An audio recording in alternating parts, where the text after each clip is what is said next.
You're from Tucson, but you talk all fancy and Europe-like. This is the way we talk in Tucson, Arizona. Oh, shit. Here we go again.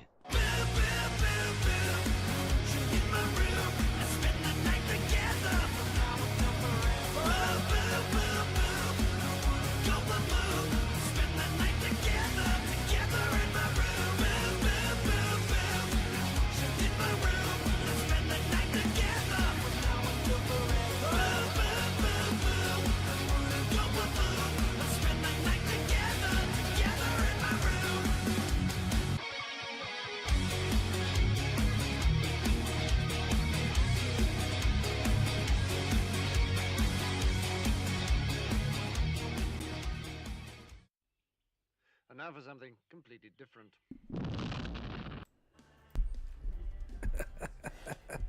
I got one question for you. What's up?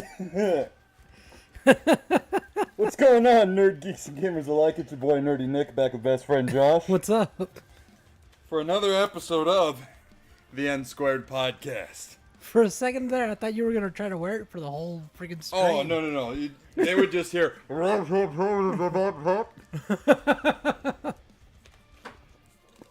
man. Oh, man, where's my hat? Ugh. Alright, so, how's everyone doing? The dynamic duo are back in person. Oh, yeah. Let's get a audio check. How do we sound? Is it a 70-30? I want to bring the music up just a little bit. You guys let me know. How do we sound? Should I go up? Should I go down? Should I go left, right, front, back, side to side? Fucking Josh, man. Should we go like some... Let's see. Trying to look at the colors. There's so many colors. I think I had it on that when I was streaming. Oh my god! Welcome to hell, motherfucker! God, the redness, like, definitely makes it look like a scary movie. You ever seen that video where that dude's like that? That's how you look with the redness. It's crazy. You know what the redness reminds me of? The fucking Kramer meme. Kramer, what is going on in there? Yeah. Oh, The man. Kramer meme was like top tier for a long time. So they're saying the music is a little low. Okay, I'll turn it up a little more. Let me know now. Voice is good, music low. Oh. We got Gordolstein in the house. Anonymous Mystery. Snark. Ayo. The mod of the pod. Also, we should be having Way of the Shinobi here too. I don't know where they are. I think. Because they are also a mod now. Nice. And a permanent executive producer. Yeah, I heard that last week. Yeah. It's freaking great. Okay. So, before we get ahead of ourselves, let's just get one more audio. We good? Yes? A-okay? Sounds good to me. I mean, yeah. All right. So, what's up, nerd geeks and gamers alike? It's your boy Nerdy Nick, back with best friend Josh. What's up? For another episode of the NSquared podcast. But before we get started and ahead of ourselves, we'd like to let you know that this show is sponsored by 4XP Gaming Drink Mix. They've got 3 magnificent flavors: Legendary, which is a blue raspberry, Ultra Nightmare, which is watermelon flavored, and my personal favorite, Ghost Walk or Grave Walker, which is right here. It's a clear gummy bear flavor. It's very unique. Top tier. What makes them different than like the other guys, you know, like G Fuel, excuse me, and other brands like that, is these guys here at 4XP are for you. They actually are a food item. So that means they have to go through the FDA, the Food and Drug Administration, which means there's rigorous testing there and whatnot too, and they don't have to hide things or get to hide things behind proprietary blends. You might look at like another brand's ingredients list and it might say proprietary mix and it'll have a bunch of ingredients there. Well, the thing is, they don't have to tell you how many or how much of what ingredient is in there. It's just a proprietary blend. These guys, on the other hand, what you see is what you get on that label. Everything is properly explained and dosed. Guys, what I love about this brand, this company here, the product, is that there's only 23 milligrams of caffeine. So say, for example, you have an energy drink during the day, right? Most of us do it. It's bad for us, but we all know it. And I'll do it anyways. Well, the thing is, 23 milligrams per serving means you can kind of have like a little bit of a nightcap, so to speak, if you're going to do a gaming session later on in the day or night. And you can dose it yourself, properly adjust it however you want. On top of that, the flavors taste absolutely amazing. I'm almost out of my tub, and I've been using the multi-pack here, which gives you three flavors in 3 packets per flavor. Yeah, their products are pretty great. Josh and I can both attest to that. Yeah. And this is packed with vitamin A, E, B6, B12, folate, and a bunch of amino acids as well to keep you hydrated and cramp-free for those long game night sessions. So anyways, head on over to 4xpgaming.com and use code NSquared10 at checkout. Some of you guys already have, which is great, and the more that our viewers buy, the more we can actually get our discount for you guys up higher, which is great. So 4xpgaming.com use code NSquared at checkout. Also, candles, mugs, coffee, candles in mugs that you use for the coffee later, all over at hubdaddystore.com. Use code mustache10 at checkout. Thank you very much to HubDaddy for sponsoring the show. And also, we are viewer supported. Head on over to patreon.com/NSquaredPodcast. For as little as $3 a month, you can help support the show and become an N-Squared podcast show producer and get show producer credits in every live stream, every podcast, and video that I put out when I put them out. Excuse me, I was holding in a burp the whole time. Excuse me. So once again, we are viewer supported, and one of the neat things is you can, with every tier, you can get your question in for the Patreon question block of the week. And guys, thank you so much to the people on this awesome list of awesome people. Kev Called, Jordan, aka Toybox Time Machine, Snark, CSG TV, aka Eugene, aka Tommy Boy, Jim from Drink a Beer Play a Game, Anonymous Mystery, Smash JT, Gordo Steam, AJK, Alex Perez at the bro level, and our bro Chachosaurus Rexes, the Video Game Collector's Field Guide, which is Tristan, and our one and only E. Parker, back on the list at the highest tier, my guy. So, once again, patreon.com/NSquaredPodcast. And you also get access to our private Discord server and play games with us. I forgot one more. Yeah, that's one more. I'm wearing Josh it. is actually wearing the shirt. 86.com/NSquaredPodcast. You can get sick gamer gear like Josh's Chun-Li and Dragon shirt. They've got shirts, hats, lanyards, socks, keychains, all kinds of stuff of a bunch of different gaming franchises, all officially licensed, like Killer Instinct, Street Fighter, Persona, Skullgirls, Assassin's Creed, the list goes on. Once again, 86.com/NSquaredPodcast. Oh, and with all that out of the way, what's up? What's up? What's up? What's up? I already did it with the mask, but I did it again. We got Mr. Cleese in the house. And Gamer Games. Ayo. Oh man, not much, man. Just been playing a lot of Borderlands again. A lot of Path of Exiles. Sprinkle in with some Helldivers with you guys, which we did something really freaking difficult. We did. We took down a Hive Lord. Oh hell yeah! Yeah. So let me see if I can actually pull up for the viewers, because they need to see what a Hive Lord looks like. It is literally the tankiest, hardest hitting enemy in the game. Not only that, its HP is just fucking ridiculously high. Oh yeah. So, but before that, the highest HP monsters there were were the That flesh mobs. is a Hive Lord. That doesn't do justice. It does not do it any justice at all. These things are freaking gigantic, man. You can see them across the map when they pop up. Yeah. It's absolutely ridiculous. They probably are like, I don't know, 20 feet, not 20 feet, 20 stories tall. Like, I don't know, they're huge. They pop up out of nowhere. You know, you hear the ground rumbling, you see sand kind of like flying up and whatnot. And they have this like acid spray. I mean, this is a pretty good shot here too. They've got acid spray that they like spray the canvas with, and then they'll just like slam down on you too. Oh my god, this is a picture of someone getting in the mouth. That's crazy.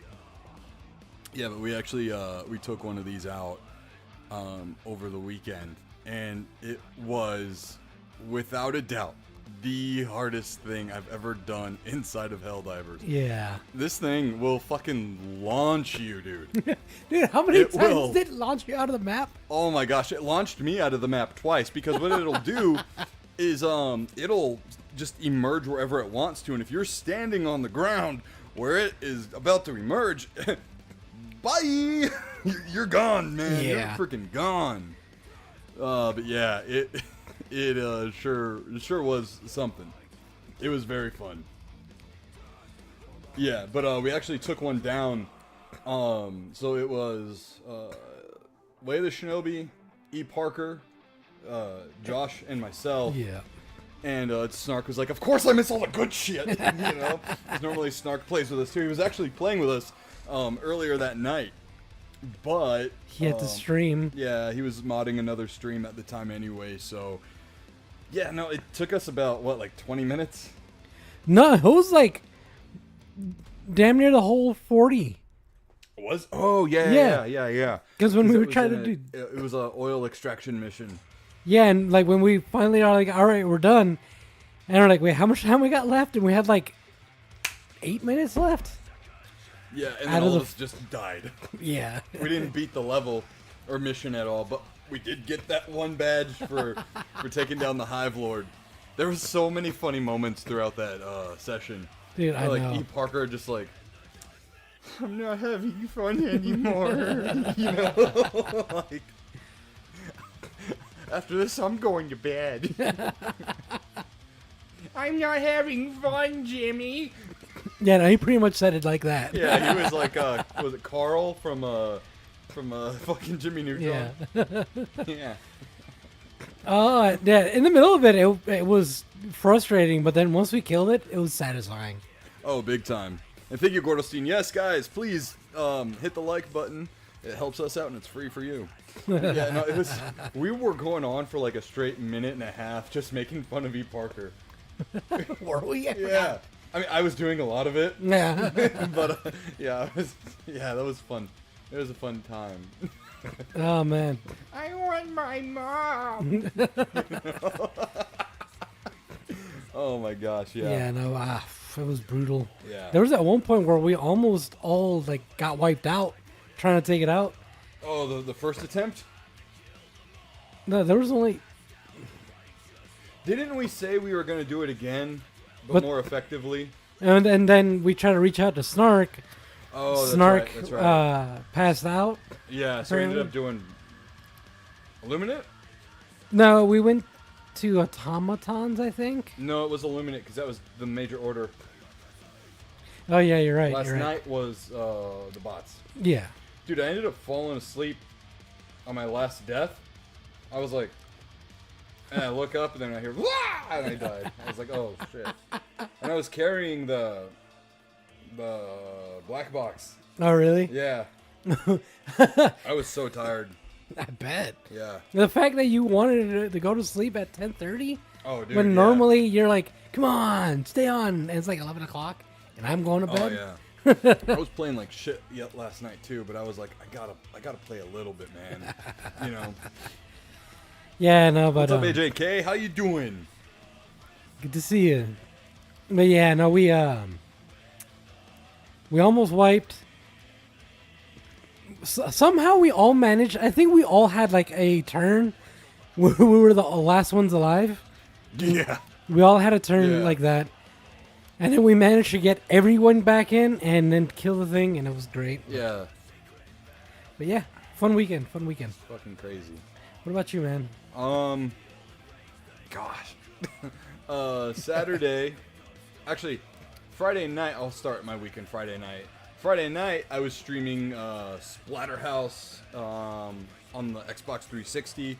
Had about a 5-hour stream. Was really fun. Actually had someone from Splatterhouse preservation website who actually worked on the game was on the stream. Oh, nice. Yeah, Tristan, I think had a hand in that. But yeah, so his name is Rob, and in Splatterhouse 2010, once you start to progress throughout the game, you actually unlock the old original Splatterhouse games, Oh, really? and that was like his doing. That's And, cool. Yeah, he had a heavy hand with the preservation and whatnot on legacy content. So it was really cool to have him on the stream in the chat, just telling us really cool tidbits and whatnot. And we were, man, I just forgot how much fun that game is. I never beat it, but I did play a decent amount of the game. And I got pretty far on Friday night. Like I said, 5 hours into the game. The game's probably about like a 10-hour game, maybe a little more. But dude, yeah, so gory, the goriest game I've probably ever played. Yeah, every punch is like brutality from Mortal Kombat. Yeah, Because I watched part of the stream, yeah, but my brother had called me, so I was like not fully paying attention. But honestly, I don't know why. I thought when you talked about the game when you first told me about it, yeah. I thought it was gonna be like a like those old school beat 'em ups, kind of like Streets of Rage. Oh, that's what they were originally like. But I thought the new one was gonna be like that. Oh no. But when I saw it, I was like, this reminds me of that one game with Jack Black. Oh, Brutal Legend. Yeah, that style of game. Yeah, it's like a 3D like a 3D beat 'em up. Yeah. Yeah. A lot of people say it actually feels like the first 3 God of War games. That's Which fair. I can kind of see because there is Yeah. platforming and just a ton of fucking beat 'em up action. Like God of War is effectively a beat 'em up. Yeah. No. Yeah. It is. But streamed on Friday night, and Saturday Evelyn had another volleyball game, and then we went to Britt's great aunt's house all the way on the east side to pick up a big old fish tank. We set up the fish tank when we got home, 20-gallon fish tank, and whatnot. So we set it up, got the water all right and everything. And Sunday, did nothing but fucking chores all day, and then went to PetSmart and got fish and a snail. Brought them into the water and whatnot, and they're still alive, so we're doing something right, And yeah, that was pretty much my weekend. Yeah, it was one of those weekends where I didn't really necessarily. My weekend happened to me, Yeah, it was a jam-packed weekend. I was told what my weekend was going to be like, Yeah. which is always fun. But yeah, I was kind of upset because I wanted to go to the Home and Garden show, and I had free tickets to go to it solely for work purposes. That way I could advertise, try to pick up some clients, but there really wasn't practical time to go, Yeah. With all the family duties.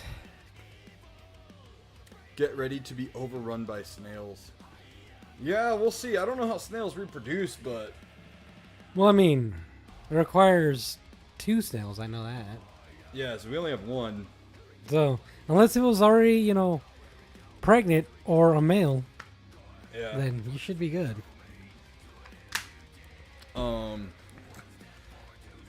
Let's see. Oh yeah, and then today, it was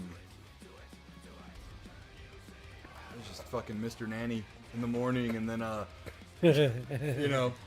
went to the gym, got home, a little bit more Mr. Nanny, and then took Evelyn back to the gym so we could practice volleyball for like 2 hours because it's our fall break. So there's no practice tonight, no game this weekend. So I was like, all right, if you want to work on your overhand serve, that's what we're gonna do today. And it was just a lot of, all right, keep going, keep going, keep going. You know, there were times too where she would hit it and you just hear like smack, right? And she would, you could just go like, ooh, that's stung. Like needles all over the hand, you know? And then I can already imagine after practicing for so long, Yeah. and then you get a good hit, hand must hurt. Oh yeah, yeah. It's conditioning though. It's conditioning. Yeah. So that's been about it, man. I got a question for you. Yeah. Are you gonna ask your boss to have the 10th off? Oh. When is that? I think it's Friday? Friday, yeah. Friday. Oh my god. Forgot about that horrendous song. Because today's the 6th. Yeah, it is Friday. I'm gonna have to see what I can trade in. Because I don't really want to. You don't want to full on like buy it. Well, it's like a $70 game, right? Yeah. Yeah. We're saving up to go to Disneyland and Universal Studios next summer for Evelyn and Brittany's birthdays. All right, that's fair. So we got a little put, like, sacrifice here. Yeah, we got got to put a like 2,000 aside. Yeah. So yeah, I'll have to figure out what I can trade in. Yeah, Battlefield's gonna be fun, and we're also getting closer to that big mid-month update from Arrowhead for Helldivers as well. Yeah, so there's gonna be a lot going on. Yeah. And I don't anticipate really. We're pretty much in the territory of Nick. Don't buy yourself anything. Holidays are right around the corner. But since we're also saving up for this, vacation in May, tie that in with business has been slow, but thankfully it picked back up. Money. Yeah, no, it's getting to the frustrating part of the year where I'm like, fuck, what do I get him? Because he bought himself everything already. I gotta say it every year. Speaking of buying myself stuff, See? comic book See? time! All right, guys. So I did manage to swing by Heroes and Villains off Broadway in Tucson, Arizona on Sunday to pick myself up some new comics. And some of these are continuations of runs that I'm already reading. And two of them are brand new runs. So, first off, Predator Kills the Marvel Universe #2. I had spoken on this run when I got the first one, right? Because I talked about how Predator versus Spider-Man ties right into this one. Yeah. In the first issue, they kill the fuck out of the Fantastic Four and Guardians of the Galaxy. This one, Captain America, Black Widow, and Hawkeye are dead. Yeah, like dead. I don't want to give too much away because this is fairly new. Yeah. Very interested to see how they're going to handle Charles Xavier, and if Magneto is going to get out of this trap that the Predators had made for him. Yeah, how would you? All right. Yeah. So in the comic book, Kraven explains that the Yautja created a reverse magnetism kind of machine. So I remember that. What I'm curious about is Xavier. Yeah. Oh, because I did tell you on comms yesterday. When we were playing. Yeah. So, man, I don't know. Very interesting though, and very, very rated R. Anonymous mysteries, like zero mystery there. LOL. So yeah, Predator Kills the Marvel Universe. Definitely I'm like, come on. But what's nice is I actually picked up #2 in between releases. So there is going to be number 3 comes out at the end of the month, towards the end of the month. Because I've been so behind, I haven't been to the comic shop to pick up, the next, issues of comics. Yeah. Speaking of next issue, I've got Captain America: Our Secret Wars Part 3. I haven't opened this yet, so I haven't read into it, but it is picking up where Captain America is in Latveria and is actually greeted very friendly by Dr. Doom. And this run, what I like about it is there's already like a new Captain America that kind of took over since he's been frozen and shit. Yeah. But he's fucking psychotic. And Steve Rogers, real Captain America, not my cap. It picks up where Avengers, the movie basically starts, where he like wakes up and and he's unfrozen and all that, thawed out, So now he's like, I got nowhere else to go, so I guess I'll just keep working for the military. Yeah. Okay, that's pretty cool. So I'm excited to see what's going on there. Oh yeah, this is a new one. Ooh. I'm very much excited about this. Warning. This comic book is only approved for appropriate audiences by Marvel Comics. Oh, is this the one you were telling us about? Yep. Oh, yeah. Marvel Red Band. Explicit content. Reader discretion advised. The Punisher. Number 1. This is a brand new run of The Punisher under Marvel's Red Band, which it is literally like no holds barred. I'm very excited. Have not opened it yet. I can't wait though. It's crazy to think about. Wait, so are these not? No, so like this Captain America is pretty much like general audiences. This I would thought the Predator would have thought to be Red Band, but it's not. I'm guessing it's this because is gory as shit too. Yeah, I'm guessing it's because of the fact that it's not like Marvel like main story stuff. Maybe, I'm not sure. And this is probably considered like main. Yeah. So. Or it could be even worse than the Predator in the Marvel Universe. So there's probably going to be explicit like scenes of drug use and sexual content. Who knows? That makes sense. Ooh, that's a really cool cover. Yeah. So just go ahead and place it there. And then I saw this cover and I was like, ooh. Spirits of Violence. Number 1. So this is a Ghost Rider comic that has several Ghost Riders in it. Oh. Yeah. This is a variant cover. It's not like the foil or anything, but I saw this and I was like, yes, please. I will take this. I don't know anything about it, but it just came out this month, so I was like, getting that. And then last but not least, I got Fantastic Four number 3. This is, again, the storyline is they all got dispersed into different moments in time. Oh yeah. By Dr. Doom. I think, yeah, the Thing is in prehistoric times. Johnny Blaze, is it Blaze? Yeah, Flame On. Yeah, Johnny Blaze. He is in the time before plants were even on Earth. So there's no oxygen, and he's slowly dying and stranded.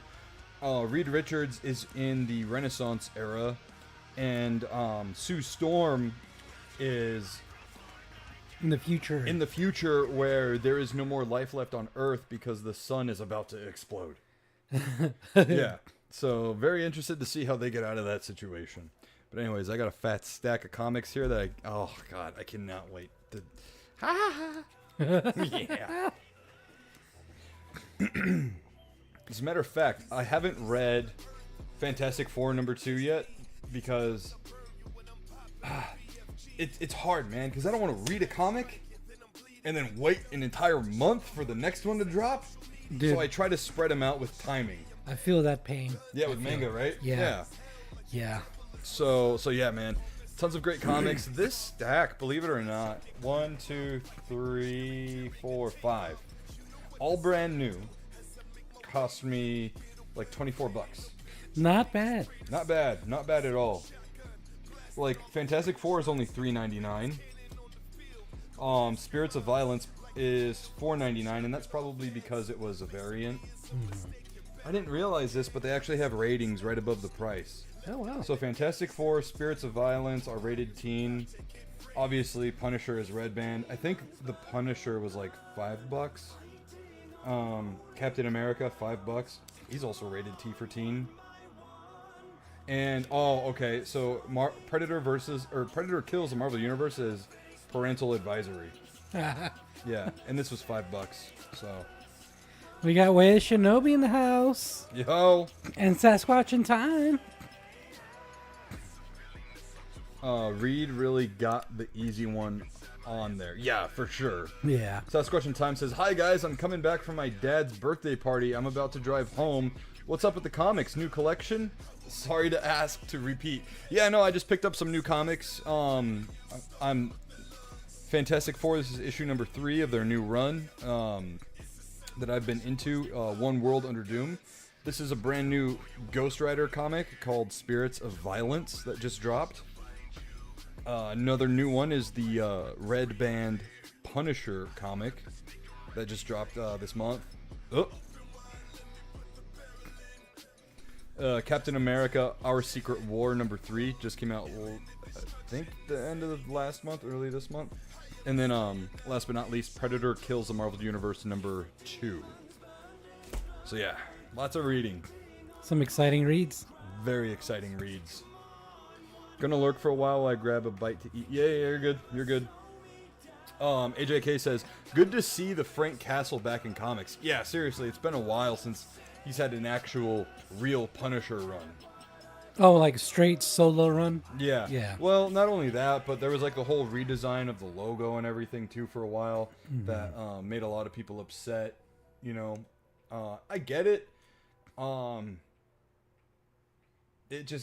It became like too in the meta and being political because all of a sudden like cops and cop supporters and you know the blue line shit and all that.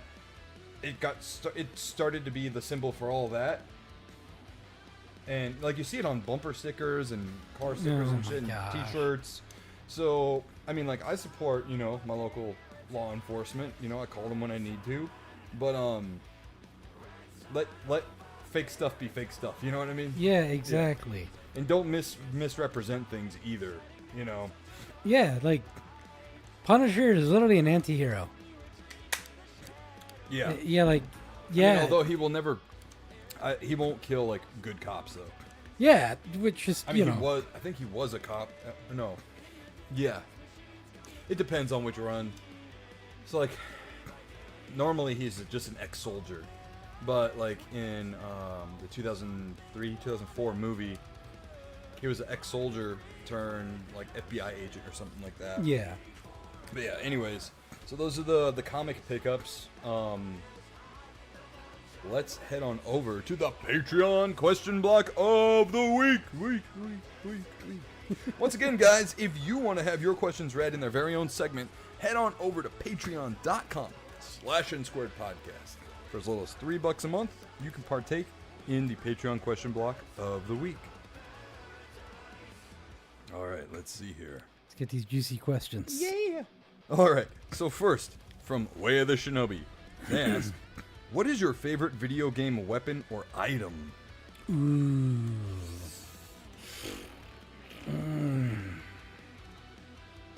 It's a hard one. There's a lot.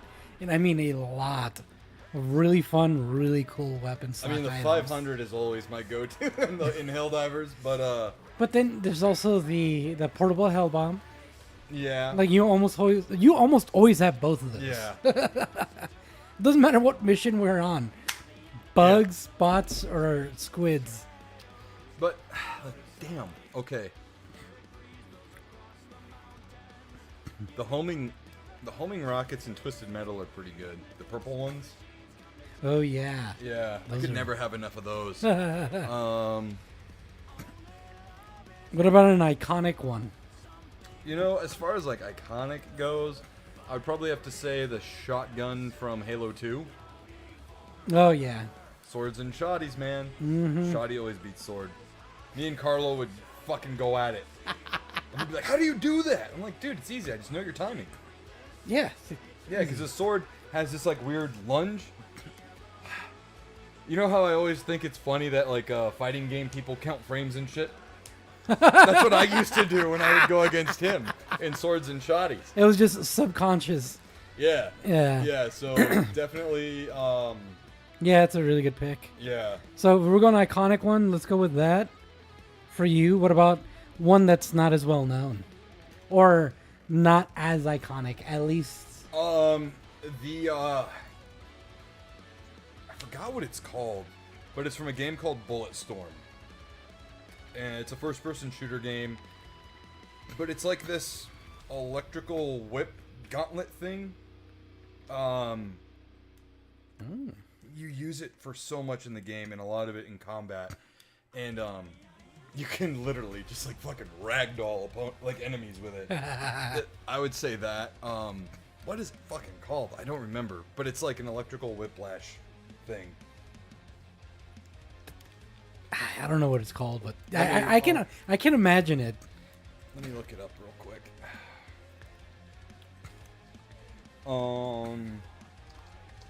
Bullet storm weapon.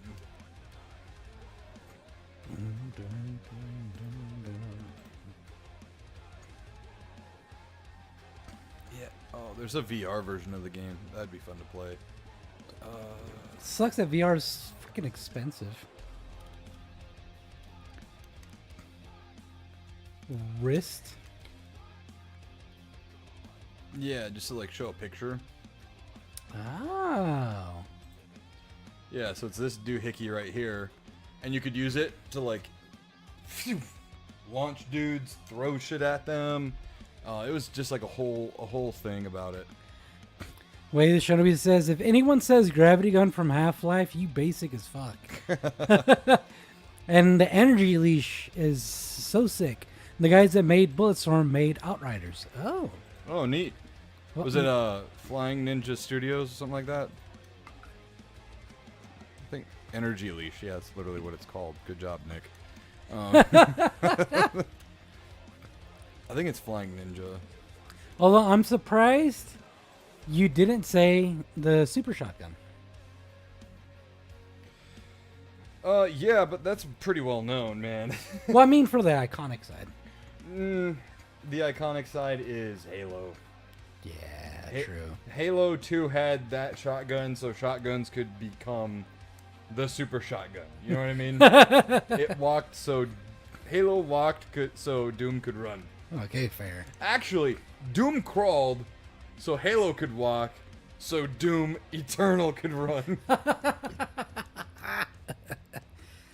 Oh, people can fly. See, I was close. Flying and ninjas are people, so I pretty much got it. Yeah. Oh my god. So anyway, Shana, because that was actually going to be my answer for the iconic one. But let's read these real quick. Gamer Game says Bulletstorm good. I have that for 362. AJK says when Kratos got his blades back in God of War 2018, such a cool moment. Might have to pick them. Yeah, no, I was definitely gonna say the Blades of Chaos. They like for my at least iconic weapons. Yeah. All-time favorite. Cool as hell. Very unique for like for the time. I mean, kind of daggerish weapons on chains that you can just whip around. Oh yeah. So like a ripoff of Scorpion. Kind of. Yeah. Yeah. Yeah, so Same, but different. yeah, exactly. And I'm trying to think of what would I choose for not as well known. And the thing is, I can think of one, but like The box from Metal Gear Solid, dude. oh my god. That's it. That's it. The best ever in any video game. Hands down, the box. The box. Oh, That's it. That's freaking funny. All right, we'll go with that. I can't top that answer. No. I can't top that answer. Oh man. Dang. Oh, all right. Yeah. Let's go Yeah, with no, that. that's That's such a great answer. The box. the box.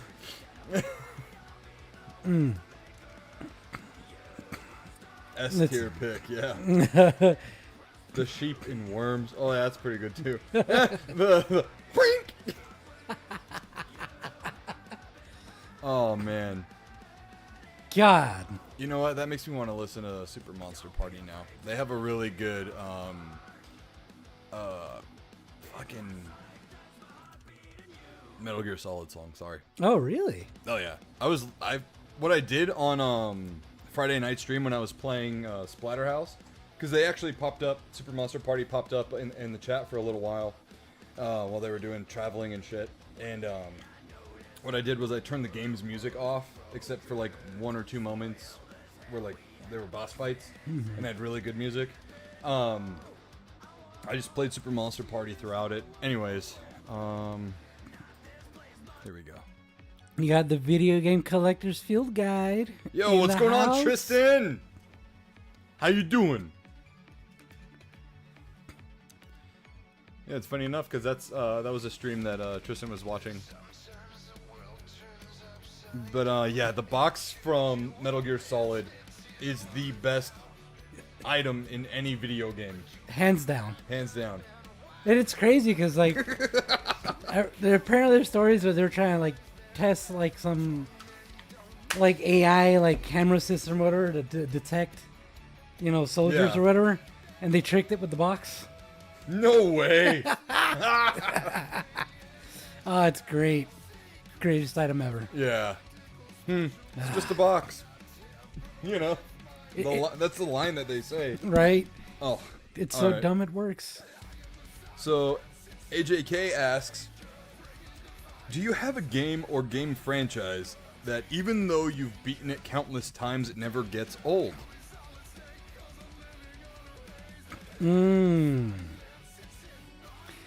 I have a hard time with that. No, it was actually done by the voice actor for Winnie the Pooh, Jim Cummings. Wait, what?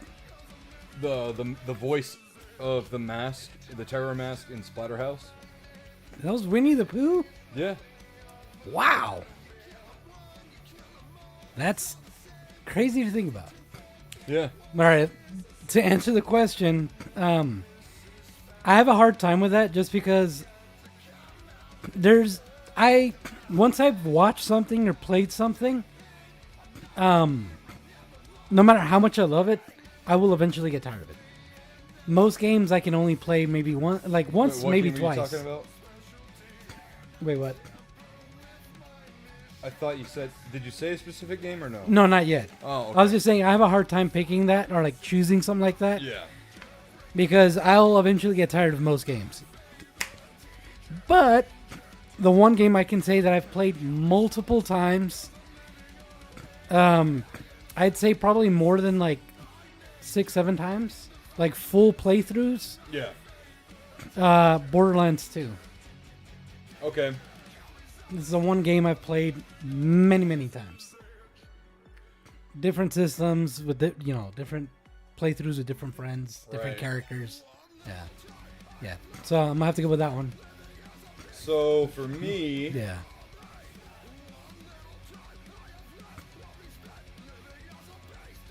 that's so hard. You have the opposite issue where when you really love the game, you play it a lot, but you have a lot of games that you play a lot. No, man. Okay, so I have a few, and it's like okay. So number one, Call of Duty Black Ops Zombies. I can play that shit all the time. Like the OG zombies. Oh, from Black Ops 1, yeah. With all the DLC too, because I did. Oh, that was the one where I that was the first time I bought DLC. Oh, Was okay. for Black Ops 1. Yeah. So Black Ops Zombies, Halo, OG, Doom. I think I've beaten Doom, OG Doom, 50 times, Damn. 100 times. I don't know. I've played it a lot. Yeah. A lot. Jurassic Park: The Lost World arcade game.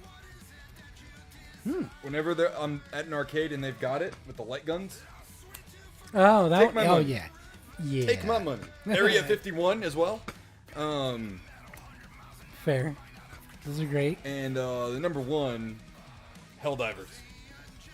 Even though it doesn't have a story, you technically replay it every day. Well, it's a ongoing story is the thing. Yeah. And if anything, you can base the game's story off of the original. Mm-hmm. You know, with that lore and history and everything. Which there was a lot of lore drop today. Now that we've completed the major order. That the whole major order was because we were trying to get like some audio logs from a ship or whatever. That was a cyborg ship that left Cyberstan. Oh. Yeah. Oh. Yeah. And then on X, sorry guys, real fast. On X or Twitter 4 years ago, the OG Helldivers account sent out a bunch of tweets in code or binary code. So a bunch of ones and zeros.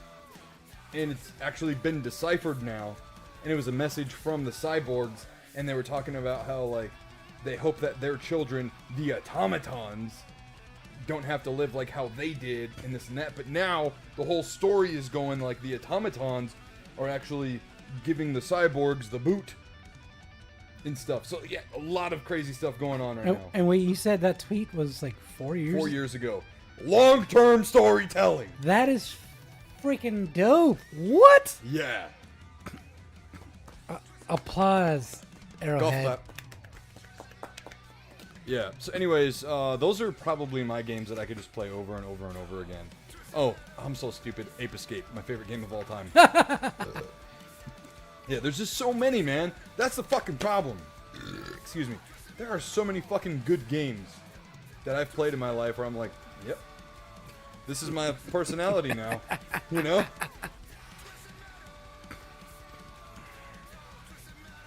All right, let's catch up with the chat a little bit. All right.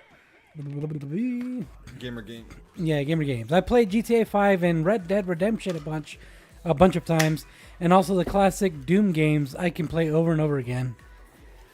Oh, yeah. Some good games. Wait, Shinobi says Outriders for me. I've got more runs on that than any other game, I've got more runs on that than diarrhea. and more hours than anything but WoW, which I'll never beat. I don't know. The only game I've ever put the most hours in is Destiny. I'm at like 2,300 hours. I put a decent amount of hours into StarCraft and Warcraft 2 when I was younger, like 10 years old. Yeah. Actually, now that I think about it, probably Fucking RuneScape. that Weep game, the Fly FF. Oh yeah. I've played that for years. Probably like I've played it for 84 years. like 6 years, like almost daily. So that one has most of my hours. Right on. Gamer Game says Zombie Army 4, Into the Worms games. And then Tristan, that was Tristan, right? Yeah. I played the Binding of Isaac on 3DS, Vita, PC, Switch, PS4, PS5, and PC again. Damn. Oops, I said PC twice. Okay. Well, I mean, that just means you played it once on the Yeah. PC, played everything else, and it went back to the PC. I played Zombies Ate My Neighbors on Genesis, Super Nintendo, PC, and Switch. And then Wei Shinobi says Helldivers 2 is like Animal Crossing. There's no story. It's just like never ending. Yeah. No, it definitely is a story. It's just kind of vaguish. AJK says, I think I'd have to give it to the Metal Gear series. It's not bad. Good choice. Does that include Metal Gear Survive? That was like their zombies game. Oh, the more recent one, right? That was the one without Kojima. Yeah, I heard that one. Shinobi says I put like 15 to 17,000 hours into WoW between launch and Shadowlands. Fucking touch some grass. Just kidding. That's a lot of time. Although, you know which one's one of my favorite Metal Gear Solids? It's up there with 3. Peace Walker. Is that like a side story one? No, so it actually continues. I think it's directly after 1, if I'm not mistaken. So basically, he creates his own private military. Yeah, no, what I'm asking is, what is Peace Walker? Is it like Metal Gear 1.5? Like, what did it come out on? Oh, it was on the PSP. Okay, so it was a side game. Kind of, yeah. Yeah. But it still ties into the whole story. It's Gotcha. weird. Yeah. Yeah, because it's weird. Metal Gear Solid 5 is shortly after Peace Walker. It's so Okay. weird. Yeah. What about Metal Gear Rising? I never got the chance to play that one. I have the what are they called? The metal cases? Steelbox. Steelbox. I have yeah. the Steelbox edition of that game. I haven't played it yet though. It's like a half and half with what I heard about it. It's like Yeah, some people everyone- absolutely love it, some people Yeah. hate it. Yeah. Tristan says Survive doesn't count. MGS pachinko machines also don't count. Yeah, fair. WoW was like a full-time job for a lot of people. Yeah, I know. People used to like level up characters and then sell them. Yeah. Yes, Peace Walker was great. The MGS story is so convoluted. Yeah, it agree is. to that. Peace Walker is canon. It also got a couple HD ports. Yep. Ooh, okay. Rising wasn't bad. More of an action game. Yeah, because you're playing as Raiden, Yeah. like all fucking cyborged out. Rising is fun. Metal Gear Acid 1 and 2 are super fun too. Rising is canon too. Oh, Yeah. cool. Yeah. All right. Moving on. We got one more question, right? Oh yeah, you said what was the game that you could play over and over again? Borderlands 2. Okay. Yeah, I played it so many times. Anonymous Mystery asks, "What's the worst horror movie y'all have ever watched? And what's your favorite horror movie?" Worst? And let's do it like this. It's not supposed to be so bad it's good.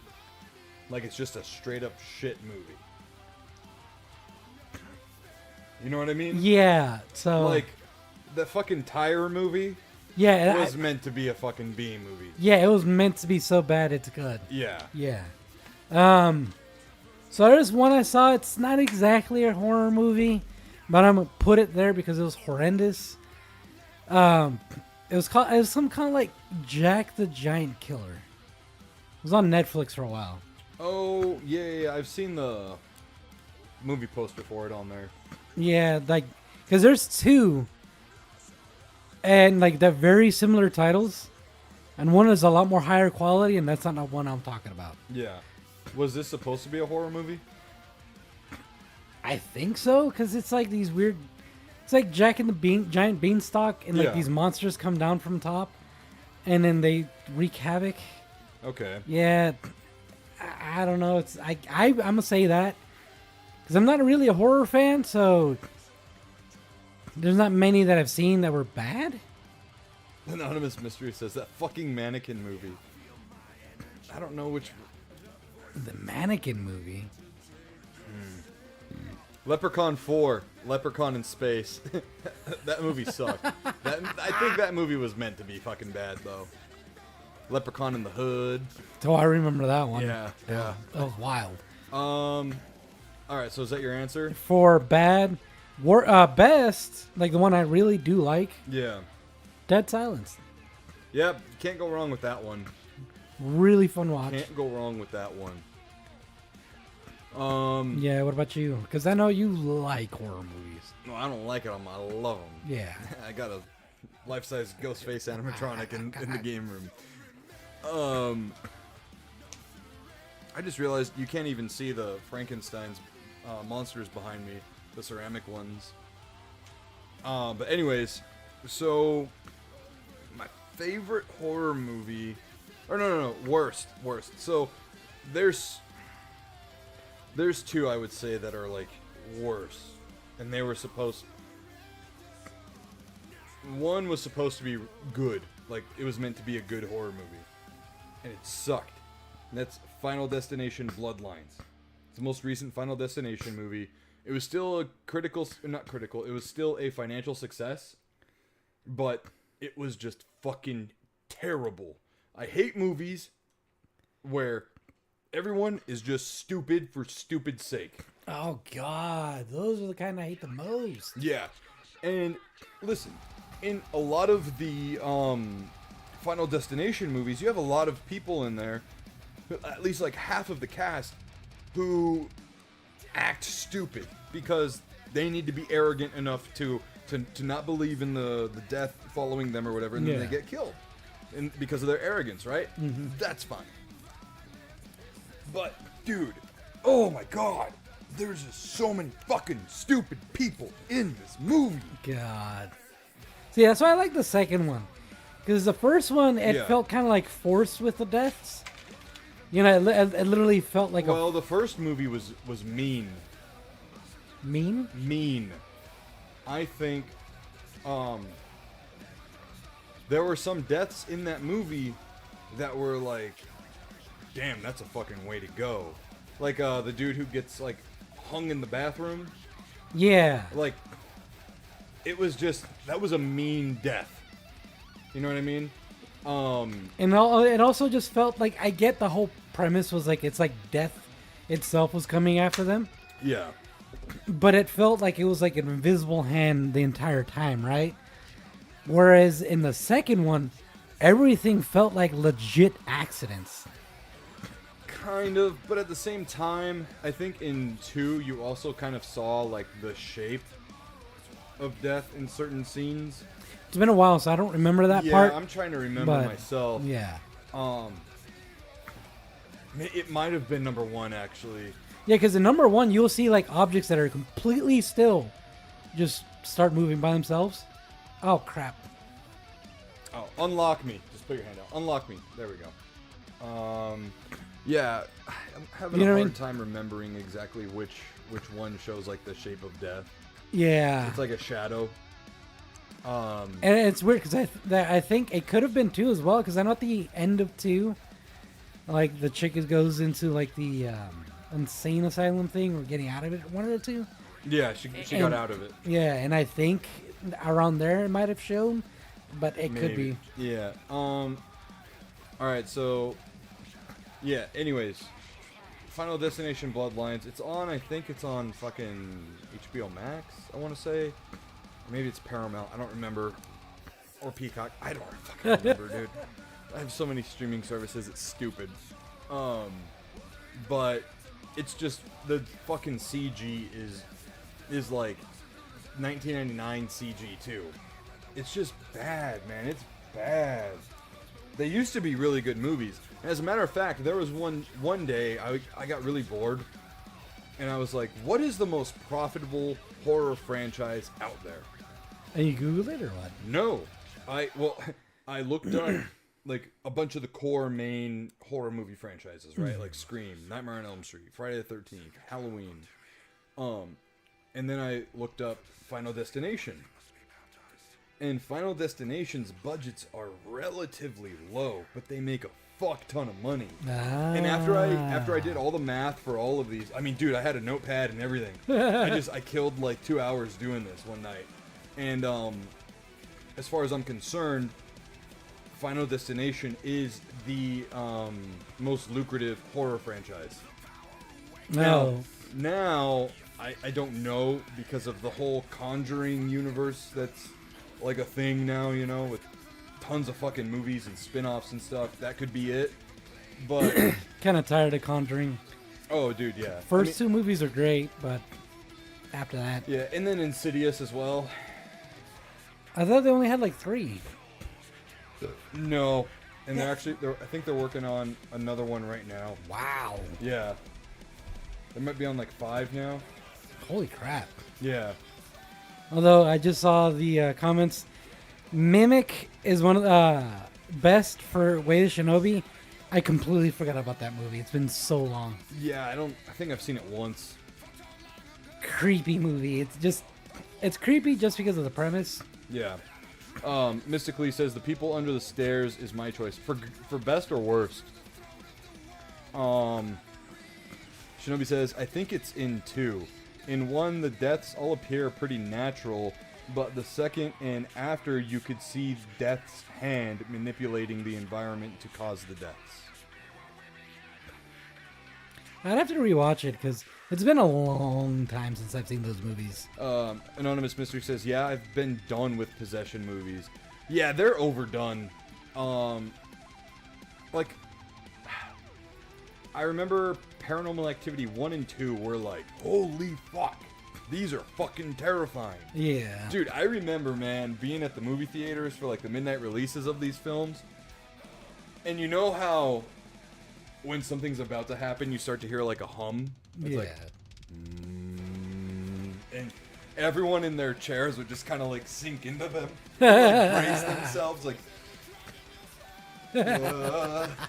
There's one scene in 2 that freaks me out every fucking time, and it's in the kitchen, and the wife is in the kitchen, and then all of a sudden I get goosebumps thinking about it. All of a sudden everything just fucking flies open really fast. Oh yeah. Dude, and I'm like, fuck you! Fucking jump scares, man. But yeah, all these like supernatural horror movies have, to me, there's nothing exciting about them. There's nothing like that draws me to want to watch them. Yeah, it sucks because it's like They're too jump scare reliant. Yeah. And it's also an oversaturated market, and I get it. There's only so much you can do with the horror genre before you get into like the whole gore fest stuff that's just like gore to be gore. Yeah. You know. The movies that Quarantine was based on are really good. They're called like Record, or some people call them Dot Record. They were originally Spanish movies. Really? Yeah. So the first one came out shortly before Quarantine did. Quarantine is like the American version of that movie. Oh, I didn't know that. Yeah. That was a pretty good movie. Quick question for you. What do you think of, and I know it's been a long time since I've seen it, but the Blair Witch Project? Honestly, dude, I kind of feel like the Blair Witch, like, ultimately, it's not a good movie. It's not a good movie. But the thing is, it got so much attention because of the fucking marketing campaign. And It was marketed to be, this is a real fucking found footage thing. Mm-hmm. The website was legit as shit too. You know, with like the missing persons reports and stuff and all of that. So, it was the first of its fucking kind. It really was. And fooled a lot of people into thinking that it was real. Mm-hmm. That's what I can say about that. But, worst. Favorite is Cabin in the Woods. Cabin in the Woods is a good one. I wouldn't necessarily... I guess it is like a horror movie because it does have some legitimate scares in it. But it's also like a satire as well. A satire / parody. Yeah. Yeah. Yeah. It's almost like the Naked Gun for horror. Yeah. You know? AJK says Rob Zombie's Halloween 2. Yeah, honestly, I've seen many interviews with him talking about that movie, and he did not want to make that movie. But Universal made him make the movie because he was like contractually obligated to. Wow. Yeah, but he just wanted to do the first one. And that was it? And that was it. Yeah. All right, so I said worst, right? Yeah, now you gotta say your best. What did I say for worst? We've talked about so many movies right now. Oh, shit. Oh, Final Destination Bloodlines. Yeah. And my favorite... Whew.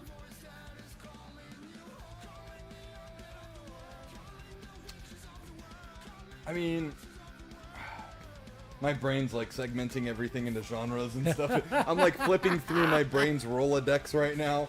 So obviously, without a question, Scream is my favorite horror movie of all time. But I also love the original Dawn of the Dead. I used to watch that. I was talking to John Riggs today, actually. I used to watch that movie like every day in fucking middle school. Wow. Yeah, I loved the fuck out of that movie. A Nightmare on Elm Street, Halloween, the first one, the original one. Trying to think of like other one. My mind is just going everywhere right now. Yeah. There are so many really good horror movies out there. The original Creep Show. I love Creep Show. The series is really good too on Shudder.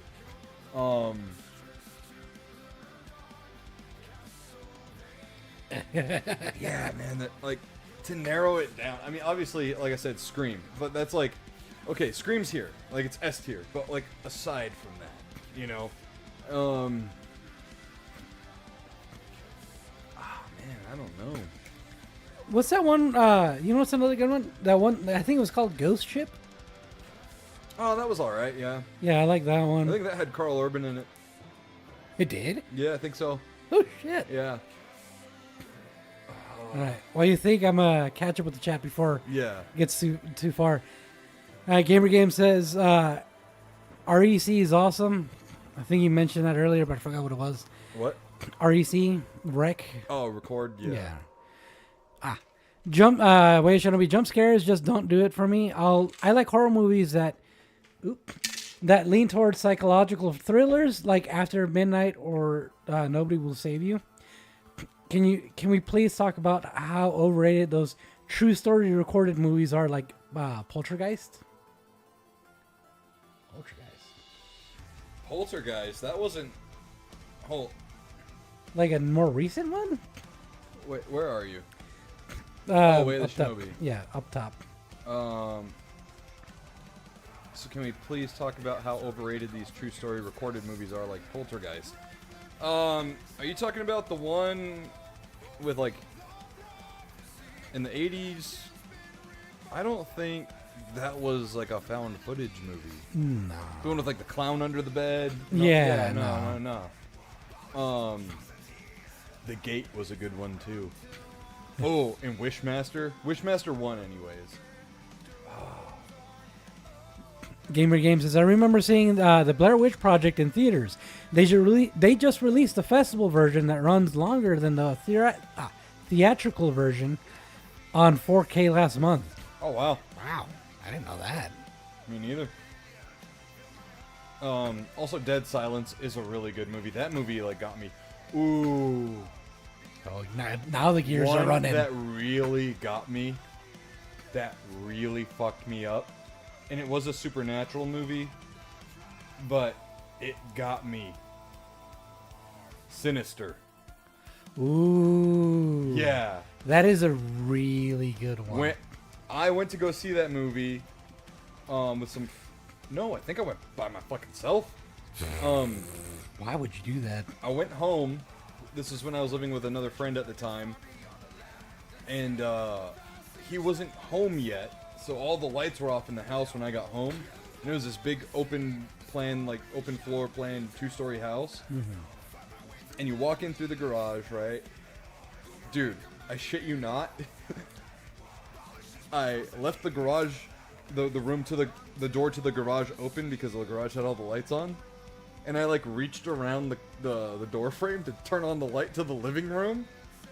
And then I had like my back to the wall as I was like walking around. Dude, that movie fucked me up so hard, man. Dude, that movie's crazy. I haven't seen the second one because I heard it was kind of like a letdown. Yeah, and the first one with Ethan Hawke was just like, yeah, dude. Just thinking about the movie, I'm kind of getting a little bit it's chilly. freaking me out, right? Dude, that movie was way too scary, way too good though. Yeah. Like they did not hold back. Like normally they don't really use kids in movies. This movie was like, yeah, dude. They're like, nah, fuck that. Yeah. Fuck that. I was like, ooh, man. Yeah, dude, that movie. Cool. and As a matter of fact, dude, I don't think I've seen it again in like 10 years at least. because Like, I'm good, bro. I'm fucking good. I love horror movies, bro, but I'm fine. I don't need that shit again. bro. Yeah, no, I would take fucking Haunted Dolls over that any day. Yeah. Give me the fucking creepy old lady from Dead Silence. God. You know. Yeah, no, Sinister. That they did too good of a job with that movie. Yeah. I remember watching it. I was like, when I was starting to get freaked out at the movies, right? I was like, God damn, this is terrifying. I was like telling myself, it's just a guitarist from Slipknot. It's just a guitarist from Slipknot because he has a similar mask to him, you know. So I was like, nope, it's fine. It's just a fucking movie. But dude, that movie fucking like shook me. Dude, it's for a recent, and I know it's kind of old now, but for a recent, like especially compared to like older like pre-2000s horror movies. Ooh, you know what's another good one? Yeah, it came out in 2012. Another good one? Huh. I like both the Amityville horror movies. Which ones? The original Amityville horror and the newer with Ryan Reynolds? Ryan Reynolds, yeah. Yeah, I remember seeing that one at the drive-in. The Ryan Reynolds one? Yeah. Ah, okay. Yeah. I don't think I've ever seen the original all the way through. It was one of those movies that was always like, it was always on Sci-Fi. Yeah. And I would like catch it midway through or something. What? Hold on. Vlad. I don't know. Shinobi, mod duties. Yeah, dude. I don't know too much about the original. I've heard the original's pretty good, but I don't know. I guess I'll have to look it up. What sucks is I'm gonna have to see it through like I'm gonna have to like clean a lens with it because I really do like the first. Well, not the first, but the reboot with Ryan Reynolds. Yeah. There are some pretty good fucking jump scares in that one too. But yeah. Here, go ahead and catch up with the chat. All right, let's go up a little bit because there's a lot of chat going on. All right, hang on. Yeah.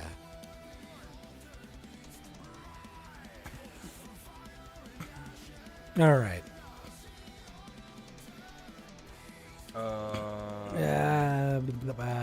This one. I think. Okay. You Yeah. read this one. Okay. AJK. AJK says, I remember seeing the Blair Witch in the theaters. Some jump up at the end and yelled, that's it? She was so pissed.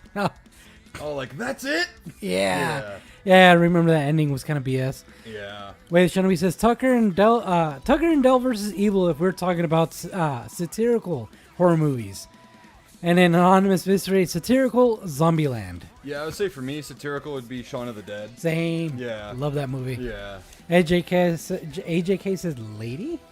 Yeah, from the previous. Oh, okay. Original Dawn of the Dead is so damn good. I had a fondness for Dream Warriors when it came to Elm Street. Yeah, Dream Warriors is probably like the best one. Like, is that the one where they're all in the insane asylum?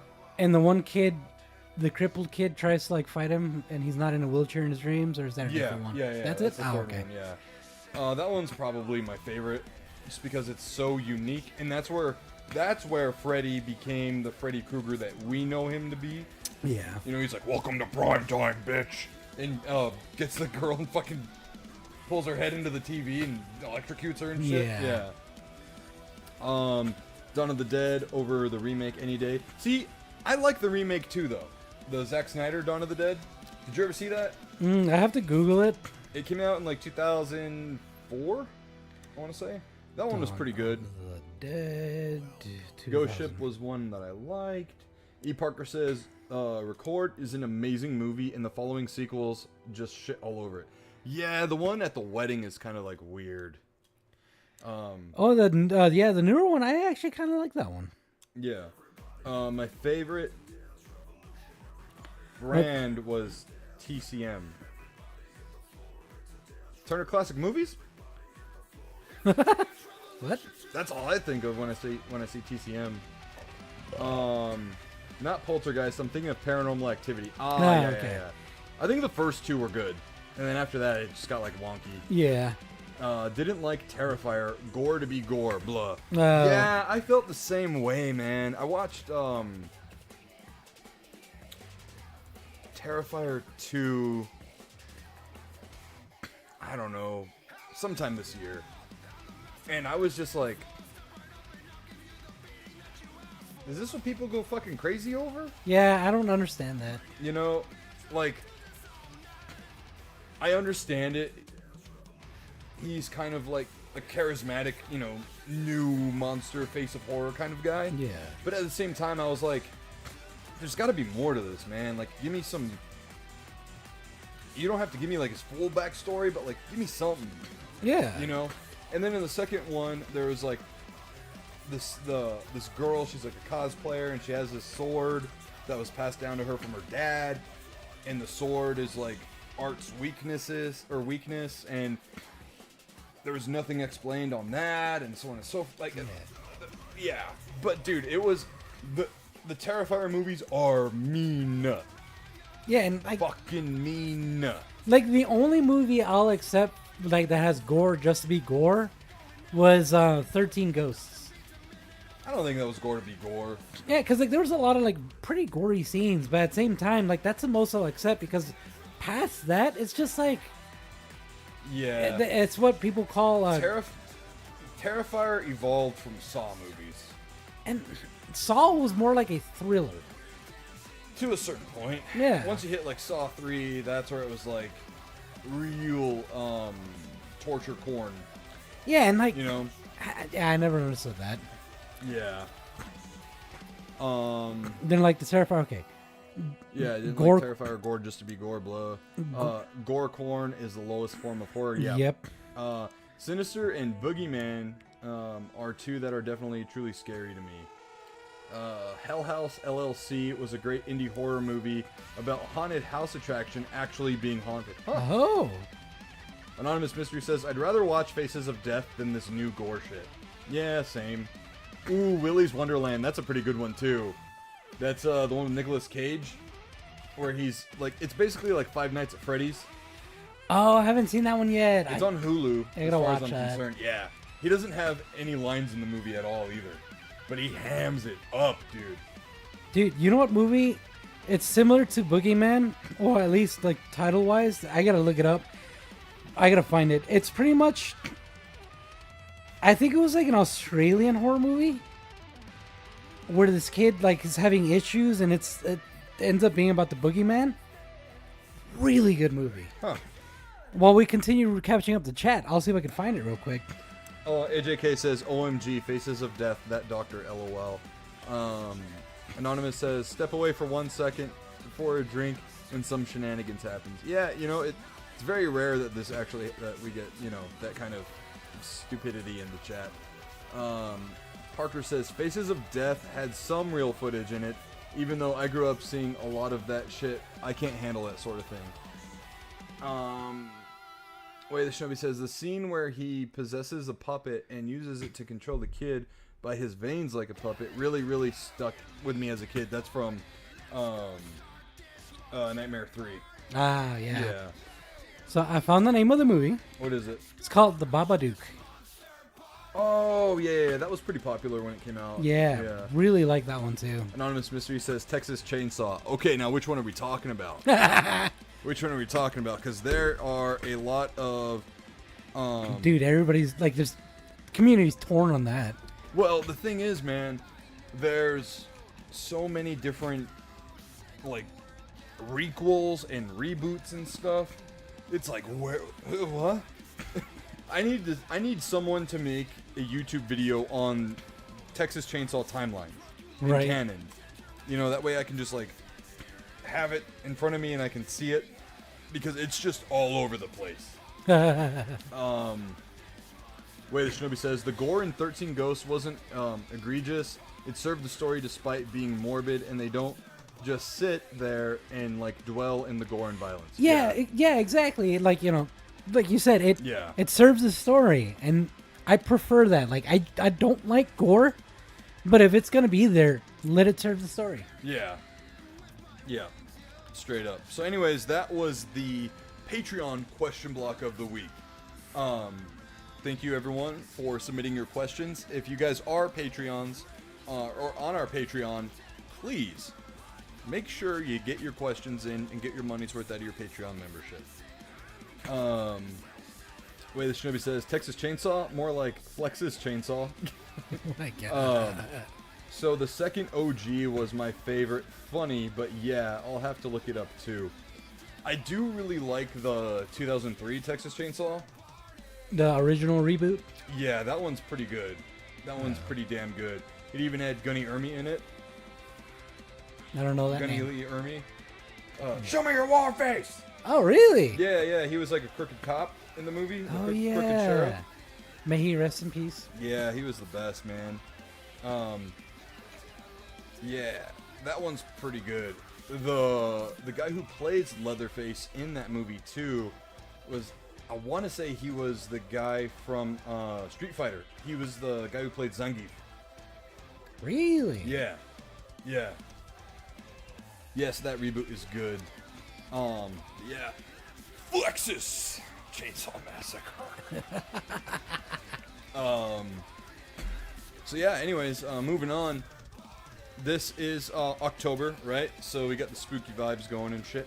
But also, I'm doing this for myself and just, you know, it's a thing. But Sober October. This entire month, no alcohol whatsoever. I started this on October 1st, and I just weighed myself just to see how much like shit I was retaining because of the alcohol. You know, I'm a casual drinker. I drink, you know, a couple of beers every day or whatever, which also just isn't good for you. Yeah. But I weighed 260 pounds on the 1st, and by last Friday I weighed 251.6. I didn't work out over the weekend. I indulged in Costco pizza, too much of it. Count Chocula cereal, actual sugary fucking soda. What are you in college right now or something? Right? Jeez. Yeah. And Costco pumpkin pie as well. And I woke up this morning at 251.4 pounds. Wow. So my metabolism's doing its job. The bloating is gone for the most, like 99% gone. And I don't know, it's all right. Like, it wasn't hard to keep, it's not hard to keep going day after day with not having a beer or whatever. The first 2 days were kind of like, man, beer sounds good right now, you know? But after like the first 2 days, I was just like, all right. Yeah. And that's where I was like, fuck yeah, I'm not an alcoholic, you know? Like, I'm not having any withdrawal symptoms. I'm good. Yeah. But yeah, and as I do like little updates and stuff on my personal social media, I throw a little fact about the cons of alcohol. Not that I'm like, you know, ooh, boo, alcohol or whatever, right? But in 2023 alone, around like 12,000 some odd people had died just from drunk driving accidents. Damn. That's a lot of fucking people, you know.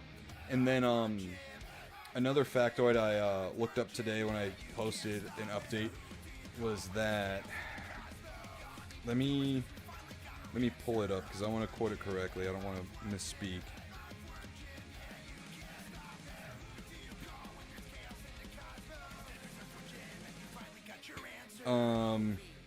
It's reported by the CDC that roughly around 178,000 deaths occur per year related to alcohol abuse.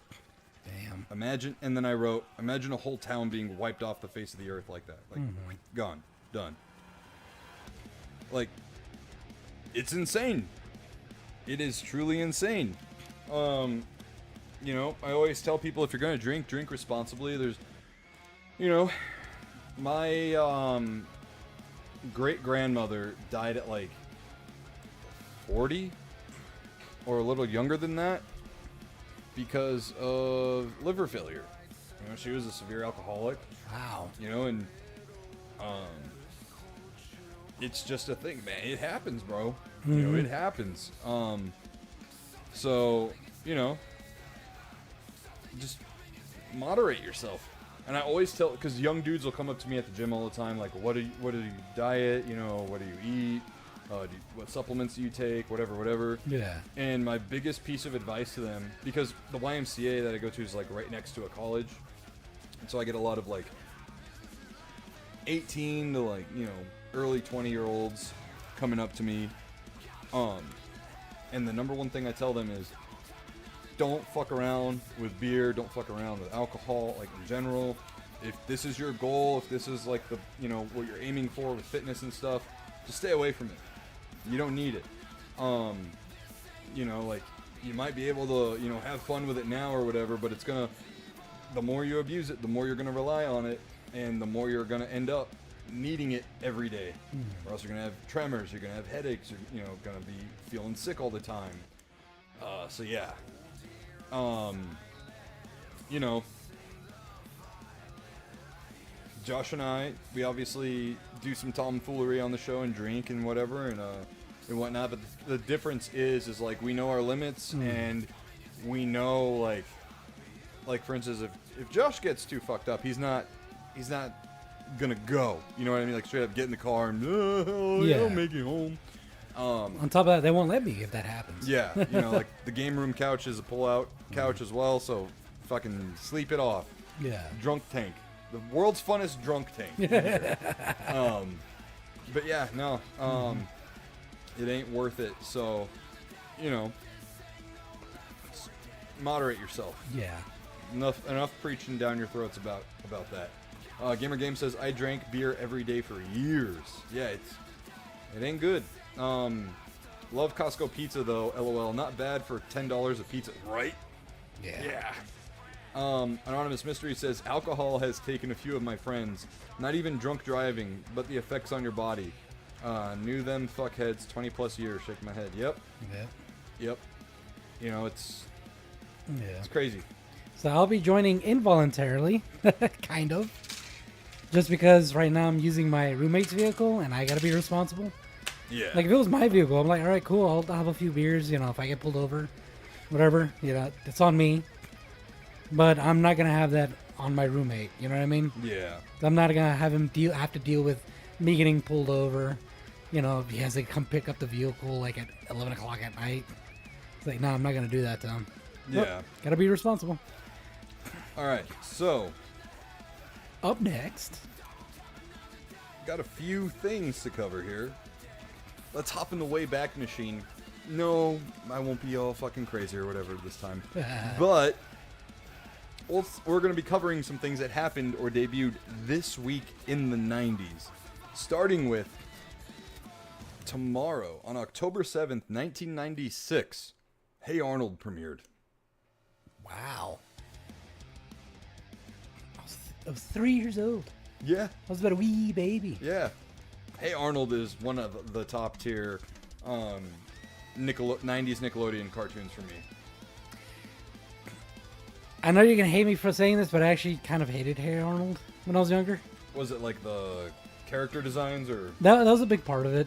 Yeah. Like, granted, I did enjoy some of the story stuff, because there was a lot of heartfelt stuff in there. Which, tons. Yeah, tons. So with that stuff, I did enjoy, but overall, I think it was the art style and then just Helga in general that I hated. Yeah. So yeah, Hey Arnold premiered October 7th, 1996, 29 years ago. Wow. Bro, whoa, that made me feel old real bad. Holy shit. Another iconic cartoon debuted October 7th, 1996. Oh, wow. Let me show you guys the meme and see if you get it. All right. Oh, my God. Arthur! Oh, wait, real quick. Toy Box Time Machine, a.k.a. Jordan. Can't stay long, just stopping in to say have a great stream, and I'll send you over the info shortly. Thank you, Jordan. Thanks for stopping by. It's always good to So see yeah, you. Arthur premiered 29 years ago. And I think it just ended, like, what, 2 years ago? Wait, it ended 2 years ago? I thought it ended a long time ago. I thought it ended recently. Wow, I didn't know that. While you look at that, I actually got to pee. When did Had a lot of water. Arthur end?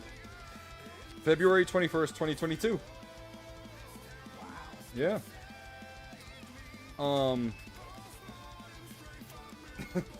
Arthur. Let's see. Let's catch up with the chat real fast.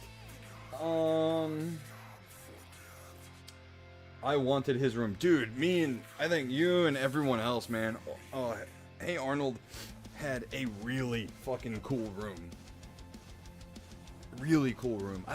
You know what I liked the most about Hey Arnold was the like the setting of the city, you know, and how it would like show some like background, like the background visuals and whatnot, but also too the soundtrack to that show. It was very like cool jazz kind of stuff. It was like lo-fi before lo-fi, you know what I mean? Hey Arnold grew on me quickly, but at first I was turned off by it. You know what? If anything, Helga did get annoying at times, and then the grandma, I could not like stand her sometimes. I'm like, you're too fucking crazy, lady. Bro, that Arthur opening theme is gonna get stuck in my brain just from you mentioning the show. So I actually never watched Arthur as a kid. I didn't really pay too much attention to PBS growing up. I was like on Cartoon Network all the time, or Nickelodeon, and Disney Channel when that came out. When did you know what?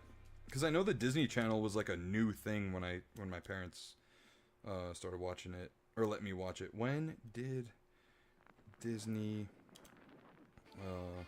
Channel start?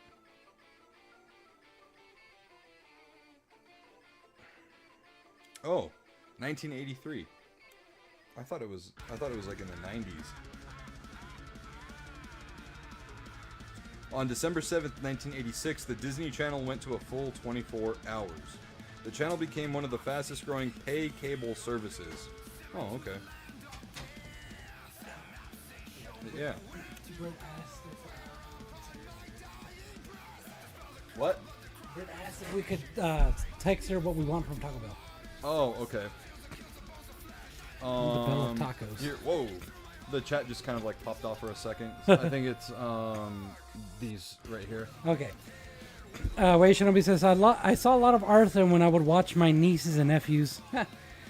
Sasquatch time. I'm behind catching up. Catching up, but right on the sober October boy. Right on the sober October boys. Cutting out stuff can be good for the body, mind, and soul every now and then. Yeah, that's true. Yeah, and that's why I normally do like I call them beer clears, where I just stop drinking, you know, for a while. Yeah, you'll do like sometimes like 2 to 3 times a year, maybe 4 or 5, just randomly whenever he wants to. Gamer Games. I remember Arthur books, right? The school. What was it? The Scholastic Book Fair. Yeah. Yeah. I remember getting them there. Sasquatch in time. I'm over 7 years sober. Yay. Congrats, man. It's freaking great. Yeah, I mean, you know, I've been blessed to not have an alcohol issue. But to those of you who do or have had them, cheers to you for overcoming it. Cheers with some water. Gamer Game says, good job, Sass.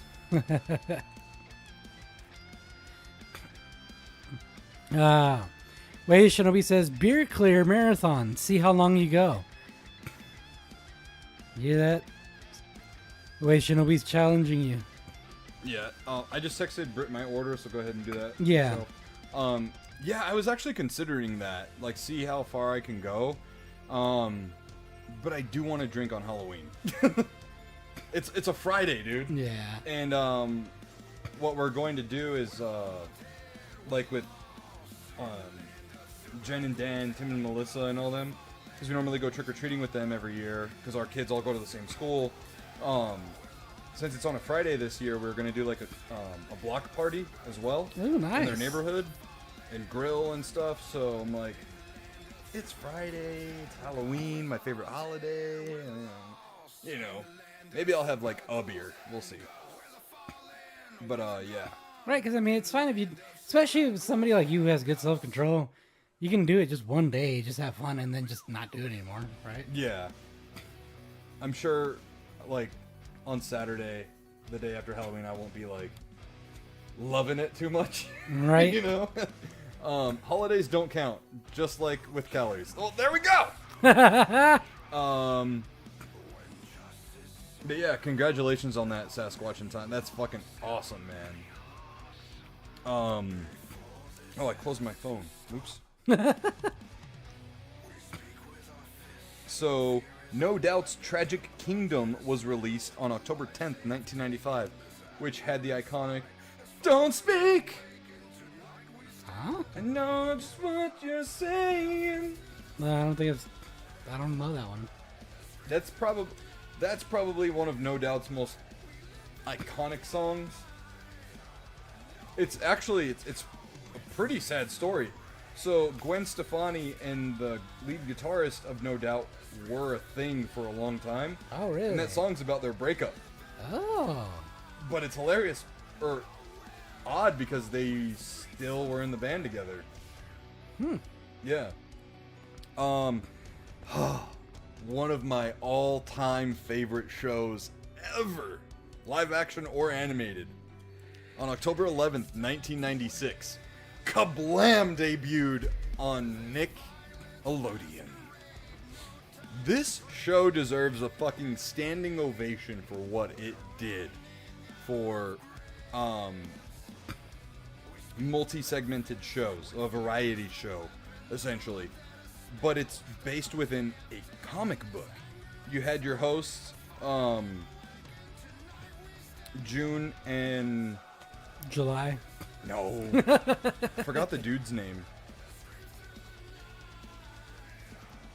Oh, have a good night, Anonymous Mystery. Have a good night. Thanks for tuning in. Henry and June. Henry and June. And they were animated characters within a comic book. It was very fourth wall breaking because they would flip the pages. And they would even like jump through frames and stuff. Yeah, I remember that. Sometimes they would even like tell the animators what to do, you know? But there was Justice League Now, or no, Action League Now, which was a stop motion action figure segment on the show. There was Prometheus and Bob, which was the alien and the caveman. There was, oh my gosh. I can't shake it out of my head, so I'm going to say it, even though it's not correct. Phineas and Ferb. It wasn't Phineas and Ferb, obviously. I can't remember the name of the other guys, but yeah. There was a bunch of segments in that show, and then Action League Now would normally have a part 1 and part 2, you know? And then there would be the hijinks with Henry and June throughout the episodes as well. Yeah. Someone uploaded it all onto YouTube, and it's beautiful. It's fucking beautiful. Any Kablam fans here? Well, a few of them. Let's see. Way the Shinobi says, I loved Kablam.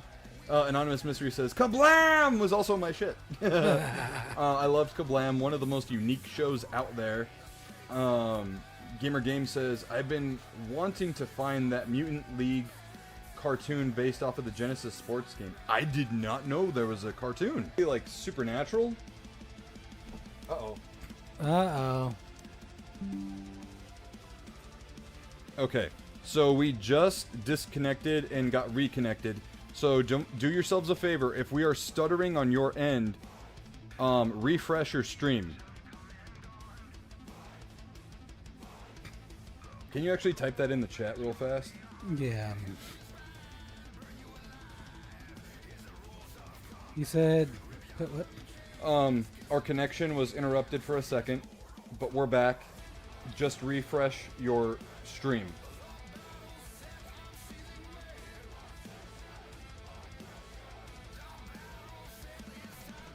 E. Parker says, you guys look fine on mobile at least. Small hitch, but you're back. Seems good on my end. Okay. Alright, cool. So don't put it then.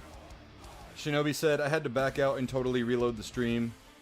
It must be like... Hold on. It just disconnected again. Oh yeah, I remember that now.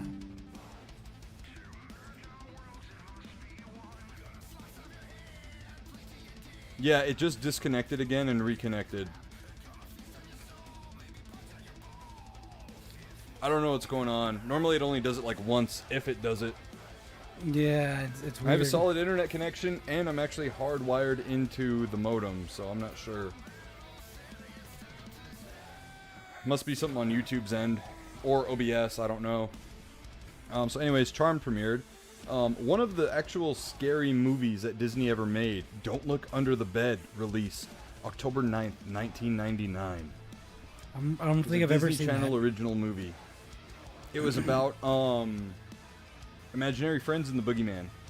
Huh. Yeah. October 9th, 1992. Under Siege was released with Steven Seagal, Oh my gosh. where he played like a naval cook on a fucking, was it a submarine, I think? It was either a submarine or Like a battleship? Ship. Yeah. Yeah. Battleship. I remember that movie because of the boobs and the cake. Way the Shinobi says, I'm obsessed with Charmed. That was my mom and I's shit. Ah. Battleship, okay. Yeah, there you go. So yeah, that'll do it for the Wayback Machine.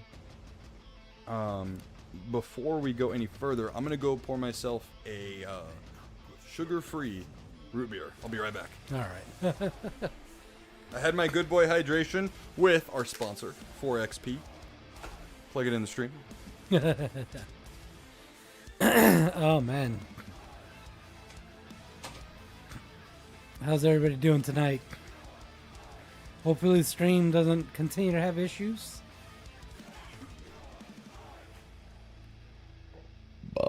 Excuse me. Oh.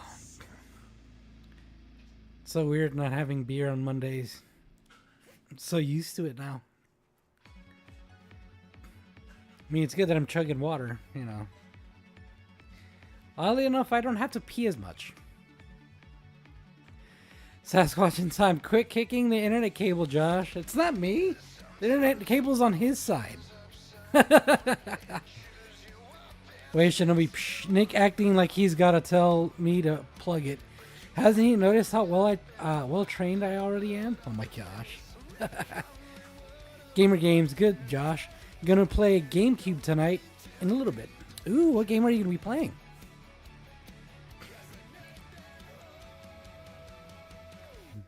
I haven't played a GameCube in a minute.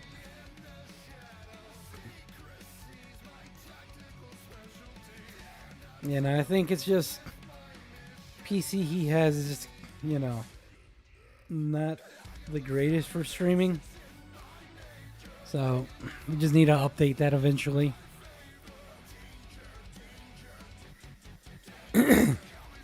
Yeah, I wanted to offer him the old PC I got from my roommate, but the thing is, the one I had from my roommate still has Windows 10, and his runs Windows 11, and the other one doesn't have the equipment for Windows 11.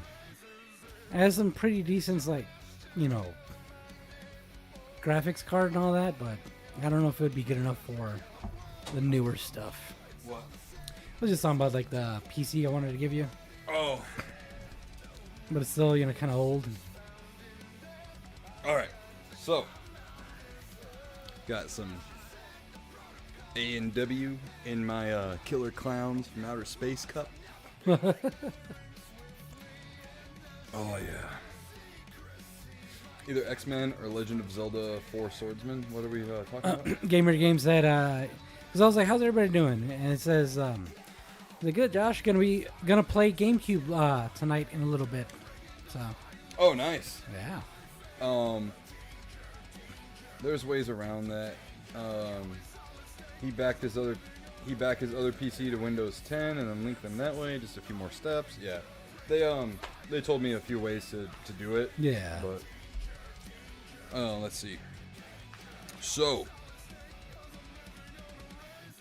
Keanu Reeves has issued an update on the on-again, off-again Constantine 2, which the actor hopes will end up greenlit by DC Studios. He's quoted to say, "Hopefully they like it too. Keanu Reeves has a new draft of Constantine 2 script and he's taking it to the DC Studios." God, I wish they do. Dude, okay, so if we're talking about underrated, underappreciated comic book movies, Constantine is right up there. Oh, yeah. Like, straight up, right up there. It's funny because, like, a lot of people, like, including myself, they didn't know that was a comic book movie originally. Right. I think it was called, like, Hellwalker was the original name of the comic. I just want them to do it before it's too late for Peter Stormare.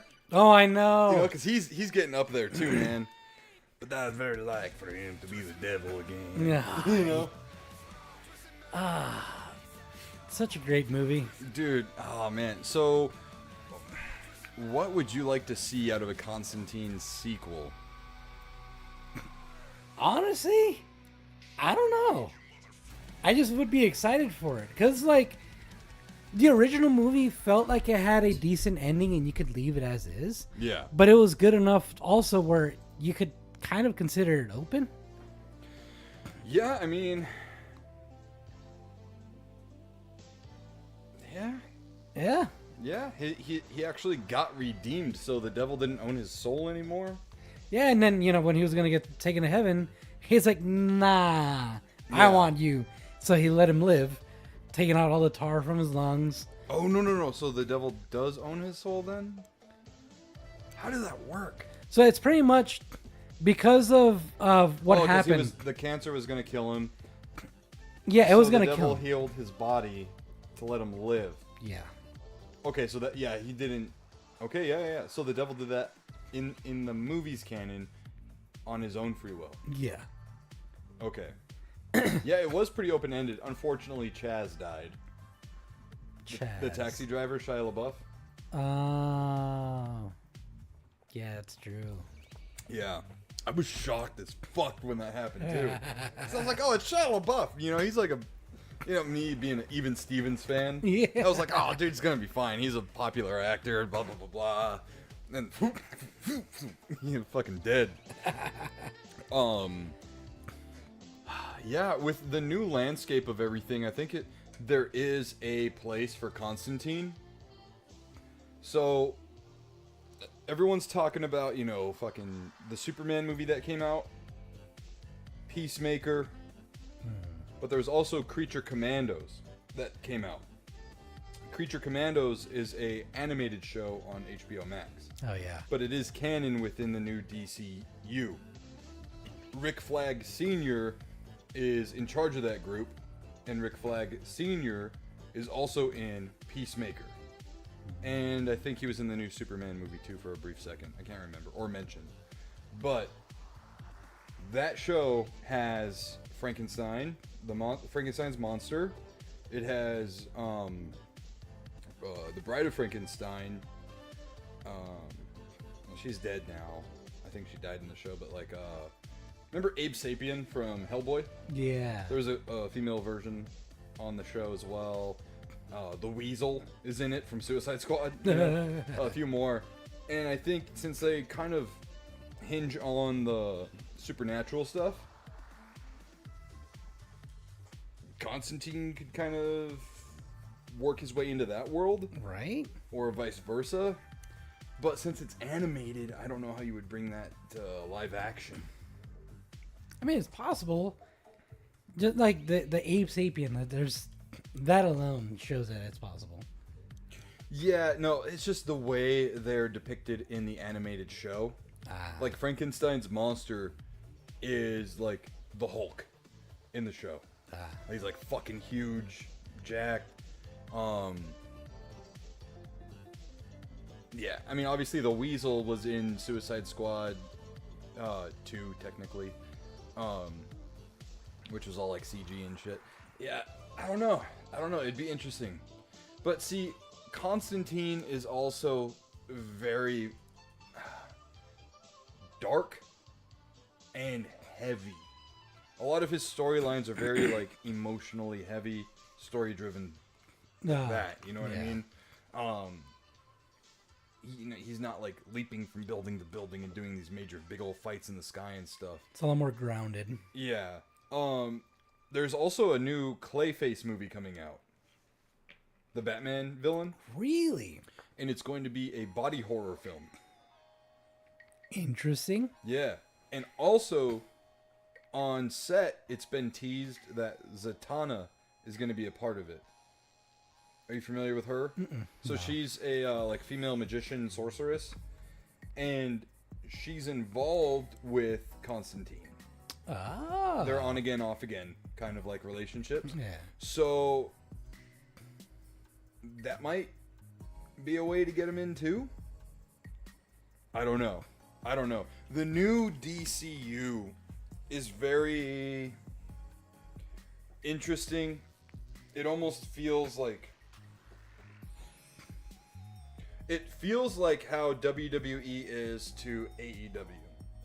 You know how WWE has that like bright, shiny, glossy look to everything? It's almost just overproduced. Yeah.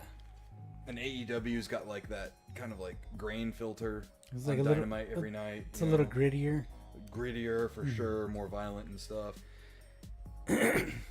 Like the new Superman movie felt, all things considered, like Superman, except just way underpowered.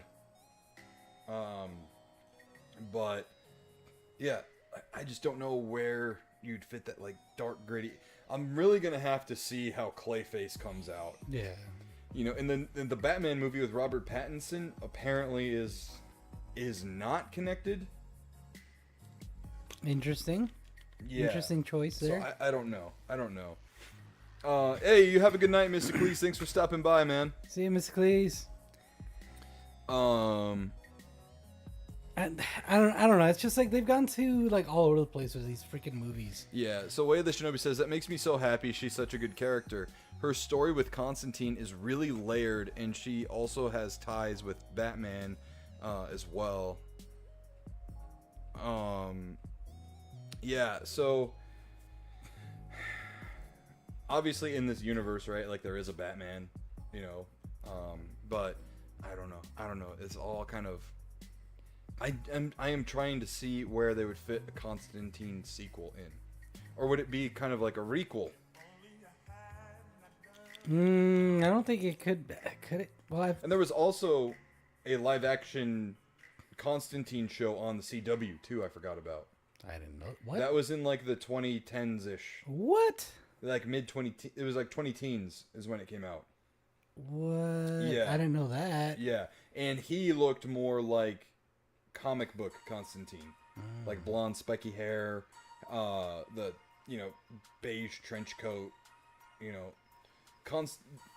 Keanu Reeves' Constantine kind of had the look. But it was Keanu Reeves. Keanu Reeves, you know, black hair and stuff. Which, I mean, he didn't do bad as Keanu. No, not as at all. Constantine. Not at all. I was going to say he didn't do bad as Keanu. And the guy who played live action Constantine voices Constantine in the animated stuff. Oh, wow. Yeah. So Shinobi says, I think a darker Constantine with ties to the newer Superman movie would actually be really great. Given the upbeat and positive spin the movie had, Constantine could be a great contrast to that. Yeah, I think so. It's just trying to like make it make sense. Yeah, it's like trying to tie Joaquin Phoenix's Joker to like the current like Superman or Batman stuff. Timeline wise, it doesn't make any sense. Yeah. Because that Joker movie takes place in the 80s. Mm-hmm. So, yeah. And then Robert Pattinson's Batman movie had a Joker in it also. It wasn't called Joker, I don't think, but it was the Joker. Had a fucked up, like, scarred all, big old smile and shit. You know? And he was already in prison in Arkham and whatnot. So, It's probably like before he became fully known as a Joker. Yeah. I don't know. You could, now that like he's free from that story of the first movie, you can fucking do anything with him. You know, and I think Constantine is one of those characters that kind of needs a little bit of supporting characters in it. Otherwise, it's just kind of like I will say, the original Constantine movie did drag in parts. I'd have to rewatch, but Yeah. I can't really say yeah or nay. Like, it was a little slow in some parts and whatnot, but there were also a lot of moving pieces as far as like characters go, like Gabriel and Rachel Weisz's character, Shia LaBeouf, so on and so forth, right? Yeah. But it was a lot of like plot pointing, like going from A to B to C to, there wasn't too much action in it. I think that's why the movie felt a little slow. Yeah. Like there was that fight with Gavin Rossdale's demon character, where he like shattered him. Oh. Yeah. Speaking of which, he is Gwen Stefani's ex-husband. He's a lead singer of the band Bush. Oh, wow. Yeah. Let's catch up with the chat here. Yeah, there's a lot going on. Yeah. E. Parker says, I'm sure with Gunn's history making schlockly horror movies, we will get DCEU movies like that. From the get-go, WB said that those Joker and Batman movies are their own thing. Have they said something about making them DCEU canon? That would be kind of dumb. Yeah, so I don't know. I don't think it's been completely shot down from James Gunn. He's kind of, from what I've understood, danced around, is that Batman our Batman or not? Yeah. I don't think he's actually said no. Way the Shinobi said, so a long time ago when Warlords of Draenor launched for World of Warcraft, in lieu of additional trailers, they showed scenes of a character explain the Warlords' backstories to introduce them and build hype. Yeah, I guess you could do that with Constantine. Yeah, because later on after AJK, Way the Shinobi says comic movies could do the same thing, making 5-minute shorts that give context to characters and settings to save exposition time in the actual product. Yeah, kind of akin to like those Marvel one-shots. Do you remember those? Yeah. But see, those, you had to like look for them. I didn't know about them until someone told me about them, and then I had to YouTube it. Yeah. AJK says, seems like Gunn is going for a brighter, lighter DCU. Not sure how I feel about that. Yeah. And then real fast, AJK also says, but the Lanterns TV show seems like it's going to be good. Right. So I had mixed feelings on the Superman movie. I also am not the biggest fan of James Gunn, honestly. Like his movie Slither was good, the horror movie, with Nathan Fillion. And Michael Rooker. Slither, I don't think I've seen that one. Yeah, it was like a very grotesque, like body snatcher kind of movie. Oh. Very gory. But the thing is, man, I don't want Guardians of the Galaxy DCU. And that's what Superman was like. And I was like, oh, God. Everyone is Star-Lord now. Fucking great. Yeah. Like, Superman felt too comical.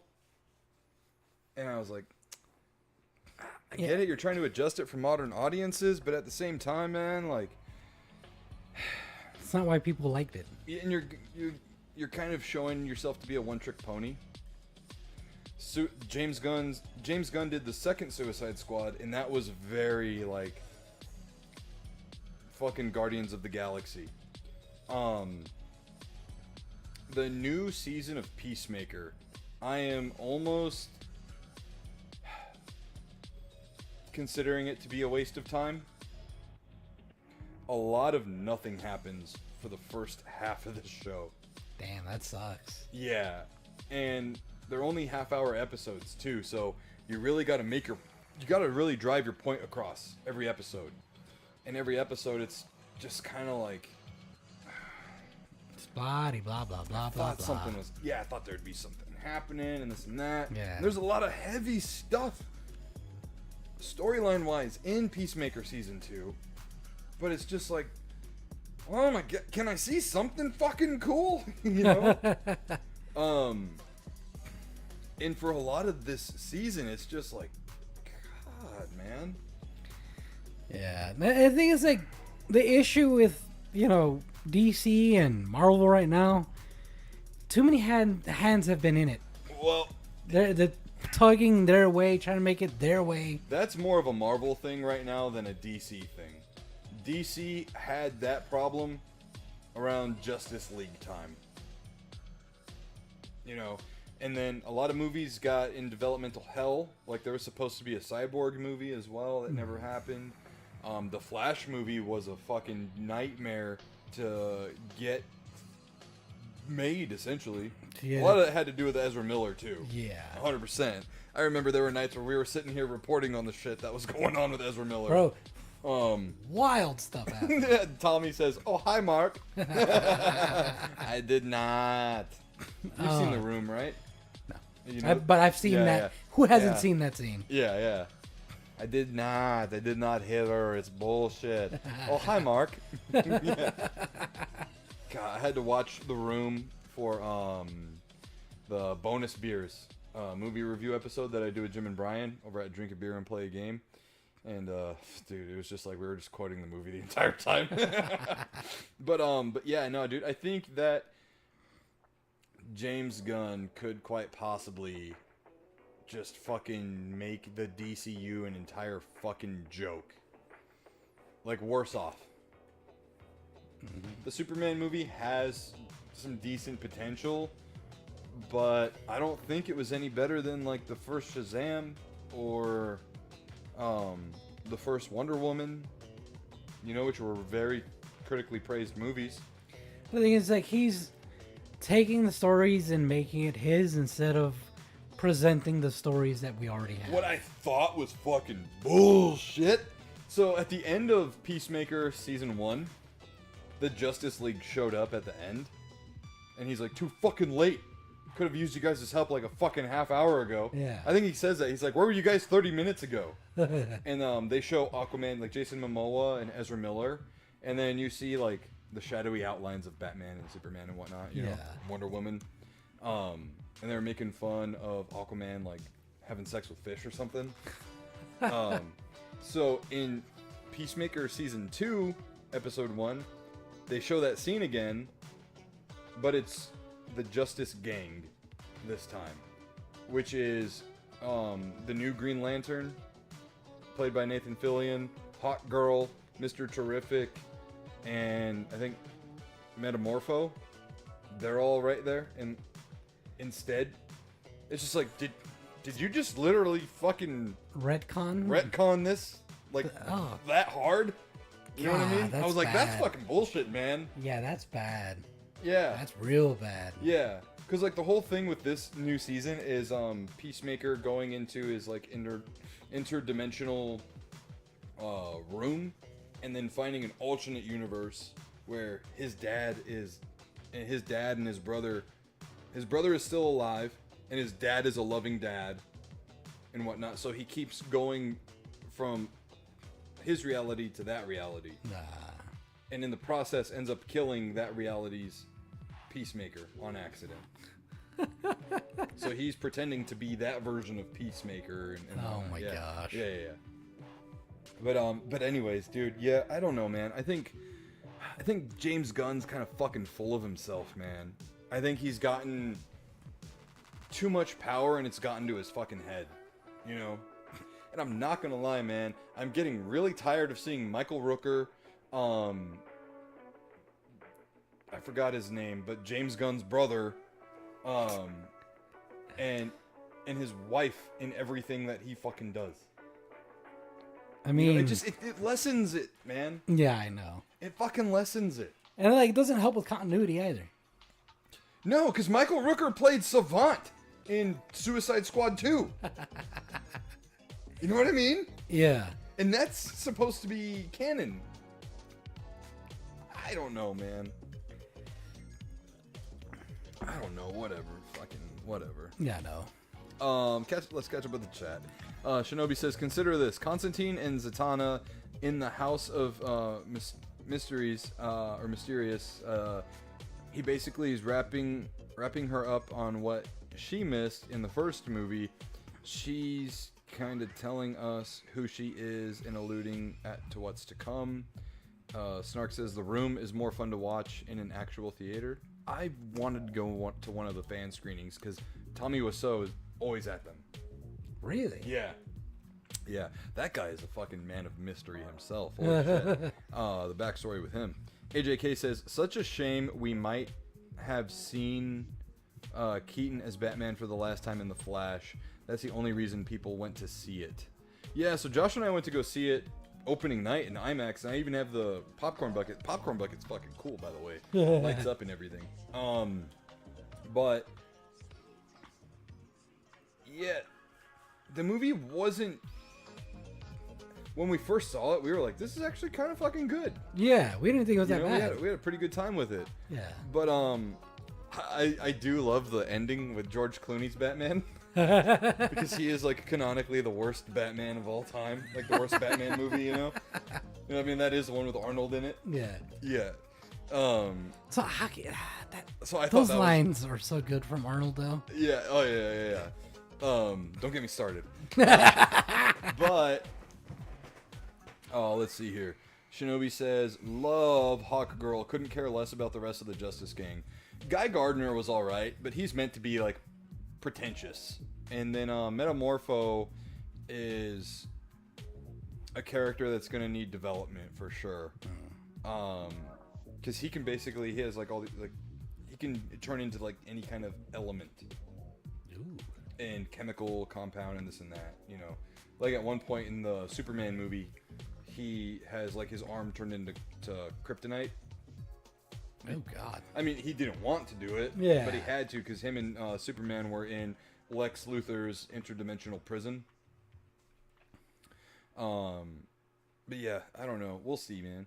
I think Constantine 2 might not even have to do a Zatanna like explanation if she is actually a character that's going to be in the Clayface movie. That makes sense, yeah. Yeah, the way they teased it too for her was like, you know, like a Rialto theater, how they have like the marquee outside. Mm-hmm. It says like Zatanna's magical show or something like that. Yeah, could just be a little Easter egg, or it could be like her being in the movie. I don't know. Let's hope it's her being in the movie. But I was gonna say, with all this, like, you know, talk about comic books and their movies, you know what needs to be rebooted and done properly? Spawn. I knew you were gonna say that. Yeah. That movie is in developmental hell. I know. I don't have high hopes, just because of the fact that it's still in. If it's still in developmental hell, yeah, there's very little Jamie hope Foxx for it. was cast to be Spawn. I think this was announced like 5 years ago. And Todd McFarlane keeps saying they're going to. It's gonna happen. It's gonna happen. It's gonna happen. I'll be right back. I'm gonna help Brittany with the food. All right, cool. No catch up. Wait, Shinobi says, I like Gardner's characters, but I really dislike how he looks. LOL. AJK LOL, same way. All right. Guy Gardner. I hear that name, but I always forget the freaking face.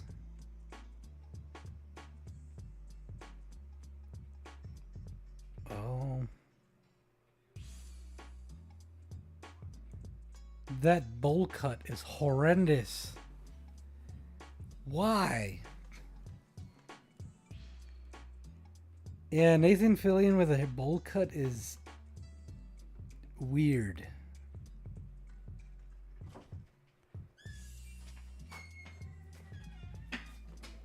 All right. God. What? That bowl cut on Guy Gardner is horrible. Well, I mean, it's supposed to be bad. I know, but oh my You know, God. that's like the whole thing with him is he thinks he's like the hottest shit. So yeah, hopefully we do get a Constantine 2. Oh, that'd be dope. But we can only pray at this point. Yeah. So Dan Forden, who everyone might know as the Toasty guy from the old Mortal Kombat games, has left NetherRealm Studios after 36 years. Wow. The longtime audio director has been considered synonymous with Mortal Kombat since his iconic Toasty catchphrase first appeared in Mortal Kombat 2 in 1993. So let's pull up some stuff from Dan Forden. I wonder why he left.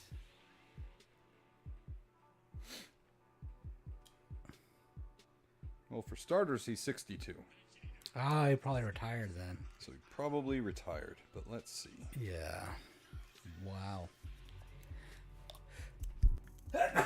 Bless you. Thank you. It says the voice behind Mortal Kombat's Toasty is leaving NetherRealm. This is from IGN, by way of Vicky Blake. Under the title, it says "Burnt Out" with a period. Few games have given us as many iconic one-liners as NetherRealm's fighting franchise Mortal Kombat. But this week, we've learned that the voice behind one of the most famous, Toasty, is leaving the studio. Audio director Dan Forden worked at Midway and then its successor, NetherRealm Studios, since 1989, most famously on the Mortal Kombat franchise. Wow. It's his voice that we can hear cry Toasty in falsetto when we pull off an impressive uppercut.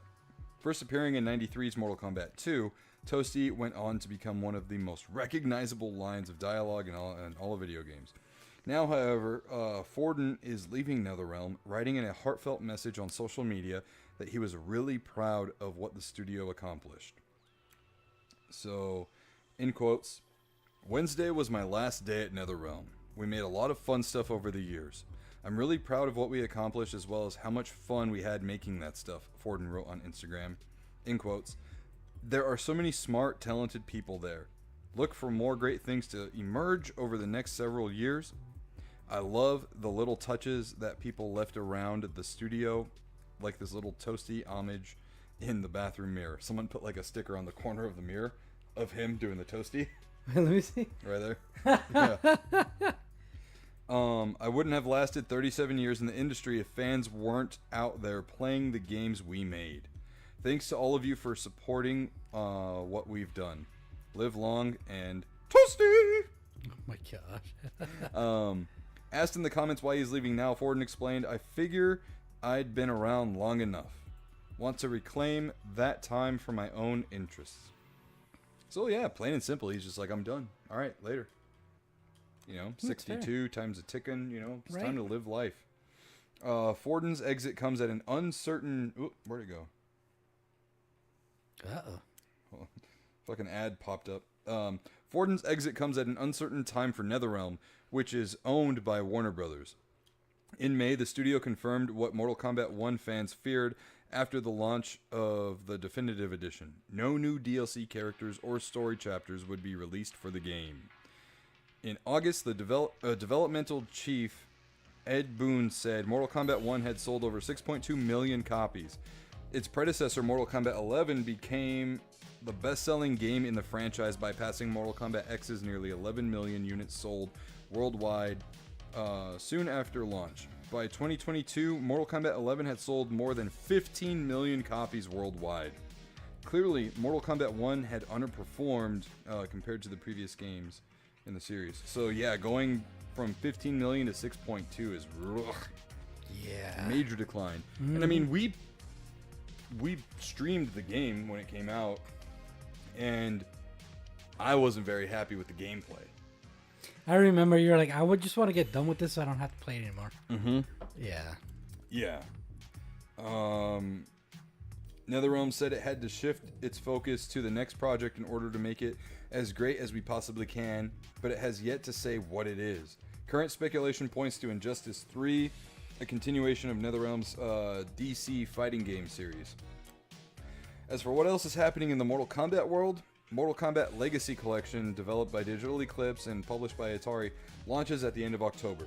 Movie sequel Mortal Kombat 2 has been delayed from October to May. It's thought Warner Brothers and New Line Cinema believe the movie, which stars Carl Urban alongside Adeline Rudolph, and more, will perform better at the summer box office given the wild fan response to the trailer. All right. So, anyways, that's that. Yeah, just newsworthy moment there.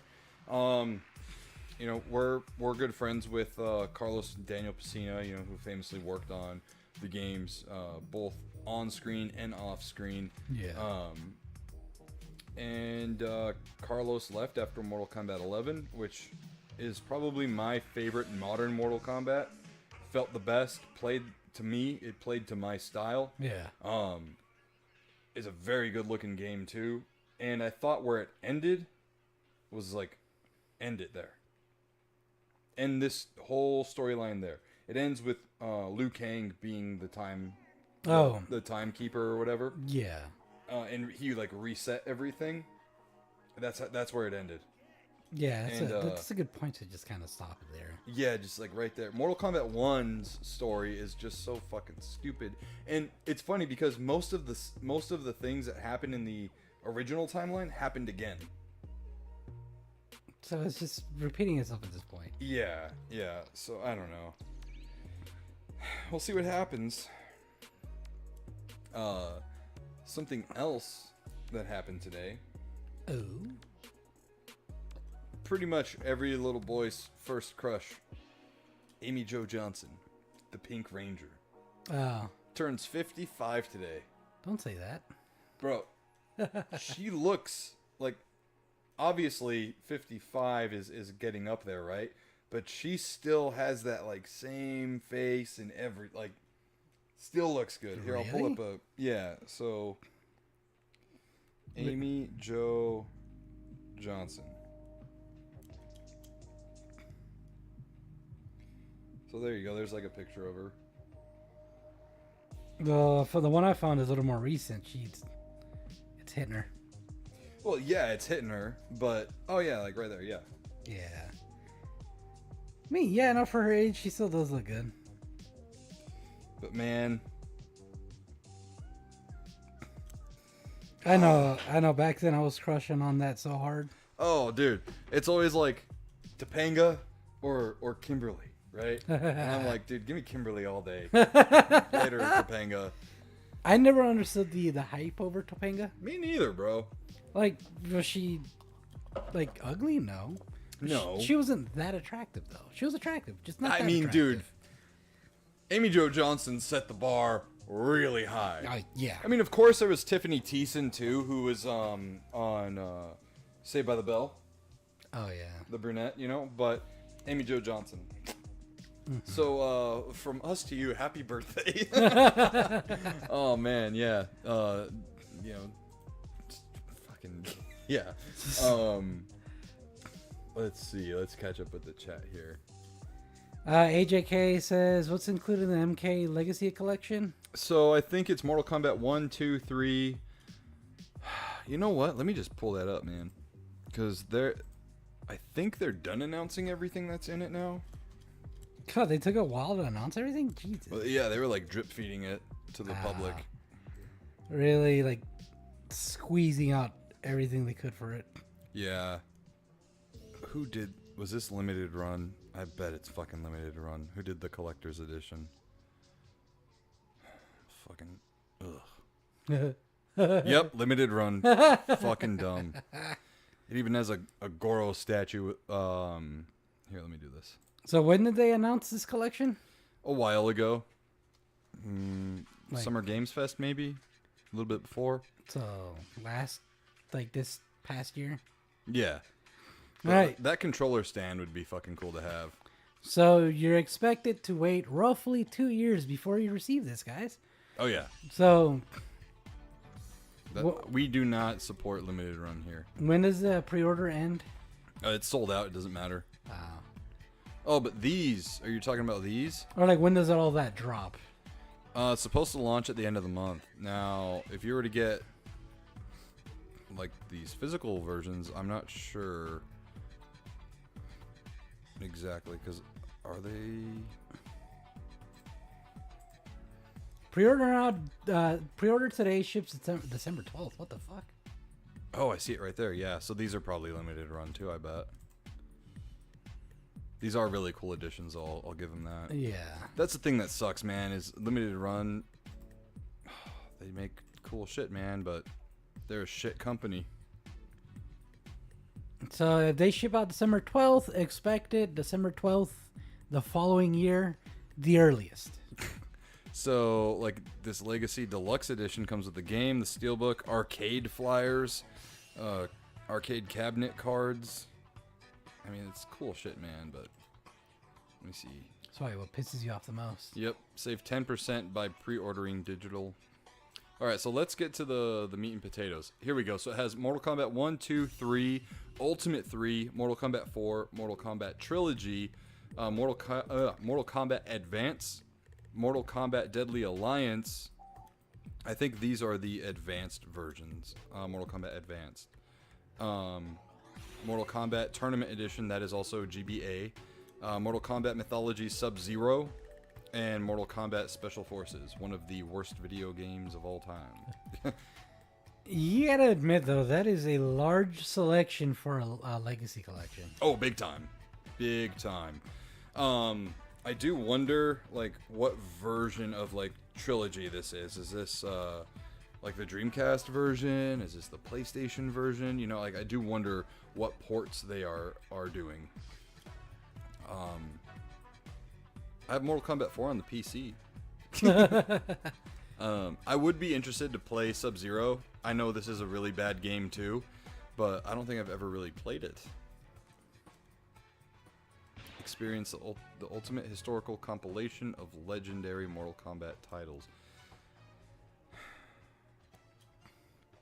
Snark says, I am curious to see how they do the timeline, as it's the same studio that does the Gold Master series of games like Atari 50.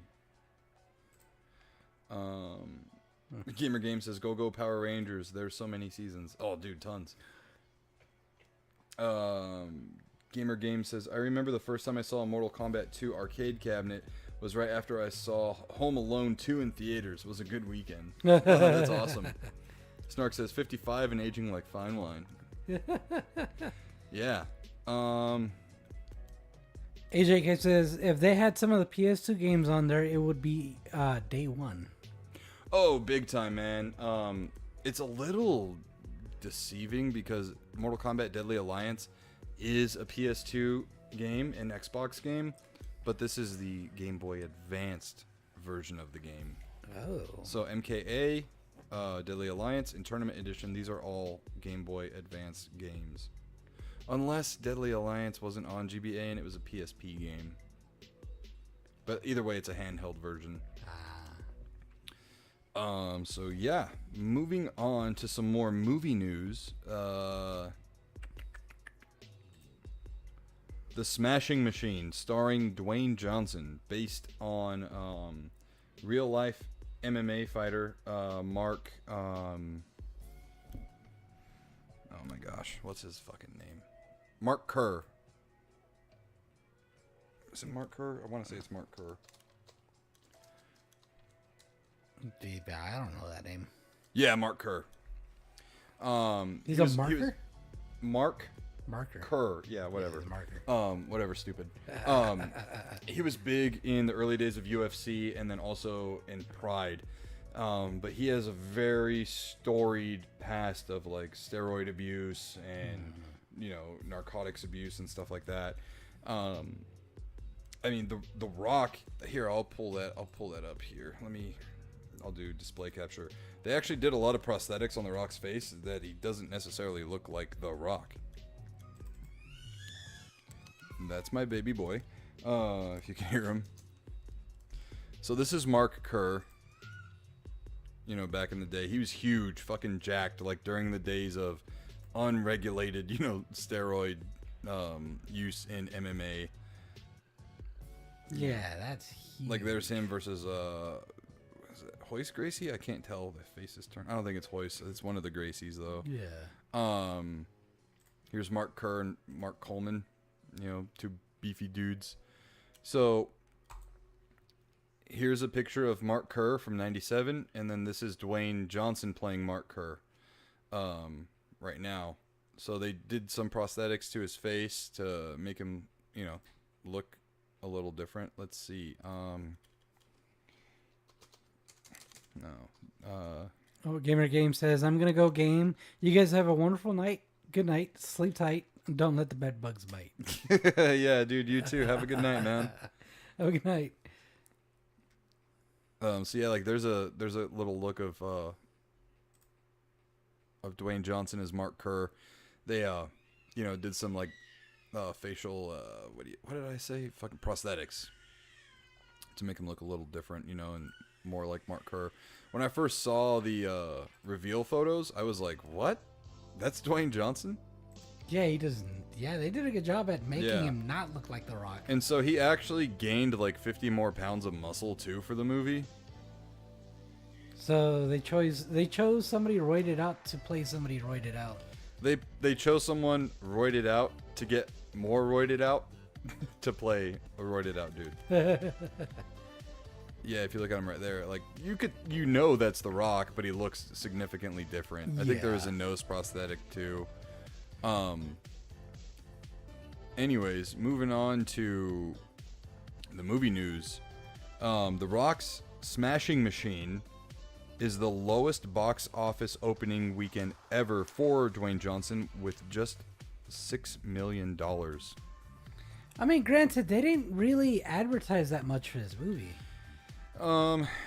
They did, but I think they did it in all the wrong places. I saw a lot of Smashing Machine trailers. What was the most recent WWE PLE? Was it SummerSlam? No. Oh, WrestlePalooza. At WrestlePalooza, when you were watching it on like ESPN or whatever, every ad break was like a fucking trailer for the Smashing Machine, like over and over and over again, and it was just like too little, too late. The movie was getting a lot of praise at like film festivals, but I believe it's an A24 movie. Let me see. An A24 is very like art house, fucking artsy fartsy. Like they did like Midsommar and elevated horror. I was gonna say, film festivals are not a good gauge. Like, especially if a movie does well in a film festival, it's not a good gauge on whether a movie's gonna do well with the general populace. Yeah, like it's got decent reviews. It's certified fresh, and it's got a good popcorn bucket there. So I'll tell you this: how I know they didn't do enough advertising, just in general, is because during work I get bored a lot when we're just not doing anything. I'm just scrolling through memes on Instagram. I see movie trailers all the time. Oh yeah. I only saw one thing briefly even mentioning this, and it was just a little snippet on this thing that's called Threads or some shit like that. Yeah, Threads. Yeah. Which I don't have that. I just saw it briefly. It's like The Rock and something, and I was like, that's The Rock. He looks different. Yeah. And then that's it. That's all I ever saw on it. Yeah, so E. Parker says Benny Safdie was the director. He's actually the villain in Happy Gilmore 2. He says, love his stuff, but I can't afford going to the movies right now. Yeah, see, like, this is a movie that I would actually see because I was a fan of Mark Kerr for a long time, growing up in the MMA world. But I don't really care for like A24 shit. I hate the term elevated horror. So this is the director. He did Uncut Gems. Yeah. Wait, he didn't what did he do in Oppenheimer? Oh, he was an actor in it. Okay. Yeah, Happy Gilmore 2, The Curse, Good Time. Uncut Gems was like one of the fucking bleakest movies ever. Is he directing this? No, Christopher Nolan's doing the same. So he must be acting in it again, I guess. The Odyssey? Yeah, it's not labeled what he's... I'm assuming he's an actor in it. Yeah. Yeah, way Shinobi. Doing well at a film festival means if you care about what it's about, you'll like it.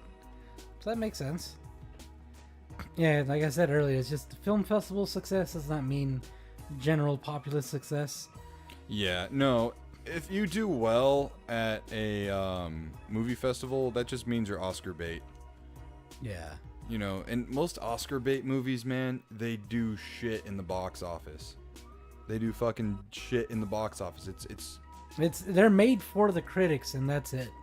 Yeah, let's see this article from Variety. This is pretty interesting. It says 6 reasons why Dwayne Johnson's The Smashing Machine was knocked out at the box office. I'm interested to see this. Let's see. Guess audiences couldn't smell what The Rock was cooking. That's the first sentence. Okay. Dwayne Johnson's R-rated sports drama The Smashing Machine was knocked out at the box office with $6 million, a tragic start and career worst debut for the A-list star. The initial ticket sales are also a huge blow to A24, which spent $50 million to produce and plenty more to market the film, and stands to lose tens of millions at the box office bus or whatever. Or moviegoers confused about what The Rock was cooking, The Smashing Machine features a rare dramatic performance from Johnson, who became a household name through action films and family-friendly franchises such as The Mummy, Fast and Furious, and Moana. Are you forgetting WWF? That's how he became a household fucking name. What are you talking about? And it wasn't The Mummy. It was The Mummy Returns. Jesus, come on. And it was Fast 5. Dude, fucking hate. Alright, whatever. In The Smashing Machine, he plays wrestler and UFC champion Mark Kerr as he makes a career comeback after battling substance abuse. It's a grittier and more emotional role for the WWE fighter turned actor, one that's far removed from the likes of Luke Hobbs, the Scorpion King, or the demigod Maui. Though critics are mostly receptive, audiences dismiss The Smashing Machine with a tepid B- grade on CinemaScore exit polls. Here are 6 reasons why. Okay. Audience identity crisis. Who was The Smashing Machine for? That's a lingering question after a dismal opening weekend. A24, a beloved indie film company, which I gotta say too, A24 has gotten so big to the point it's not really a indie film company anymore. Right. They have like franchises now. You know, like it's not an indie darling anymore. And I'm gonna say this too, man. A24 movies are pretentious as fucking fuck. Position The Smashing Machine as an art house drama with awards appeal. See, there we go. I just said it. Okay. No reason to cost the studio $50 million. Bro, 25 was probably on. Yeah, I was right about to say The Rock's fucking asking price was probably a decent amount of that. Stand Up and Jeer. In early September, The Smashing Machine was tracking to debut of $17 million, a decent figure in no small part because of Johnson's broad appeal.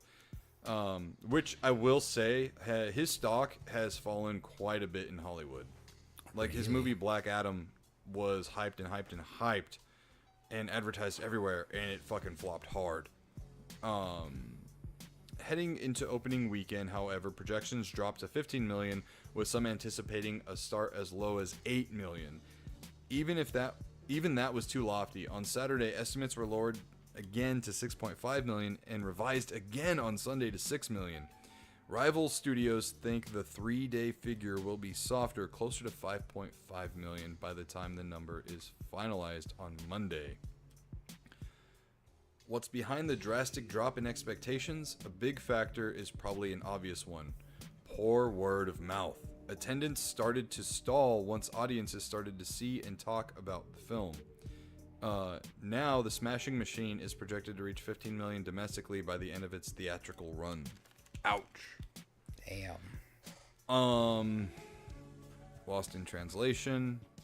When The Smashing Machine premiered at Venice, the film was embraced with a lengthy standing ovation and hailed as an Oscar contender. Shout out to resilient souls who stood and cheered for 15 consecutive minutes. Oh my god. That's pretentious as shit. What a fucking circle jerk, man. Uh-huh. Benny Safdie, best known for collaborating with his older brother Josh on films like Uncut Gems and A Good Time, took home the festival's prize for Best Director. But The Smashing Machine learned the hard way that festival buzz doesn't always translate to box office dollars. It's unclear now if the disastrous commercial turnout will hurt the movie's awards chances, but some films are just better enjoyed in the Lido. Can miss cinema. Theater owners can't stress it enough. Audiences need to feel a sense of urgency. Yeah, I mean,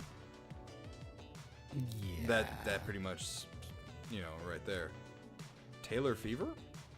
Taylor Swift was this weekend's big box office champion as the official release party of a Showgirl was number 1 with 33 million. That mighty figure is even more impressive considering the pop star's cinematic event wasn't announced until 2 weeks ago. It's true that Showgirl took some of the bookings for premium large format screens that A24 was expecting for the Smashing Machine, but analysts believe that figure was nominal, if anything. There's not a significant audience crossover between Taylor Swift's fan base and the male-driven sports drama, says Sean Robbins, director of movie analytics at Fandango and founder of the Box Office Theory. Maybe a small degree of premium large format screens weren't available, but I don't think it's related to the Smashing Machine's underperformance. As Reputation-era Swift would say, don't blame me. Like, I know for sure, like, for instance, Brittany and Evelyn went to go see that Taylor Swift, like, special thing. Yeah, and I was going to say, you can't underestimate Swifties, man. Yeah, I mean, a lot of Swifties are dudes, too. You know? I don't give a fuck about Taylor Swift. It's never been in my zeitgeist. Never fucking cared for the music. It's all, half of it's not even fucking written by her. You know what I mean? It's just all fucking formulaic bullshit to me. And I know I'll probably get backlash on it, but I don't really fucking care. Yeah, like buy meat now. Yeah. Just like Buy meat. But Swifties, I like to say it's like a cult. They're like the hardcore fans are like fucking cultists. Yeah. And they're fucking crazy. But yeah, like for instance, right? The economy is what it is, and not everyone can afford to go to movies all the time, right? So say you're a family of fucking 4, right? And you got a wife and a daughter who like Taylor Swift. And if you were gonna go to the movies that weekend, well, guess what? That's the movie that's getting the money spent on. Yeah. You know what I mean? Mm-hmm. And also too, like, poor word of mouth is absolutely right. Like, I don't know anyone personally who would be interested in going to see it. Maybe some UFC old heads and Pride old heads would go see it, but like there wasn't a lot of marketing either, man. I don't know what the fuck they were talking about, but there was I don't know, because they were saying like they spent a ton of money on marketing. I'm like, where? all on WWE and probably UFC. There was a UFC pay-per-view this weekend, but the movie had already been out. I don't know then. I don't know, man. You would think that they would plug it in as many fucking like football games throughout the last few weeks. You know what probably happened? Huh. A lot of people that were in marketing probably got a lot of kickback.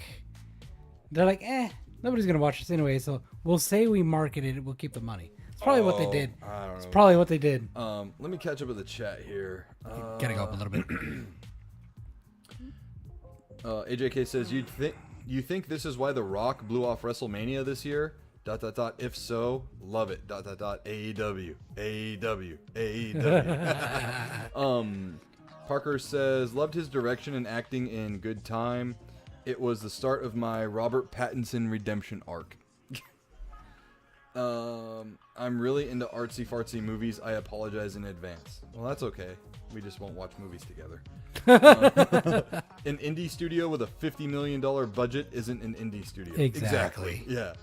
A24 was definitely onto something through the 2010s, but the past several years, they've been absorbed by their own success and are often a parody of themselves.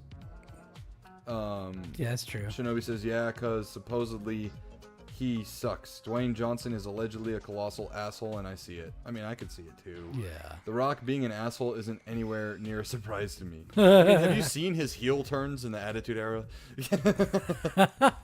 If I was the urgent viewer to smaller movies because Wait, hold on. I was the urgent viewer to smaller movies because of this Taylor Swift and Marvel bullshit. The franchise film has killed independent filmmaking in the theater. Yeah. So everybody's trying to make everything interconnected now. It's fucking annoying. Yeah. Shinobi says, yeah, man, because there's a huge crossover between Swifties and people who know Mark Kerr is. I mean, right? But again, I use my theory of like, well, you know, if you're going to go see a movie this weekend, you know, and the economy being the way it is, like, if your wife and daughter want to go see that movie, well, you know. You're a Swiftie for that weekend. Yeah. Hi, Bubba. You want to come here?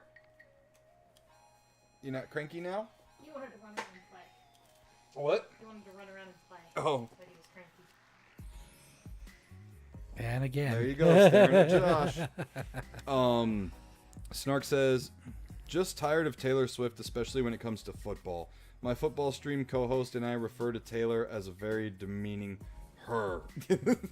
My gosh. Shinobi says, we're not a cult. That's something a cult member would say. It's not her fault that they decide to move the camera to her. Parker says, I don't know if that's a dig or anything, but obviously it's all supply and demand.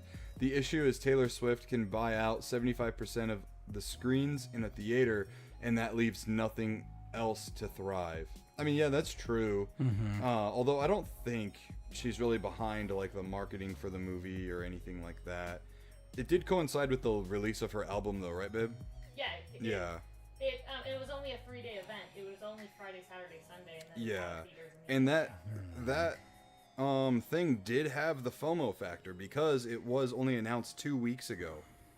You know, so it's like, oh shit. I mean, I remember when you told me, babe, the tickets went on sale, and I just told you, I was like, all right, get them. well, Just the get app 'em. crashed. Yeah. Of course. I will say, man, on Friday when I went to pick up Evelyn from school, there was a car in front of me in the parent pickup line, and they had that like window chalk all over it, and it was like Swifties for life and da da da. Like I was like, Oh, my oh boy, gosh. okay, all over the car. I think he's falling asleep on me. I feel his weight more and more on me. He's just like slowly just releasing the tension. Josh, is his eyes open? They're like halfway closed. Oh my He's god. just staring at me. This is your joy. Yeah. I just feel my head going more and more to the side because he keeps laying, and I don't want my headphones to hit his head. All the time when I'm working, it's like, Yeah, but it's daytime though. He's trying to go to sleep now. Parker says, I have watched this time and time again. The movie theater has been essentially dead to me for years now. Shinobi says, I saw the same trailer for it 1,000,000 times on Instagram, but that only started a few days ago. Other than that, I didn't see it anywhere. I totally get that a not insignificant number of men were dragged to a Swift movie over Smashing Machine, but not enough to make that big of a difference. Well, it's definitely not a date night movie for sure. Yeah. And I love how Brit is always referring to her. And I love how Brit is always referring to her. Like Taylor Swift, like her. AJK says, just to be clear, anything that helps AEW, I am all for. I do think The Rock is getting a little full of himself. Oh, he got a little full of himself a long time ago. A little? He's like a lot full of himself right now. Yeah. Eugene says, I don't care one way or another about her. There's a her again. But the cookie cutter corporate music like hers blows. Yeah, 100%. E. Parker says, oh yeah, like anything else in the entertainment industry, it's passed through so many checks, balances, and middlemen before prime time. And Snark says, and he's still staring at Josh. Oh yeah. Is he awake still? Oh yeah. His eyes are just like, he's like this. Like just dozing off, kind of? No, he's just kind of like, staring him down. he's got this like, I'm watching you look. Yeah. Yeah. Well, yeah, you know, I think people are also tired of The Rock in general. He's oversaturated. Like Kevin Hart. Like Kevin Hart, exactly. They go hand in hand, man. The Rock's head is so far up his own ass, he's achieved the golden ratio. Everyone's gonna have, what is it,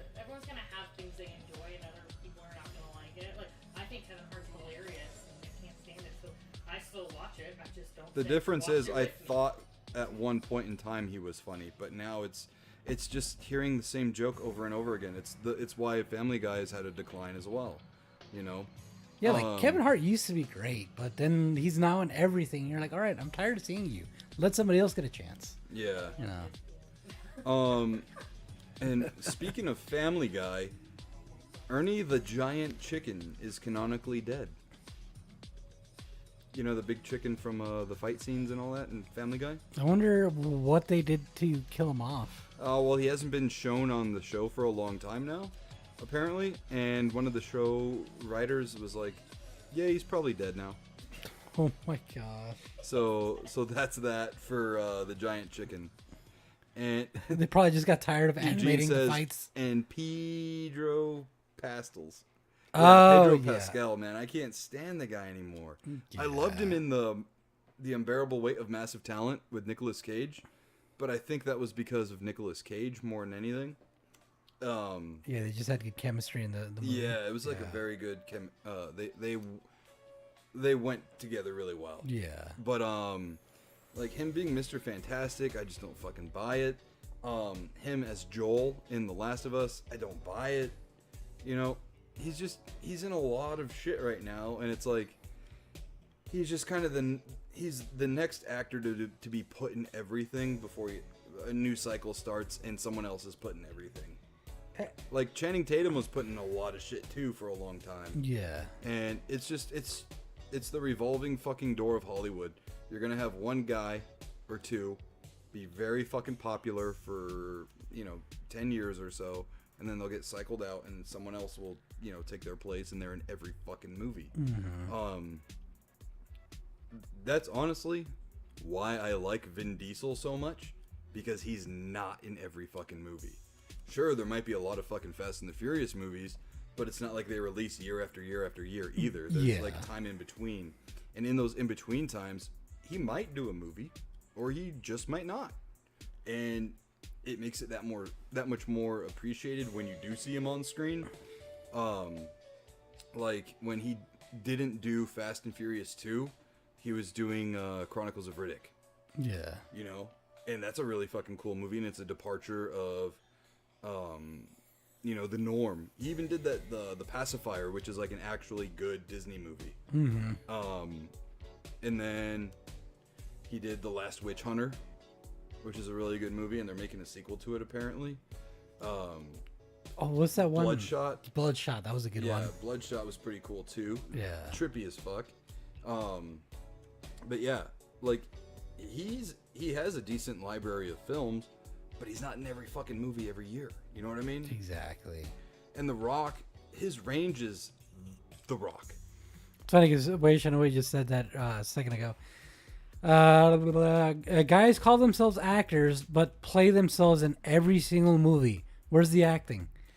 Yeah, I mean, there's a meme of Dwayne Johnson in 4 different pictures, and it's basically the same attire, but they're all different movies. Oh my god! It's like the beige jungle shirt. Oh. Mm-hmm. But they're 4 different movies. Yeah. That's ridiculous. AJK says, so the Smashing Machine is not a new Hulk movie. Got it. Hello, JK. Shinobi says, Pedro was fantastic until he found out that people thought he was fantastic, and now he has douchebag energy. Exactly, Shinobi. Yeah. I've seen like little clips like on like shorts or reels or whatever of people coming across him in public, and he is such a fucking diva. Really? Fucking diva. And again too, with his whole fucking I have anxiety, let me hold your hand, let me get really close to you, let me get right in your face like I'm gonna kiss you. Yeah. Even though your husband's standing right over there. Yeah, it's just it comes off fucking pervy, bro. And it's like sure, you might have anxiety, but if it's that fucking bad, fucking medicate or something, dude. Or find other means besides getting super physical and close with your coworkers. You know what I mean? Watch in 10 years, they're going to release He was actually touching me behind the scenes. I just wasn't too afraid to say anything. Yeah, I don't know, but Yeah. Come out real fast. E. Parker says, I'm ready for Pedro Pascal's artsy fartsy indie movie redemption arc 10 years from now. Eugene says, Vin Diesel's career never made it off that beach alive. Kidding. Riddick was the shit. Yeah, Riddick was really cool. He's been wanting to make a movie called Hannibal for a long time. And it's like about this conqueror named Hannibal. And like real world stuff, you know. I think that would be really interesting. I know there's a lot to it. He was like kind of like Genghis Khan in a way. Ah, okay. Yeah, like those old times. And he's been wanting to make that movie for a long time. No, he's got his eyes open, he's staring at me. He's drooling you're drooling all over my shoulder. Way the Shinobi says, I was a huge Pascal fan until he blew up like 2 years ago, and now I'm kind of put off by him. Yeah. Well, he just doesn't look like Mr. Fantastic, bro. And I like my comic book adaptations for the characters to at least look like their characters. At least to a certain extent. Well, I can't do that on the camera. Oh yeah, that's a lot of drool.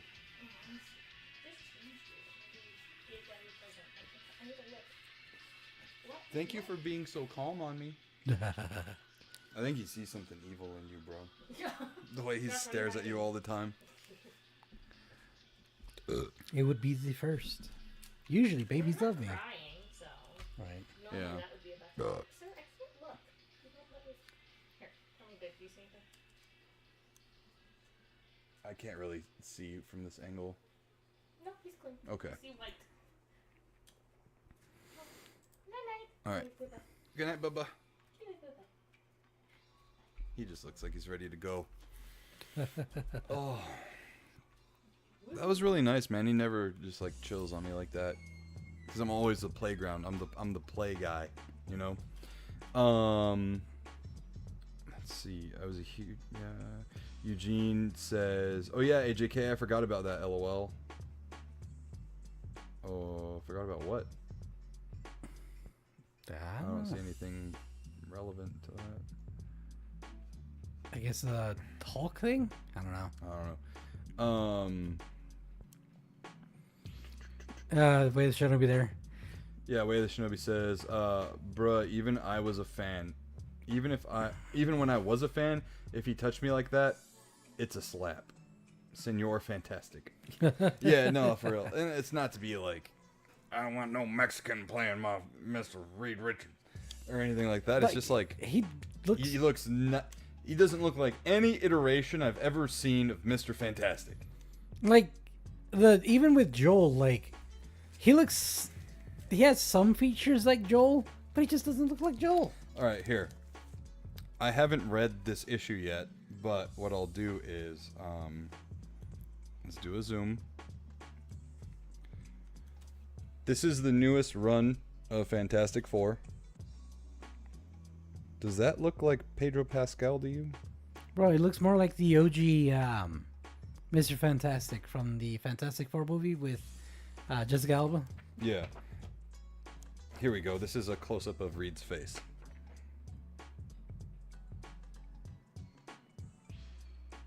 That's Reed Richards, man.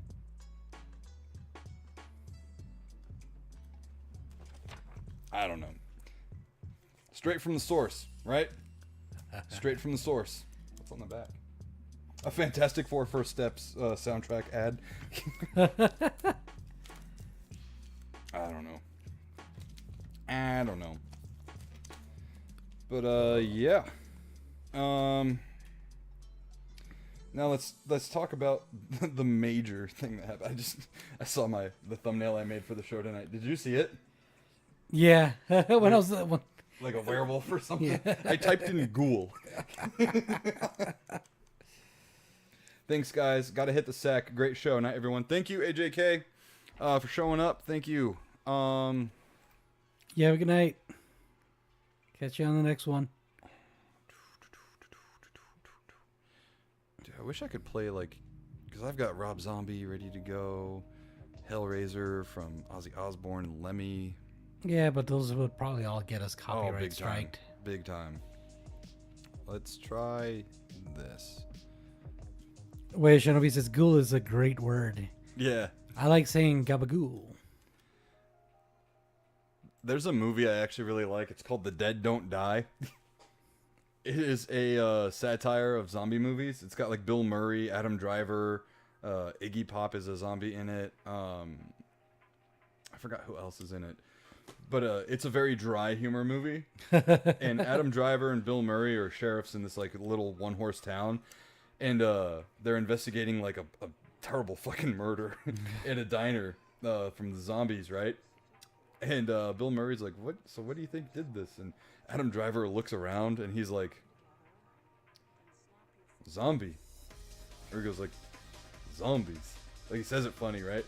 And then Bill Murray is like, zombies? And Adam Driver goes, yeah, you know, like ghouls. You know?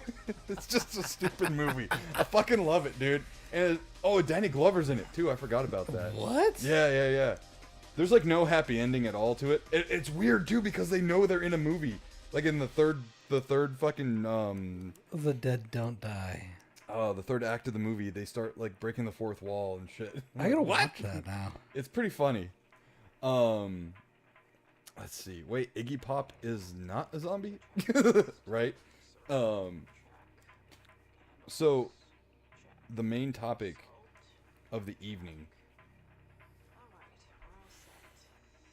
as advertised on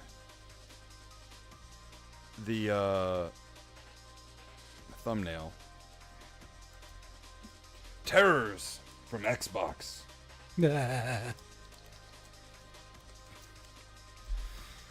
Oh boy.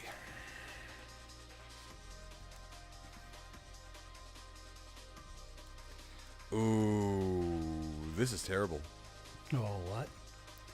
17 hours ago by Tech Radar. We'll read that after the initial. All right, hold on. The initial, reasoning for this. Yeah. Yeah, whoops.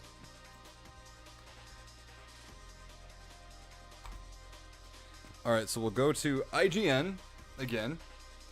Cancellations, anger, and frantic subscription stacking.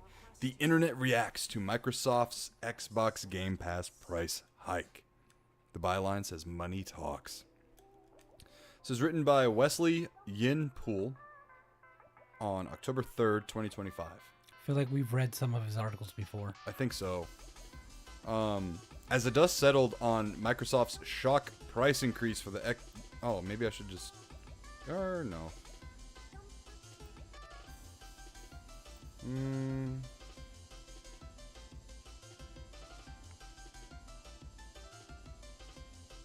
Okay, yeah, I guess we'll do this one instead. Oh, okay. This is also by the same guy on October 2nd. Xbox Game Pass Ultimate price rises to $30 a month. Microsoft adds more day one games and throws in Fortnite Crew and Ubisoft Plus Classics to help justify the cost. Ultimate jumps a whopping 50% in the US. Microsoft has kicked off October by announcing a significant price increase for Game Pass Ultimate, which comes just over a year after the last price rise for the subscription service. In July of 2024, Microsoft raised the price of Xbox Game Pass Ultimate from $16.99 a month to $19.99 a month in the US, with similar price increases occurring across all other markets. At the same time, it introduced a new standard tier at the original Game Pass Ultimate price point, which lacks day one game access.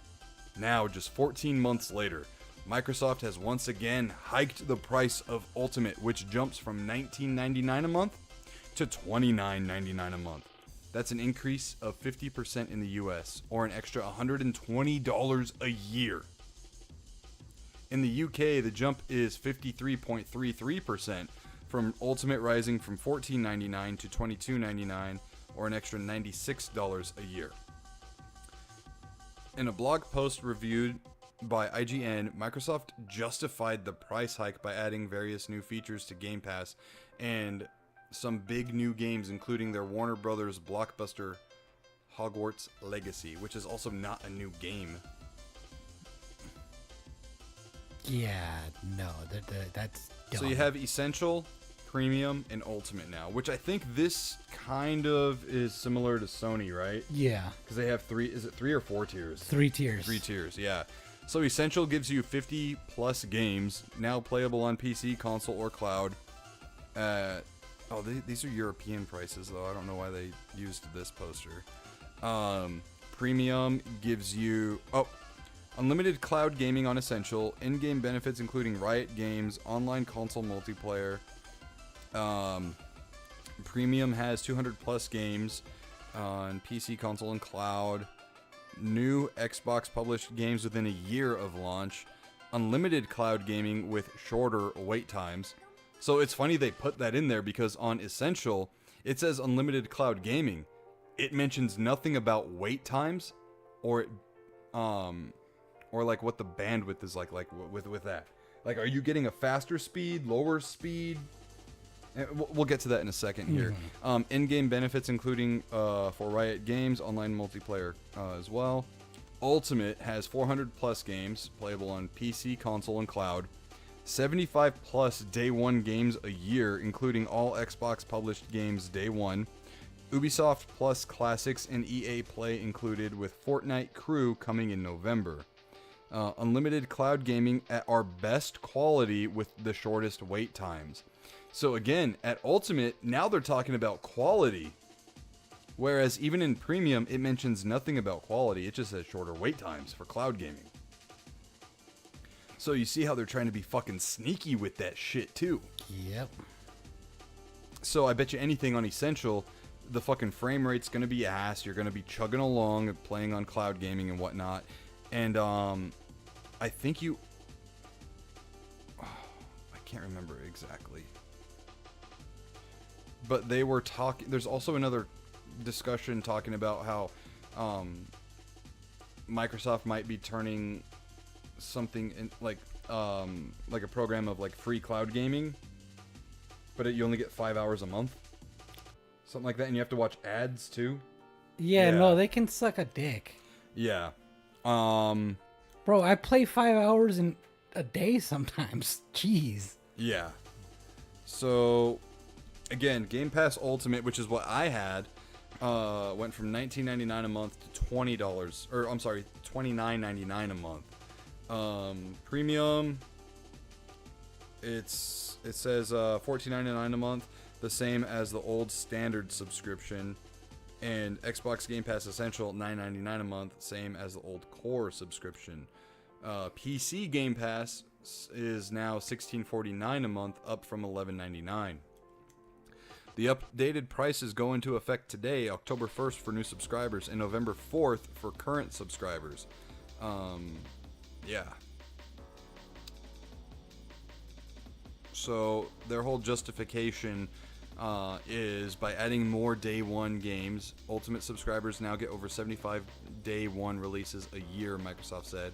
But that's also if they're actually going to release games on time, which never really seems to happen anymore. Mm-hmm. So that 75 day one, that should have a fucking asterisk on it. Yeah. Absolute asterisk. Throwing in Fortnite Crew. I don't know what the fuck that is. Yeah. And then they announced that like that's something huge. Yeah, and then Ubisoft Plus Classics. Let's be real here. What the fuck is a classic Ubisoft game? I don't know. Fortnite Crew is a monthly subscription for the game's Fortnite that provides exclusive content, including a monthly crew pack, skin, back bling, and pickaxe. The current battle pass for the battle royale, and access to current or future premium passes for other modes like Lego and music, plus 1,000 V-Bucks each month. So, it's a subscription within a subscription. So it's a fancier fucking season pass. Pretty much.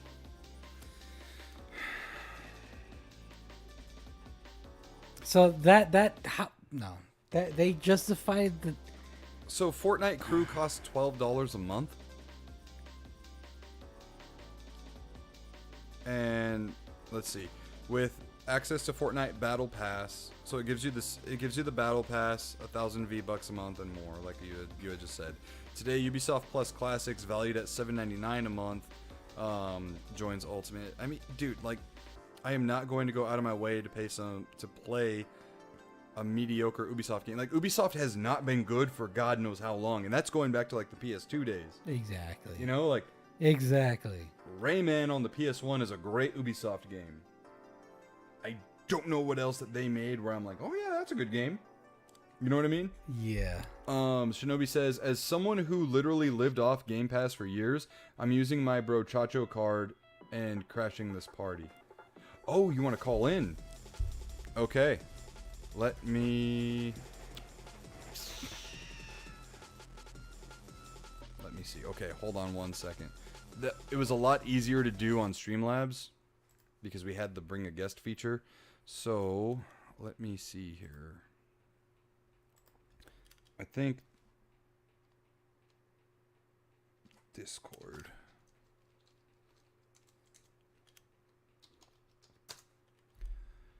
Let me open up Discord on my PC. Open Discord in my browser. What's my display name on there? Is it Nerdy Nick 91? I think so, yeah. Let me double check and see if you have any like underscores or anything. You do. Nerdy Nick underscore 91? Yep. Okay, let me see. I am a human. Please click on the object that is different.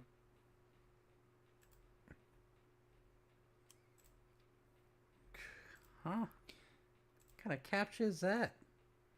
There's like smooth orbs and then like one that's all fucking wonky. Welcome to Discord. I'm on Discord. What are you fucking talking about?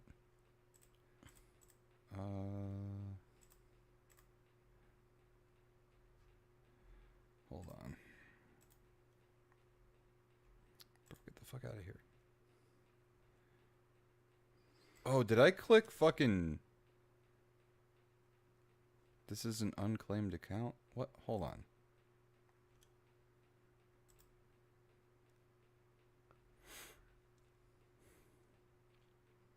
You're gonna have to go bottom left. Mm-hmm. The little wheel. You have to go to log out or something. Okay. Yeah.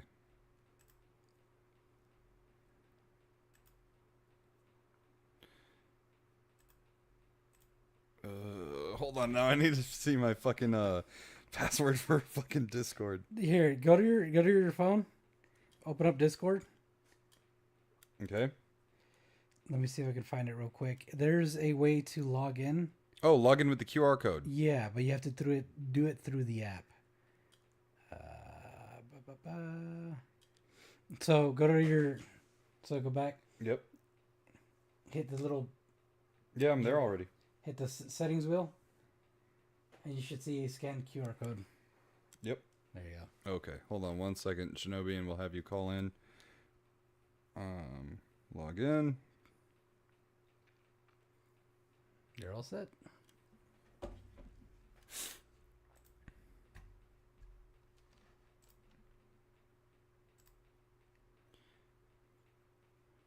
Okay, let's see. It's different on the PC.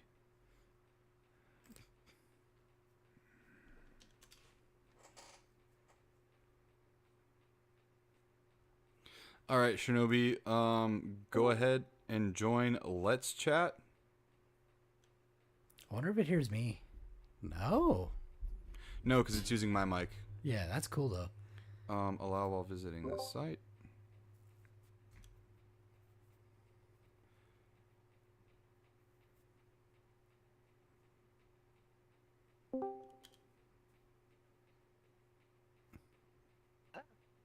Are you there?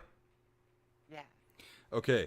Josh, I'm gonna need you to get on the stream and see if the audience can hear Shinobi. Yeah. Yeah, because I've got you muted now so that I don't have it. Yeah. Go. So we're just gonna see here for a second. Okay, Josh, I'm gonna need you to get on the stream and see if the audience can hear you. 1 second. I've got you. Oh yeah. Might want to turn them up with turn it up with just a little bit. Okay. Go down on the left side. Just scroll down a little bit, so you can see Shinobi's. Go up a little bit. Right there. Just mouse wheel down. There you go. Okay. Right click Shinobi. And User volume's at 100. Oh damn. Okay.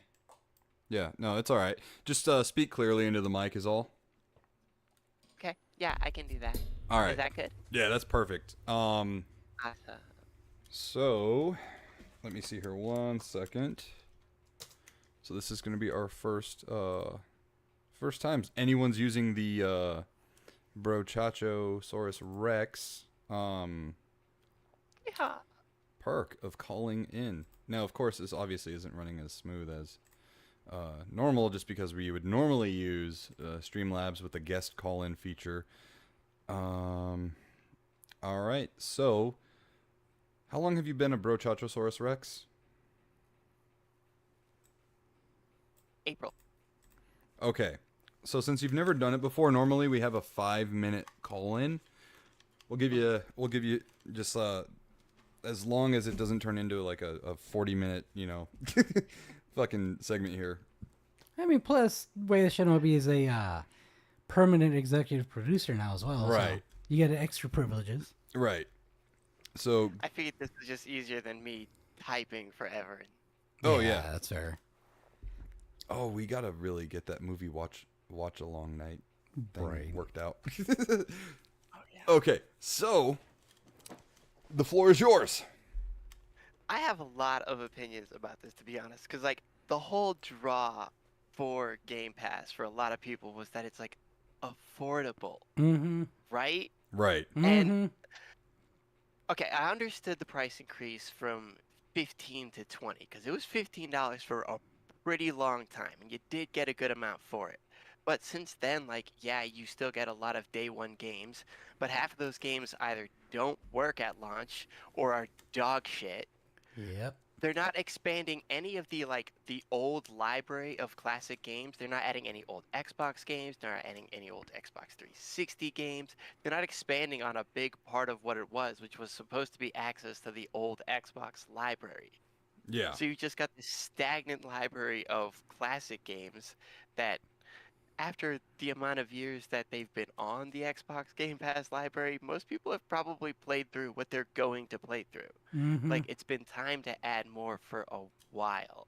Preach. And this whole idea of like, oh, we're adding Ubisoft Classic Plus and EA. Those were already part of Game Pass Ultimate. You had access to Battlefront and all of the Yep.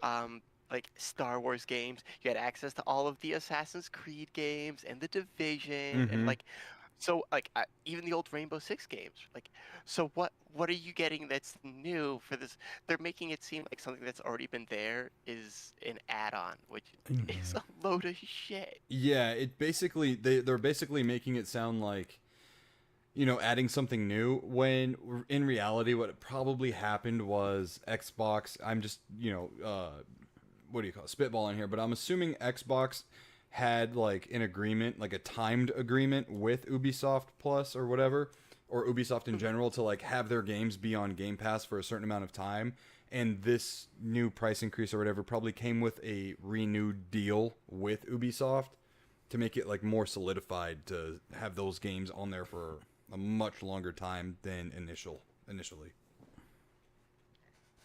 These companies also got to stop acting like these games are worth a lot of money to have access to. You know what I mean? Like, Oh, yeah. Assassin's Creed is great, but not at like $15 a month. Great, Yeah. especially Right. after you've played through all of them. Yeah, I mean, and honestly too, it's like I might go back and play Black Flag if I have absolutely nothing else to do, but I have many other games that I would rather prefer to play before going back to any Assassin's Creed game for that matter. I mean, they're kind of a niche game anyway. Yeah, they definitely are. And then the Star Wars games are hit or fucking miss. Yeah, yeah. I mean, Battlefront 2 did have like a resurgence recently, but aside from that, Outlaws. huh?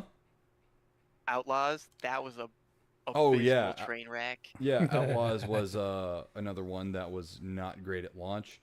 But yeah, I don't know. Yeah. What you mentioned about the quality and the wait time, I have Mhm. huge concerns about that. I bet I don't even give it 2 years before Xbox says they're moving all of those games to cloud only. And their reasoning will be so you don't have to download it, it frees up hard drive space.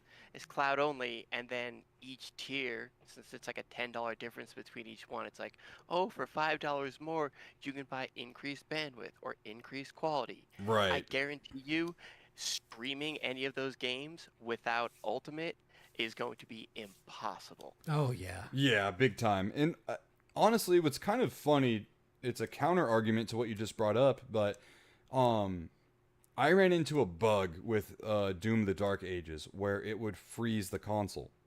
And it was a problem with the game itself, not like anything to do with Game Pass or anything. So the literal fucking FAQ for the game from Bethesda on their website said turn it off and try again, or delete the game and stream it. And that was like their hot fix, which was not a hot fix at all. But No. so I ran into that problem and it froze. It locked up my console. So I literally had to unplug the power cable to do anything, and then replug it back in. But anyways, I was streaming Doom: The Dark Ages, and to get back to the point, the game would tell me, "Are you like?" After I made progress and would turn off the game and come back to it, there would be a pop-up that says, "Are you enjoying the game? Have you considered downloading it? Like, why not download it?" So it kind of seemed like they weren't wanting people to play via cloud and would rather have you download the game. Now, I wonder if that would be the case for the smaller, less data-intensive games. Mm-hmm. So, like, Yeah. something that is like an old classic game that runs on, from the Xbox or like, early 2000s, that's not going to be super intensive to stream. But Right. And then I lost my train of thought. Tommy Boy says, I don't know if it was mentioned, but remember they screwed us once already by making the Xbox a literal brick if you didn't have the internet. And I think that goes all the way back to the Xbox One, when they were Xbox going to do One. it always online. Yeah. Oh yeah. It kind of, this whole price increase of everything, it just, for me, it screams corporate greed, like straight up. Oh yeah, without a doubt. And it's kind of like that meme of someone riding a bicycle and then sticking a twig in their spokes and then falling down and then blaming someone else for that. This is Xbox's own fault, and I just do not know how they course correct, because like Halo Studios is a mess and most likely not even in charge of the next Halo game that's supposedly going to be a remaster of Combat Evolved. There's so many games that don't make money on Game Pass for them, whether that be like games like Redfall, for example, which was abysmal and nobody played, and it wasn't worth the money for them to make in the first place. So they lose a lot of money on a lot of these games, and I think a lot of it also comes down to oversaturation, or no, monopolization of game studios. I know PlayStation started, they were the ones that kind of started that whole thing of buying up as many studios as they could, and then Xbox followed suit, and then also started to buy up the bigger studios than what PlayStation was buying. And the problem is now it's like, okay, well, we spent all this money, now we need to get all that money back. Mm-hmm. Yep. Yeah, and the thing about it though is they go about it the wrong way. So a lot of these, they look at short-term gains. They're like, okay, we can up the price by 50%, and we'll make back a lot of the money that we lost in some of these games that we didn't, make a massive profit on. Yeah. But then all these people are pissed, and they cancel their subscriptions. There's no plan B. Like there's no response to that, because all it is shooting themselves in the foot. And their attempt to save face is to literally piss on us and tell us it's rain. Like they're trying to tell us all that this breakdown, this price increase is better for everybody, when they're not adding anything new. They're just taking what they already had and just spreading it around. Even from a financial standpoint, this is a stupid idea, because it's not like anybody who, like the games that are on Game Pass, a lot of people played them because they were on Game Pass, and it was a bunch of games that Right. individually they wouldn't buy, but as a bundle, they're worth it. So now the studios that made those games that were on Game Pass, they're not getting any money. Xbox isn't getting any money from Game Pass because all of the canceled subscriptions, and they're in the red from these games that they made that didn't turn a profit, and then all these studios that they bought out and they haven't gotten any money back for. Like, what is the thought process in any of this? Like, who behind Xbox greenlit this and was like, yeah, that's a great idea. There's no way this is gonna blow up in our face. Is Phil Spencer Especially when- still the president of Xbox? Yeah, he is. God, yeah, that guy. He had like a promising start, but Jesus, holy fuck, has this guy like Oh yeah. really ran the brand into the dirt. So I just read here too. This is the article that I was going to go back to from Tech Radar. The Xbox Game Pass Ultimate, if we thought we had it bad here in the States, Australia is now $35.99 a month. Wow. I wonder what The conversion rate is? rate and stuff is over there. Yeah, like what is $35 to them as opposed to. Could like, you what's pull that up, $30? Josh? I'm looking it up right now. Yeah, I really don't see how they can defend this, like, reasonably, because, I mean, if they thought they were going to, any money that they were going to make with the price increase, they lost it immediately, because, I mean, so many people were going to cancel their subscription that it crashed the website.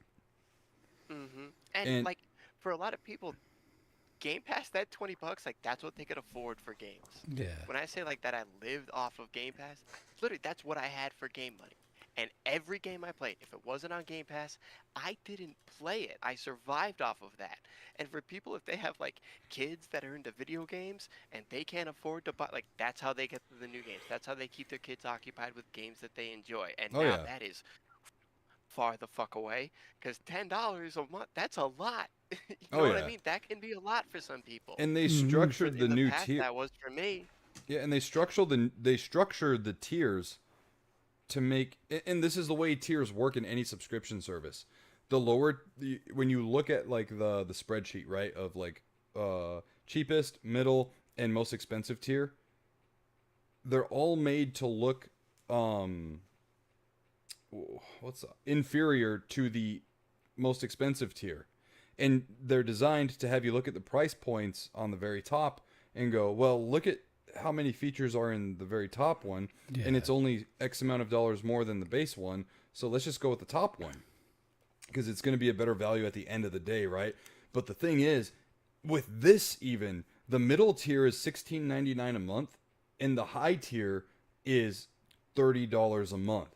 Twice that. So you can't even in good conscience, right, as a clear-minded individual, go and have that argument of being like, well, I'm going to get way more value with that one. It's only a couple more bucks expensive, right? So let me just sign up with that one. You can't even do that reasonably now. Yeah. You know? Yeah, because you're going to tell me that it's twice as good? Get the fuck out of here. Yeah. And I like how they were talking about Hogwarts Legacy being a big deal. I played that game to death and back, resuscitated it, and then played it to death and back again on PlayStation Plus a couple of months ago. So, like, and that's still only $20. Yeah. So what's the draw here? Yeah. They're getting all excited for a game that's 3 years old that most people are done with, and we're already played for free on PlayStation. The games that I care about on Xbox Pass now, I'm just gonna get on Steam, like Darksiders and a few other random games, and call it good. Yeah, I mean, I did straight up the day they announced it. I canceled my Game Pass subscription because there's no way I'm gonna pay $30 a month. Josh, what is 30 times 12? 360. $360 a year for Game Pass. You know how much PlayStation Plus's like premium one is? The highest tier a year, 160 a year. So even with Game Pass's original price point, well, not original, but the latest price of being $19.99 a month, that's still $239.88 a month, or I'm sorry, a year. So that was already expensive as fuck. And this is what bothers me, man. I remember, this is me sounding like an old man yelling at the clouds, but I remember when Xbox Live Gold was $10 a month. Dude, yeah. $120 a year. And that was before they even did games with gold, where they gave you 2 free games a month. Oh yeah. So I was looking at the price points and all that for PlayStation and how they set up theirs. You know what they do? They give you 3 options. Monthly, $17.99 for the premium. You can do a 3-month subscription for $49.99, or 12-month subscription for $159.99. The thing is, That's all it costs for the premium? for premium, $160 a year. That's still way cheaper than Bro, and Xbox Well, yeah, Ultimate. it drops 25% per Each- month. yes. Each bundle. Yeah, every tier you go, or every higher like amount of subscription you So get, or whatever you call yeah, it. so PlayStation Plus's highest tier, which also has a Game Pass like service. Yes, it's which not as even- which- good. No, but it even also goes back to the PS1, Yes, which is I fucking was gonna great. say, so the PlayStation one, like if we're doing a 1-to-1 comparison for the PlayStation versus the Xbox one, Mm-hmm. like, yeah, Xbox has some games that I absolutely love. Oddworld Stranger's Wrath, Halo, things like that. Yeah. Recently, what do I really care about that's exclusive to Xbox? PlayStation bangers? That list goes for days. It goes for fucking days. And Yeah. those games are all on that PlayStation library. And if they're not, they're backwards compatible with the PS5. Like, Yeah, I mean, as far as recent times go, I wouldn't say that PlayStation has like solid like banger after banger after banger. I mean, when you think exclusives for the PlayStation lately, it's like God of War and a few other games. I mean, in God of War Ragnarok came out how long ago? That's been a few years now. Yeah, and then for was it Horizon Forbidden West came out how long ago? A while ago, and it's on PC now too. Yeah, and that was like I think 4 years ago. Yeah, Spider-Man 2 came out 2 years ago, maybe 3.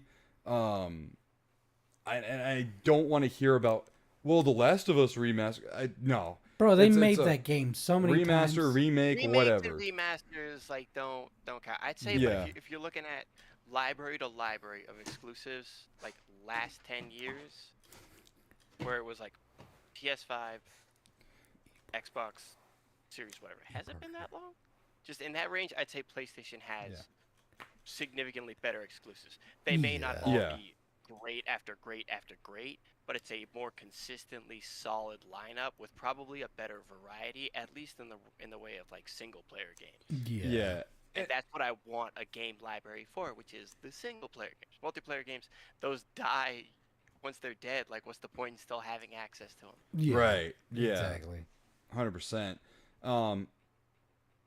But yeah, so Xbox Game Pass Ultimate at the price point of $19.99 a month was still $79.89 more expensive than PlayStation Plus's Platinum membership, like the top tier.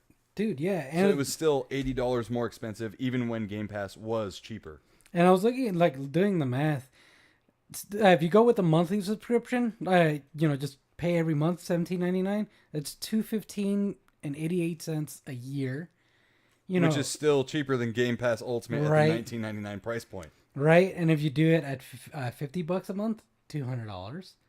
So Still cheaper. and they basically incentivize you to get the highest tier at paying yearly. Yeah. You know, because it's like it's literally like a $60 difference. Yeah. So you know what's funny, man, is I had an issue with what was it called? Xbox Gold. Right? It was when I was in college and we were on the 360 days. My gold membership was about to renew, but I was like dead ass broke. Yeah. And I was only paying like $8 a month at the time or whatever. And the customer service representative gave me not only 3 free months to help me out, but price locked me at like $8 a month, even though it just went up to like $10. Wow. Yeah. That's when they fucking cared. That's why you stuck They around have with them so really good long. customer service. That's why I stuck around. Right now, because my membership is effectively canceled, I can still use it up until the end of the month, but this will be the very first time since like 2007 where I will not have an online membership for Xbox. For me, it sucks. It sucks to say that because I feel like it's a little like of like cutting that relationship off with all the memories that were attached to it, you know? Yeah. In a certain way. But That's a lot of like, for each of us, that is a lot of our lives right there in Game Pass. Oh yeah. So I'll preface this with this. It really does suck for you. I'm sorry it had to happen this way. But welcome to my side. That's like, Oh, shut the fuck up. Shut the fuck up. Listen. I'm just fucking with you, dude. I still have a lot of games to play on my Xbox without the service. I know. But here, let's catch up with the chat. Eugene says, yeah, weren't they leaning into Call of Duty? Weren't they leaning into Call of Duty with a lot of their reasoning? Like, this is what you wanted, right, guys? I haven't got the full story yet. Sorry, if it was mentioned already, I was in the garage. And then E. Parker says, more like Xbox $360 a year, am I right? Thinker's Mover says, I turned off reoccurring sub, stacked it till next year with Ultimate, not renewing. I always found a way to stack it for 3 years at a time at a steep discount. It no longer worth it. Yeah. So, and my wife was even like, why don't you just, go to GameStop and because they're still selling the cards at $19.99, which is fucking great. And they've made posts about that saying like, we'll still sell them at this price. There's only a finite amount of cards they have. Yeah. But they're not going to up the prices and stuff, which I find to be really cool.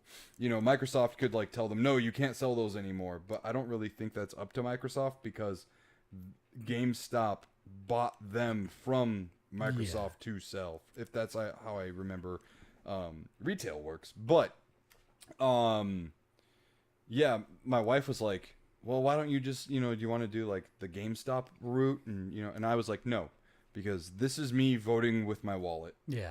I want to, like Josh is this way with EA, And like, I mean, I caved in because of Battlefield, but that's just one game compared to the countless games I've avoided buying, right? Oh yeah, big time. And I'm like, I'm done. I don't want to even going to the lower tier.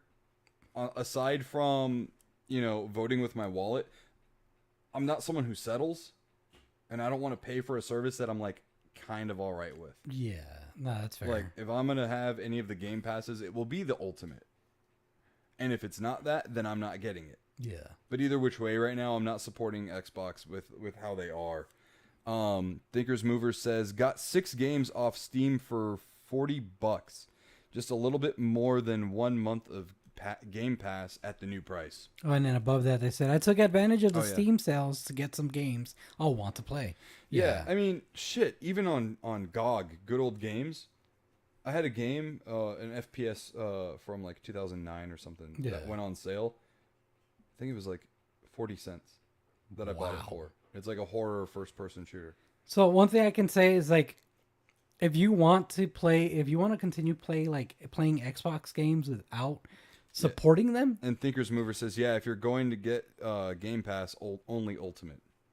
Oh yeah. Yeah, that's like the only way I would want it, you know? Yeah, exactly. Oh yeah, it's the only way worth having it. And I was gonna say, like, realistically, if you want to continue playing Xbox games without supporting them with a Game Pass, there's CD keys and Steam, which almost always have sales. And yeah, you just got to be a little patient, in getting some of the newer games. Or pre-owned. Like E. Parker just said, always buy pre-owned. Oh yeah, pre-owned. But then at that point, just wait a little bit longer, and you can. Unfortunately, you don't own the physical copy. But if you get Steam or CD keys, a lot of the time, some of their sales go up to 90%. Yeah, the thing is with that, though, you have to have a PC well enough to be able to play those games. Like my PC, I cannot play. I can't play Doom: The Dark Ages on it. You know what I mean? Yeah, I mean, so like if you want to play somewhere like their 2010 to 2020 games, your PC should be able to handle most games fine.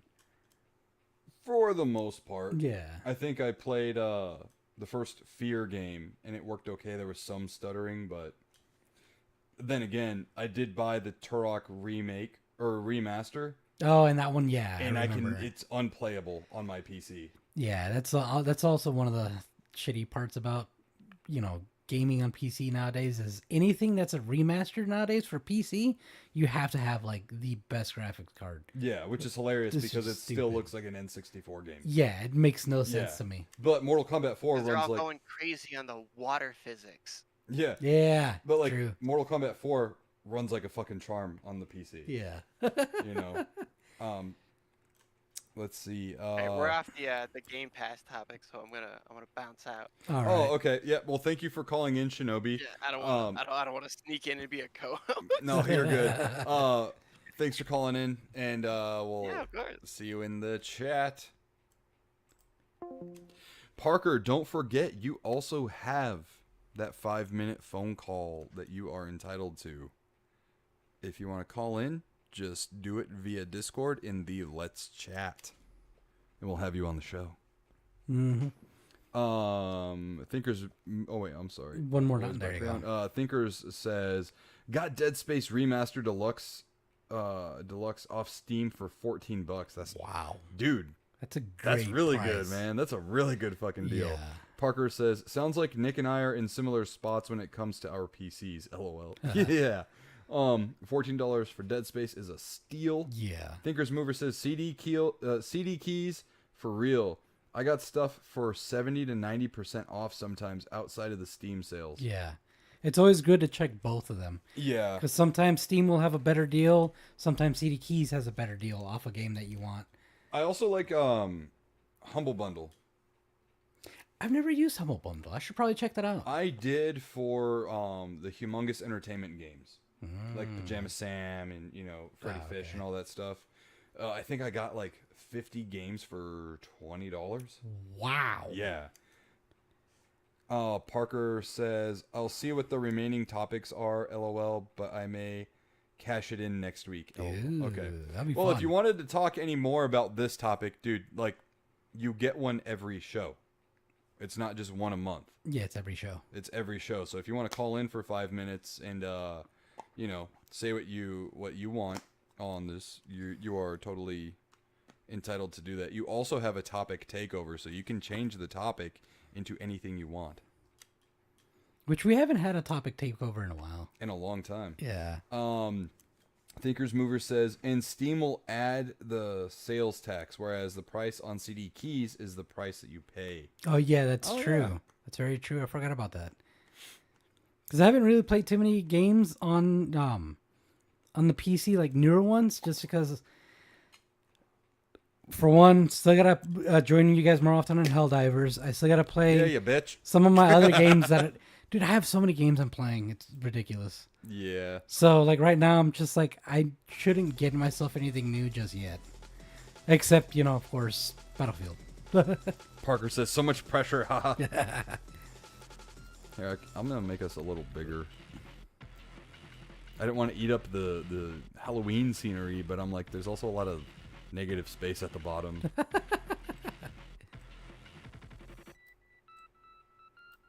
But yeah. It's always moving the thing I don't want to move. Oh, you can actually see the porcelain heads in the background now. Oh, there you go. So they have LEDs inside, and I left them on one night, and I came back in the morning, and they were all kind of like dim, and I was like, oh fuck, the batteries. Whoops, forgot to turn them off. They're replaceable at least, right? Yeah, they're the little disc batteries. Oh, okay. Yeah. But yeah, man, I am pretty upset about the whole price hike thing in general too. Like, another point that I was really upset about it was Evelyn and I play a lot of games together on that. Yeah. Minecraft being one of them. Gang Beasts. She plays Zoo Tycoon on there a lot. There's another game. Oh, Power Wash Simulator. We'll play with each other as well. Yeah. You know, and now that shit's like, it's gone. Of course, I can go buy a copy of Minecraft for like dirt cheap. You know. By the way, if I get a Minecraft game, maybe you guys will know this answer too. If I buy Minecraft, is it still gonna have all of our shit on there? Or is that save data staying with fucking Game Pass? It depends. Did you create an account with Minecraft, like the Minecraft thing, or did you use like a?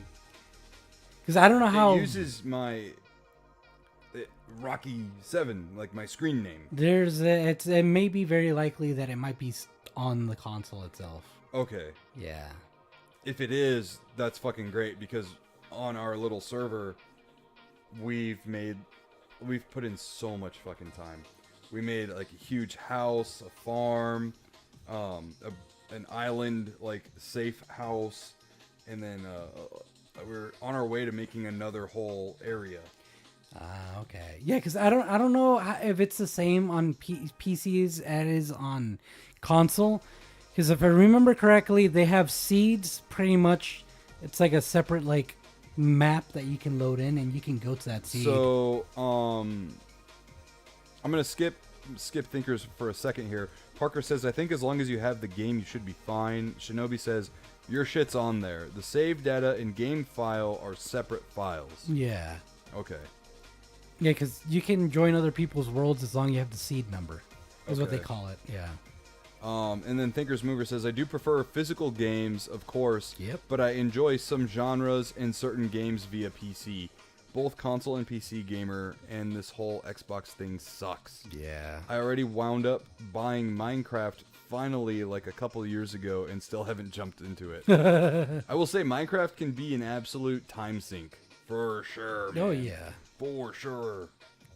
I was waiting for a squad rather than just play Minecraft solo.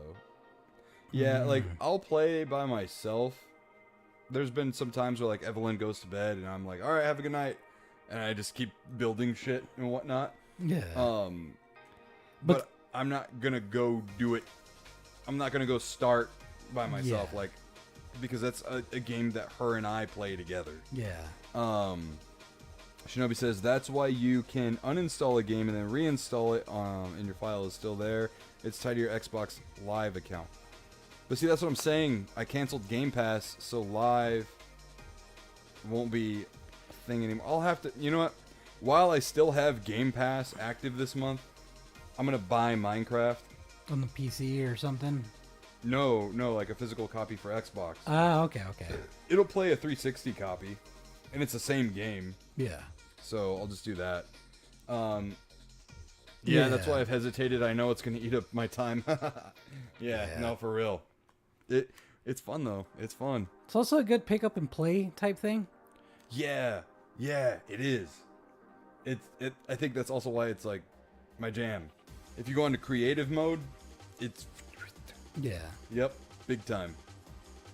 So yeah, I don't know. RIP to Xbox.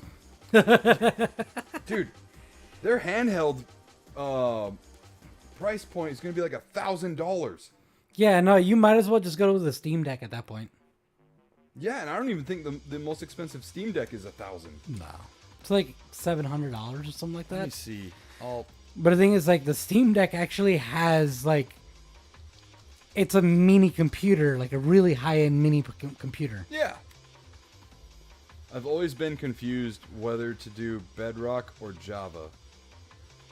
Now, I don't know what those are. Are those operating systems or something?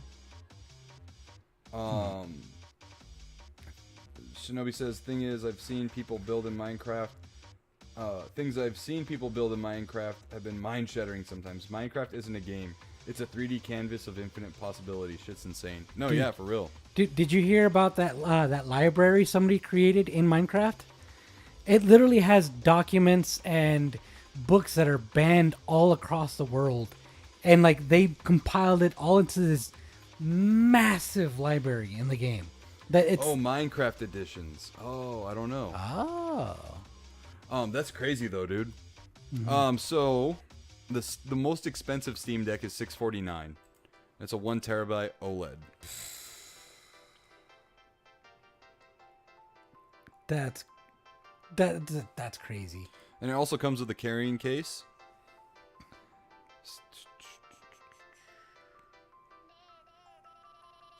You can get it now in 3 to 5 business days. Dude, if I had a Steam Deck, I would be on that a whole lot. Bro, like the game selection they have is insane because it's pretty much your Steam library. Yeah, what sucks though is you can't access like GOG. There should be a way to do it because it runs off Linux, so you would be able to like customize it and probably get yourself GOG games. Would I have to like jailbreak it? Not You think? well. Yes and no. Because it's not like you can just fucking turn on Internet Explorer on the thing. I'd have to Google it, but can the Steam Deck run? Yeah, Parker says the Xbox handheld is going to be the same thing as a Steam Deck in functionality, but it runs Windows instead of Linux. Wait, so what? The Xbox controller is going to be the same thing? Yeah, it's just Windows versus Linux. Ah. Thinker says they legit ruined the Series S and handheld releases with this Game Pass hike. No reason to play on those now. No, yeah, seriously. What's funny is I started off because there were no Series X's anywhere to be found in like 2021 in our part of the country. And I settled on getting a Series S. And I was like, this will be my Game Pass machine. And it was my Game Pass machine. And I actually ended up buying a Call of Duty Vanguard on there. Remember that? Yeah. And we played Vanguard for a while, and then I was like, all right, fuck, I'm done with this. Yeah. You know? But then I traded up. Actually, my Series S became a fucking streaming box.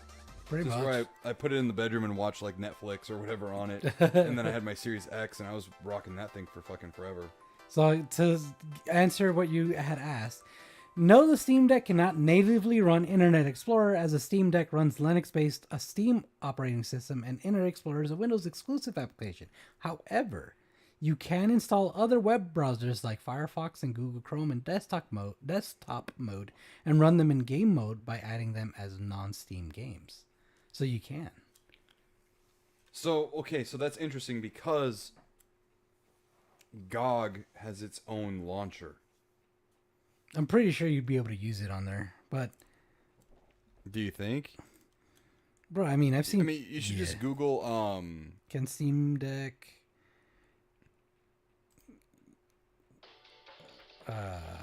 run GOG... launcher. Games. Or games, yeah. Yes, you can play GOG games on a Steam Deck by installing a third-party launcher like Heroic Games Launcher or Lutris in the Steam Deck's desktop mode to access your GOG library and download/play games. These launchers act as a bridge, allowing the Steam Deck to run non-native GOG games by using Proton, a compatibility. I can't say that right now. Compatibility layer for running Windows games on Linux.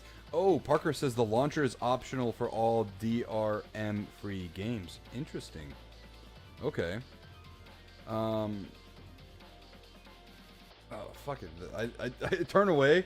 And then I look back in the chat, fucking blew up.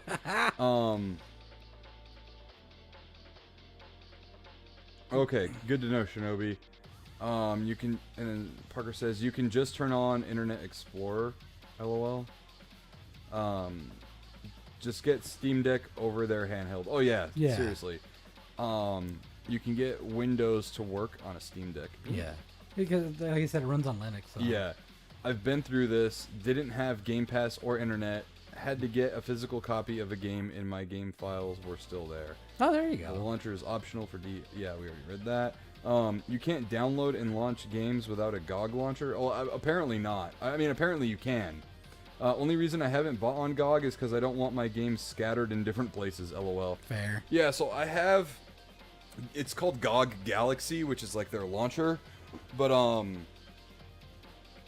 also have desktop shortcuts to run the games too. Yeah. Which doesn't run them through the launcher. I mean, yeah, because Steam does the same thing. Yeah. And the nice thing about Steam, though, at least from my experience, is like if the game ever freezes and you can't close it out and write normally, you open up the Steam app, hit stop, and it'll force stop the game. Ah, okay. You know, it makes it super easy. Or forever physical, baby. Yeah, no, it sucks that most PC games nowadays are. Dude, you know what really sucks? I want to play Lego Island, and it is not on anything. And to get the game to run on modern PCs is a nightmare. So that sucks. Oh. Oops. Let's do this. So yeah, you're much better off just getting a fucking Steam Deck. And there's no monthly subscription to it. Just need to have internet. Yeah. And you just buy the games off it, and you're good to go. It has a docking station? Yes, it does. So then what, you just use a fucking HDMI? like third-party controller? You can, or I haven't really looked into that. Did I think about that? Huh. I'm pretty sure you could hook up your like Xbox or PlayStation controller to it. Let me click on it and see how that works. Cause yeah, it docks HDMI, Ethernet. It's got Ethernet. Oh, fuck! Wow. Turn around again. It did that really fast. So it's got. Is that 2 HDMI ports? I think one of them might be one of those PC ports. Yeah. So either way, USB-C for power, HDMI, Ethernet port, and 2 USB ports. It's literally showing an Xbox controller. Yeah, you for should what's be compatible. Yeah, you should be able to use it. You can hook up a 3D fucking printer to this thing. Dude, you'd be surprised. People do some crazy stuff. Holy shit. Yeah. Yeah, so you just use a fucking Xbox controller somehow, and that's interesting, bro. It's funny because Xbox just pretty much made a believer. All right, I know what I want for Christmas. Xbox did something that nobody else could have done and made Nick a believer of the Steam Deck. Yeah. Thinkers says, yeah, I love just hitting stop on Steam rather than needing to restart the PC. So basically, it can be your handheld and stationary. Yeah. Dude, yeah. Which is what crazy. sucks is Helldivers is not cross-platform progression. I know. Dude, I could play Helldivers on Steam Deck. Bro, just be happy you did not get Helldivers on Xbox. Right? Ooh, God. I was going to. There was a time where I was like, maybe I'll double dip. Restart, Yeah. so you can like. It's worth you playing and grabbing everything again. Yeah, but I wouldn't buy all the war bonds again for sure. That's fine. You just the ones that you know you'd want. Because you can farm for most of them. Oh well, yeah. Farming, yeah, but like, yeah. To catch up to where I am now, whew, that's a lot of money. Yeah. Probably a convenient option for LAN parties instead of hauling a gaming PC. Oh yeah. Oh. Oh, Oh yeah. And then you have the dock. So $80 for the dock. It's a lot cleaner too. Like you don't have as many cables and wires and all that. Yeah. Dude, the display it's looks really good. It's OLED, man. Oof. Yeah, I want one. I want one. Oh man. Just trade in that fucking Switch 2 and Dude, Nintendo is severely fucking slacking when it comes to, Switch 2 exclusive games. Bro, don't they have like 3 or 4 right now? That's It's it. fucking slim. Yeah. Very slim. All right, so Microsoft defends Xbox Game Pass price hike after backlash, and I'm certain it's just digging a hole for itself at this point. This is from Tech Radar. The byline says, "Sigh, I can't say I'm surprised." So it's becoming increasingly evident that consumers aren't happy with Xbox or Microsoft in the new Xbox Game Pass prices, with the ultimate price or with the ultimate tier hike being the worst offender at $29. So yeah, Australia $35.99 is equivalent to like 33 and change or 23 and change here. And it doesn't seem as though Microsoft is backing down on the decision either. As reported by Tweaktown, okay, weird name. Microsoft's director of gaming and platform communications, Dustin Blackwell, said that Xbox Game Pass price hikes are, quote, never fun for anybody, but insists that there's more value being added to Game Pass plans in a statement to The Verge. The stance seems at odds with the fan reaction that stemmed from its initial price hike announcement, considering the mass cancellations alone. Yeah. I doubt comments of this nature will sit well with consumers, regardless of Blackwell's efforts to provide better reasoning for price increases. In fact, his comments suggest Microsoft won't walk back its decision, even if it means losing subscribers, which is already happening. With the new ROG Xbox Ally X priced at $9.99, alongside both Xbox Series X and S's consistent price increases, and now a Game Pass model that will cost $360 a year, it's safe to say that Microsoft isn't doing itself any favors at this point. Analysis. It makes more sense to game on PC over Sony or Microsoft's consoles. I don't know about that. I don't know about that, but with measures like this from Microsoft, PC gaming is becoming far more appealing to console players. Many would argue, including me, that it always has been. While none of the Xbox Game Pass price hikes are great news, PC Game Pass remains the cheaper option over Game Pass Ultimate at $16.49. Which comes with new games on day one. So that's interesting to pause right there for a second, because on the tier sheet, it didn't show anything for PC. Yeah, that's true. Yeah, so I wonder what PC Game Pass gets. Besides PC Game Pass, the PC ecosystem offers multiple affordable gaming options.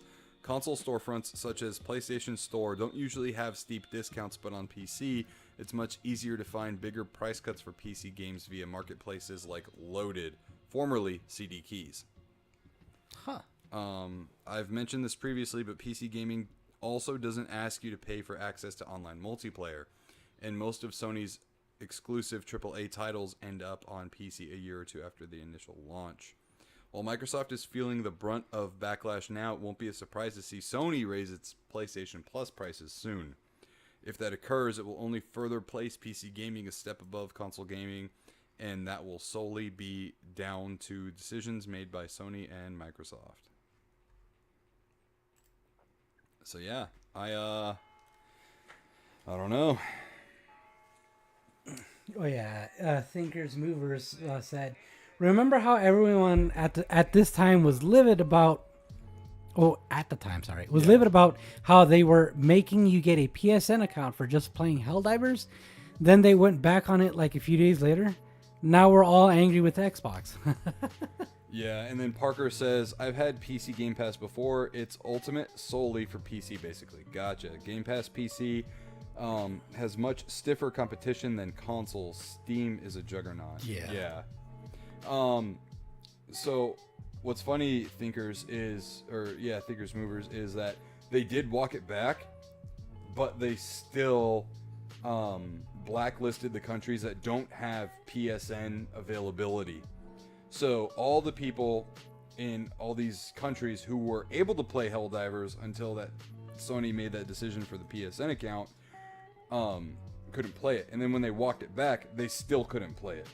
Yeah, it wasn't until sometime a few months ago where they fully walked that back on a decent amount of those countries. I don't think they did it on all of them. No. But just a decent amount of them. An easy fix for that would be just to get a VPN service, though. Yeah.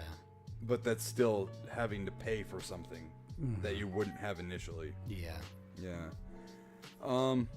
So yeah, in closing, I think this is a terrible fucking move, and really cements the tarnish stamp on Xbox's legacy. You know, looking back at the OG Xbox in the 360, those days are still in memory, but they're like a huge distant memory now. Yeah. You know, Xbox used to be the console that was like edgy and fucking cool, you know, like Mountain Dew and Xbox and Doritos, you know what I mean?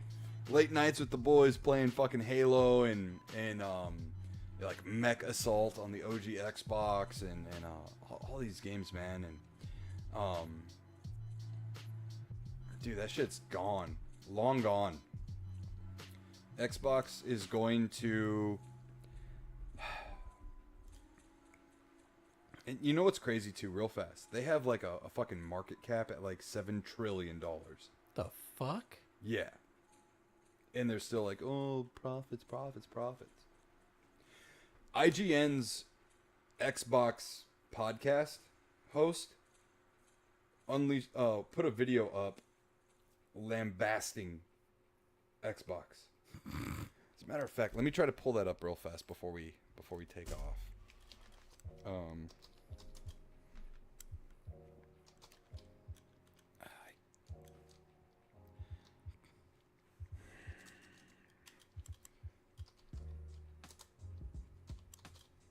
Let me see. Ryan McCaffrey.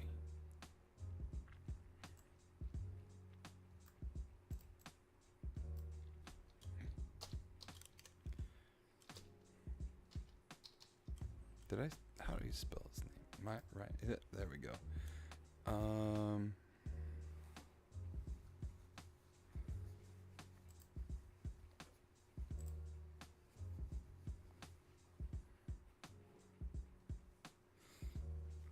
Thinkers Mover says, I don't see how this can result in more profit. Seems like it's gonna bring losses, losing all of the subscribers they did have. Hold on. Are you having a hard time finding it? No, I saw it on Instagram, and when I went to go to Instagram right now, it went to the call the thing. video call. Yeah.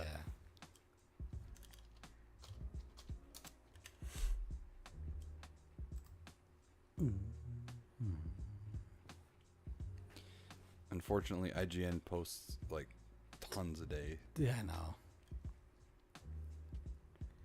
Oh, wow. What? Thinkers Mover says, and people canceling their handheld pre-orders. Oh, shit. No way. Eee. Damn, the Xbox really fucked up. Like, you would expect a fuck up this bad from PlayStation.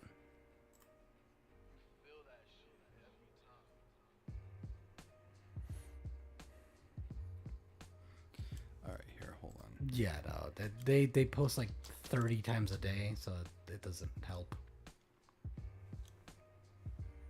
How do you fucking spell his name? Ryan McCaff?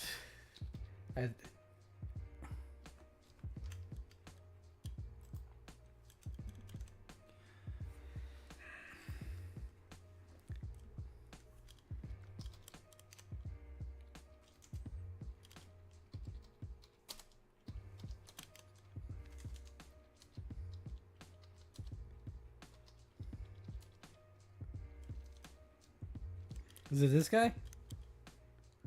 Yeah, okay, there we go. Hold on. It's Mick and then Caffrey. Let me see it. There you go. Nice and clear.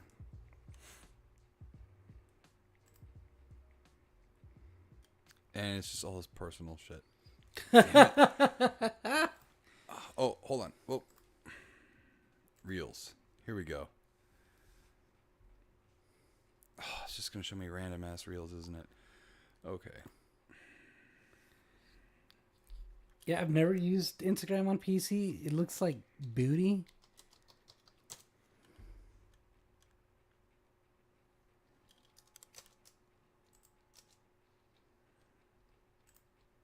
All right, hold on. Ryan McCaffrey Game Pass price. Short videos. God dang it, man. Where is it?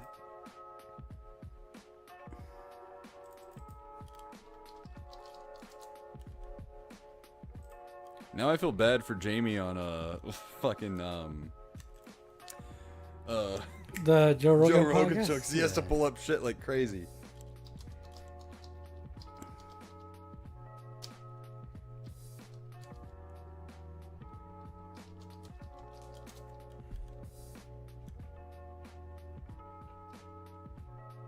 Oh, here it is. All right, I found it. I'm gonna go ahead and play that ad first.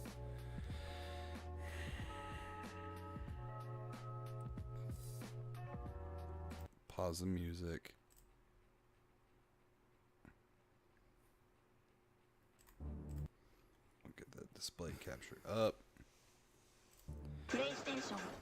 All right. Phil Spencer has been the head of Xbox, now officially the CEO of Microsoft Gaming, for over a decade now. And up until very recently, I'd argue that under his watch, the brand really did put players first, even if Xbox has continued to lose market share to PlayStation.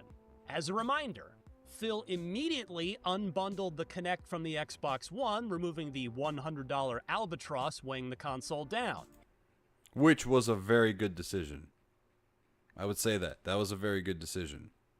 A lot of people didn't care or want a Kinect built in to the Xbox One at the time. His first big initiative as boss was championing backwards This was also huge. compatibility, which is inarguably a huge success. FPS boost on the Xbox Series consoles later made many of those old games run even better. He dragged That I did not know about. Sony kicking and screaming into normalizing crossplay. The Xbox One X one-upped the PS4 Pro by offering true native 4K. I always wanted that. That's the one Xbox console I never had. Ah, really? That was a step between, what the One and the Series X. And Xbox gaming has undeniably become more inclusive in the Phil Spencer era, thanks to the Xbox Adaptive Controller, as well as laudable ASL features in multiple first-party games. Finally, there's Xbox Game Pass, whose mystery... Thinkers Mover says, so Ubisoft Classics and Fortnite Crew is our Kinect. Yeah. economics continue to make it controversial among both gamers and developers alike, but has nevertheless been a tremendous value for subscribers. Until now, at least. On IGN's Unlocked podcast, I far too often make reference to that Simpsons gif where Sideshow Bob keeps stepping on the rakes that he's surrounded by. And the reason that I do that is because Xbox always Lies of Phil. seems to find a way to ruin any momentum that it builds up, typically through no fault of anyone but itself.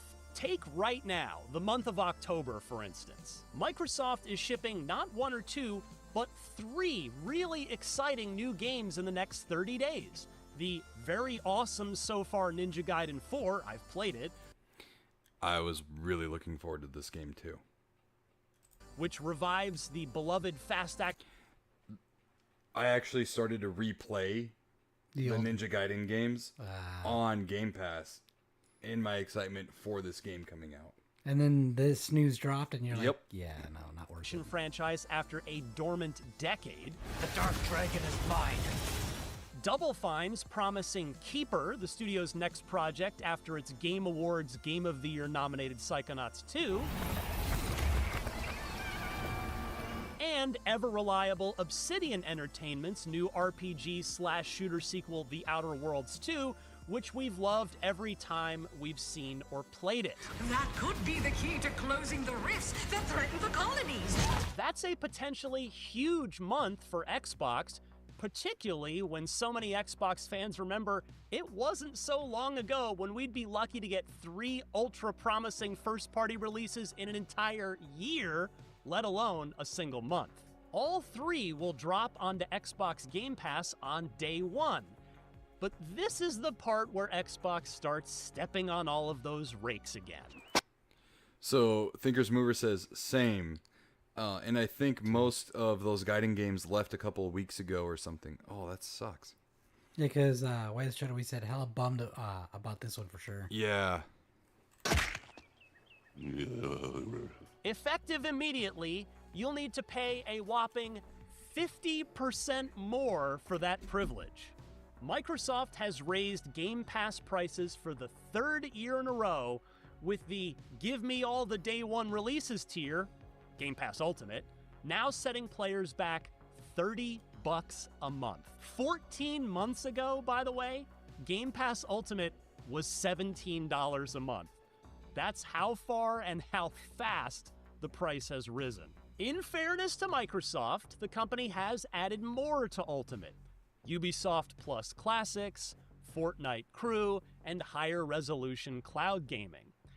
It's also worth mentioning that multiple likely Game of the Year candidates this year hit Game Pass Ultimate on day 1. Claire Obscure Expedition 33, Hollow Knight Silksong, and Blue Prince. But we all know that the biggest appeal of Game Pass are You forgot Doom the Dark Ages, my guy. those day 1 benefits for Xbox public. I was looking up on the whatchamacallit, PlayStation Plus already has Ubisoft Plus Classics. For like the extra, the middle tier.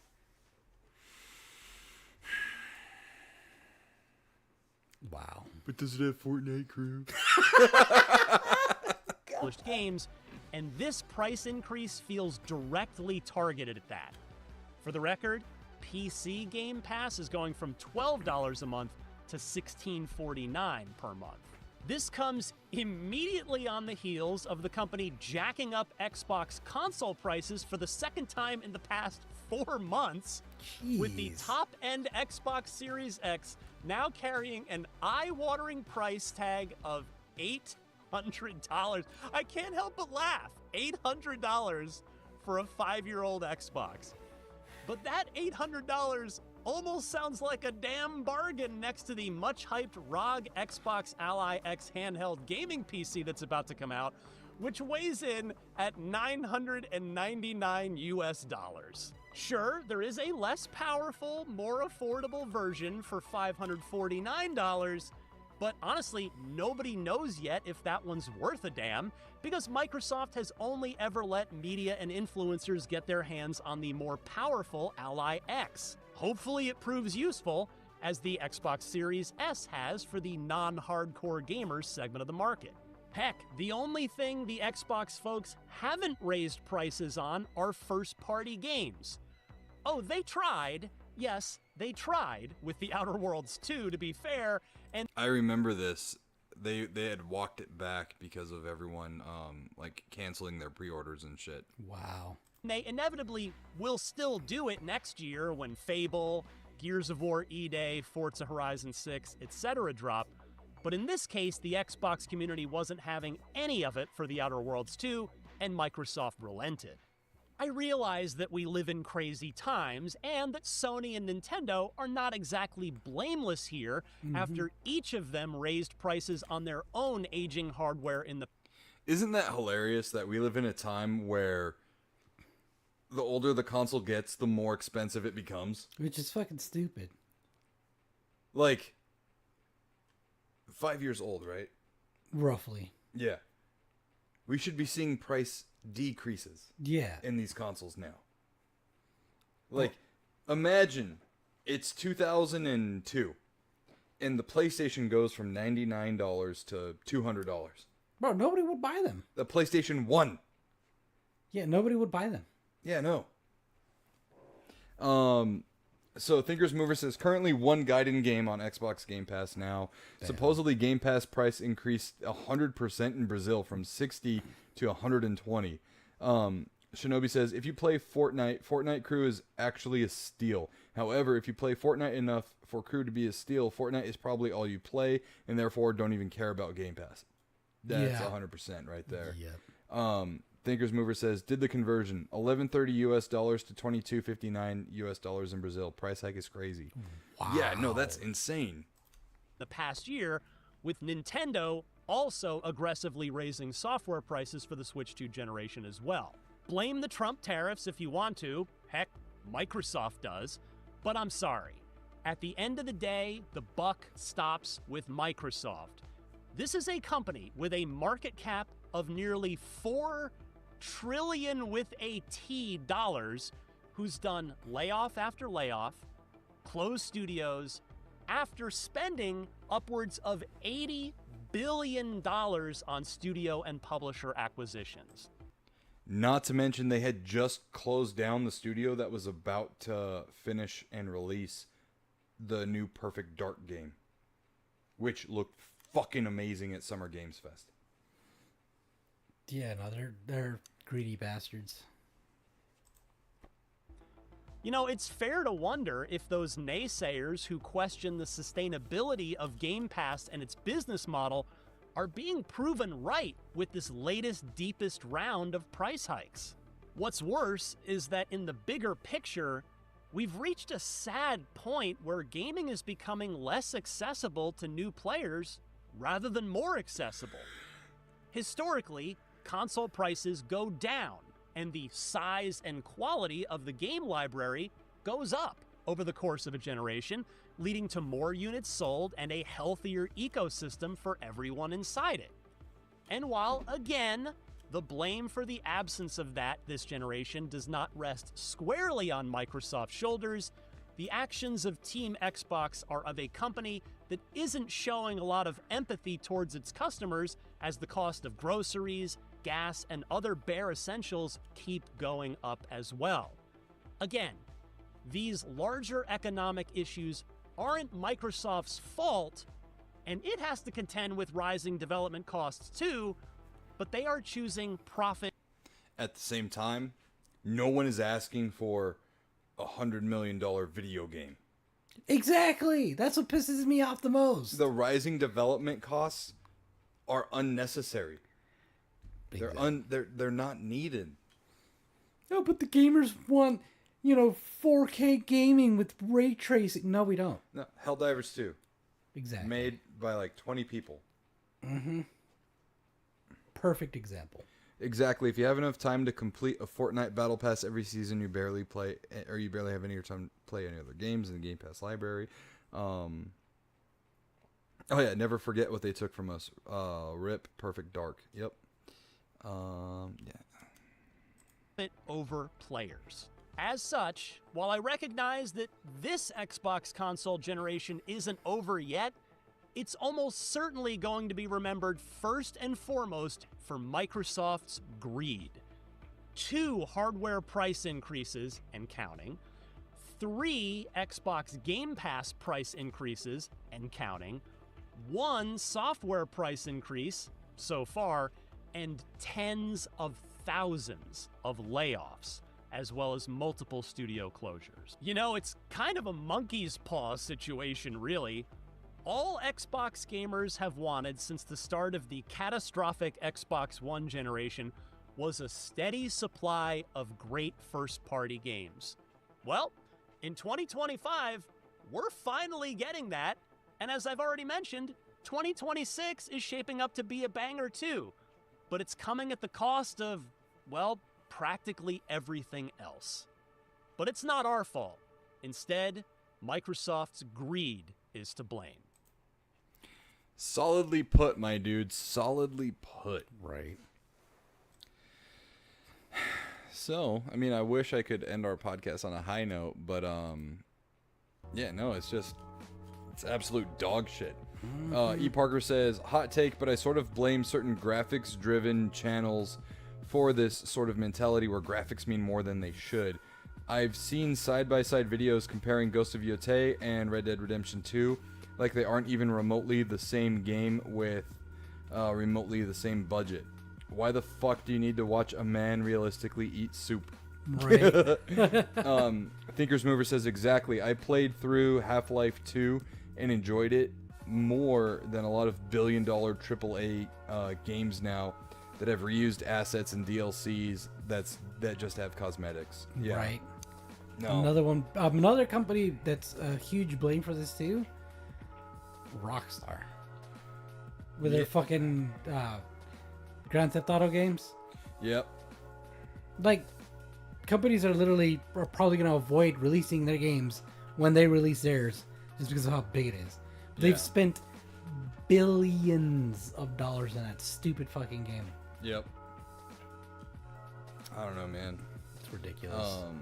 That's why I've started collecting and getting into comic books again. But yeah, this is going to do it for us here at the NSquared podcast. Thank you. Shout out to our sponsor, 4XP.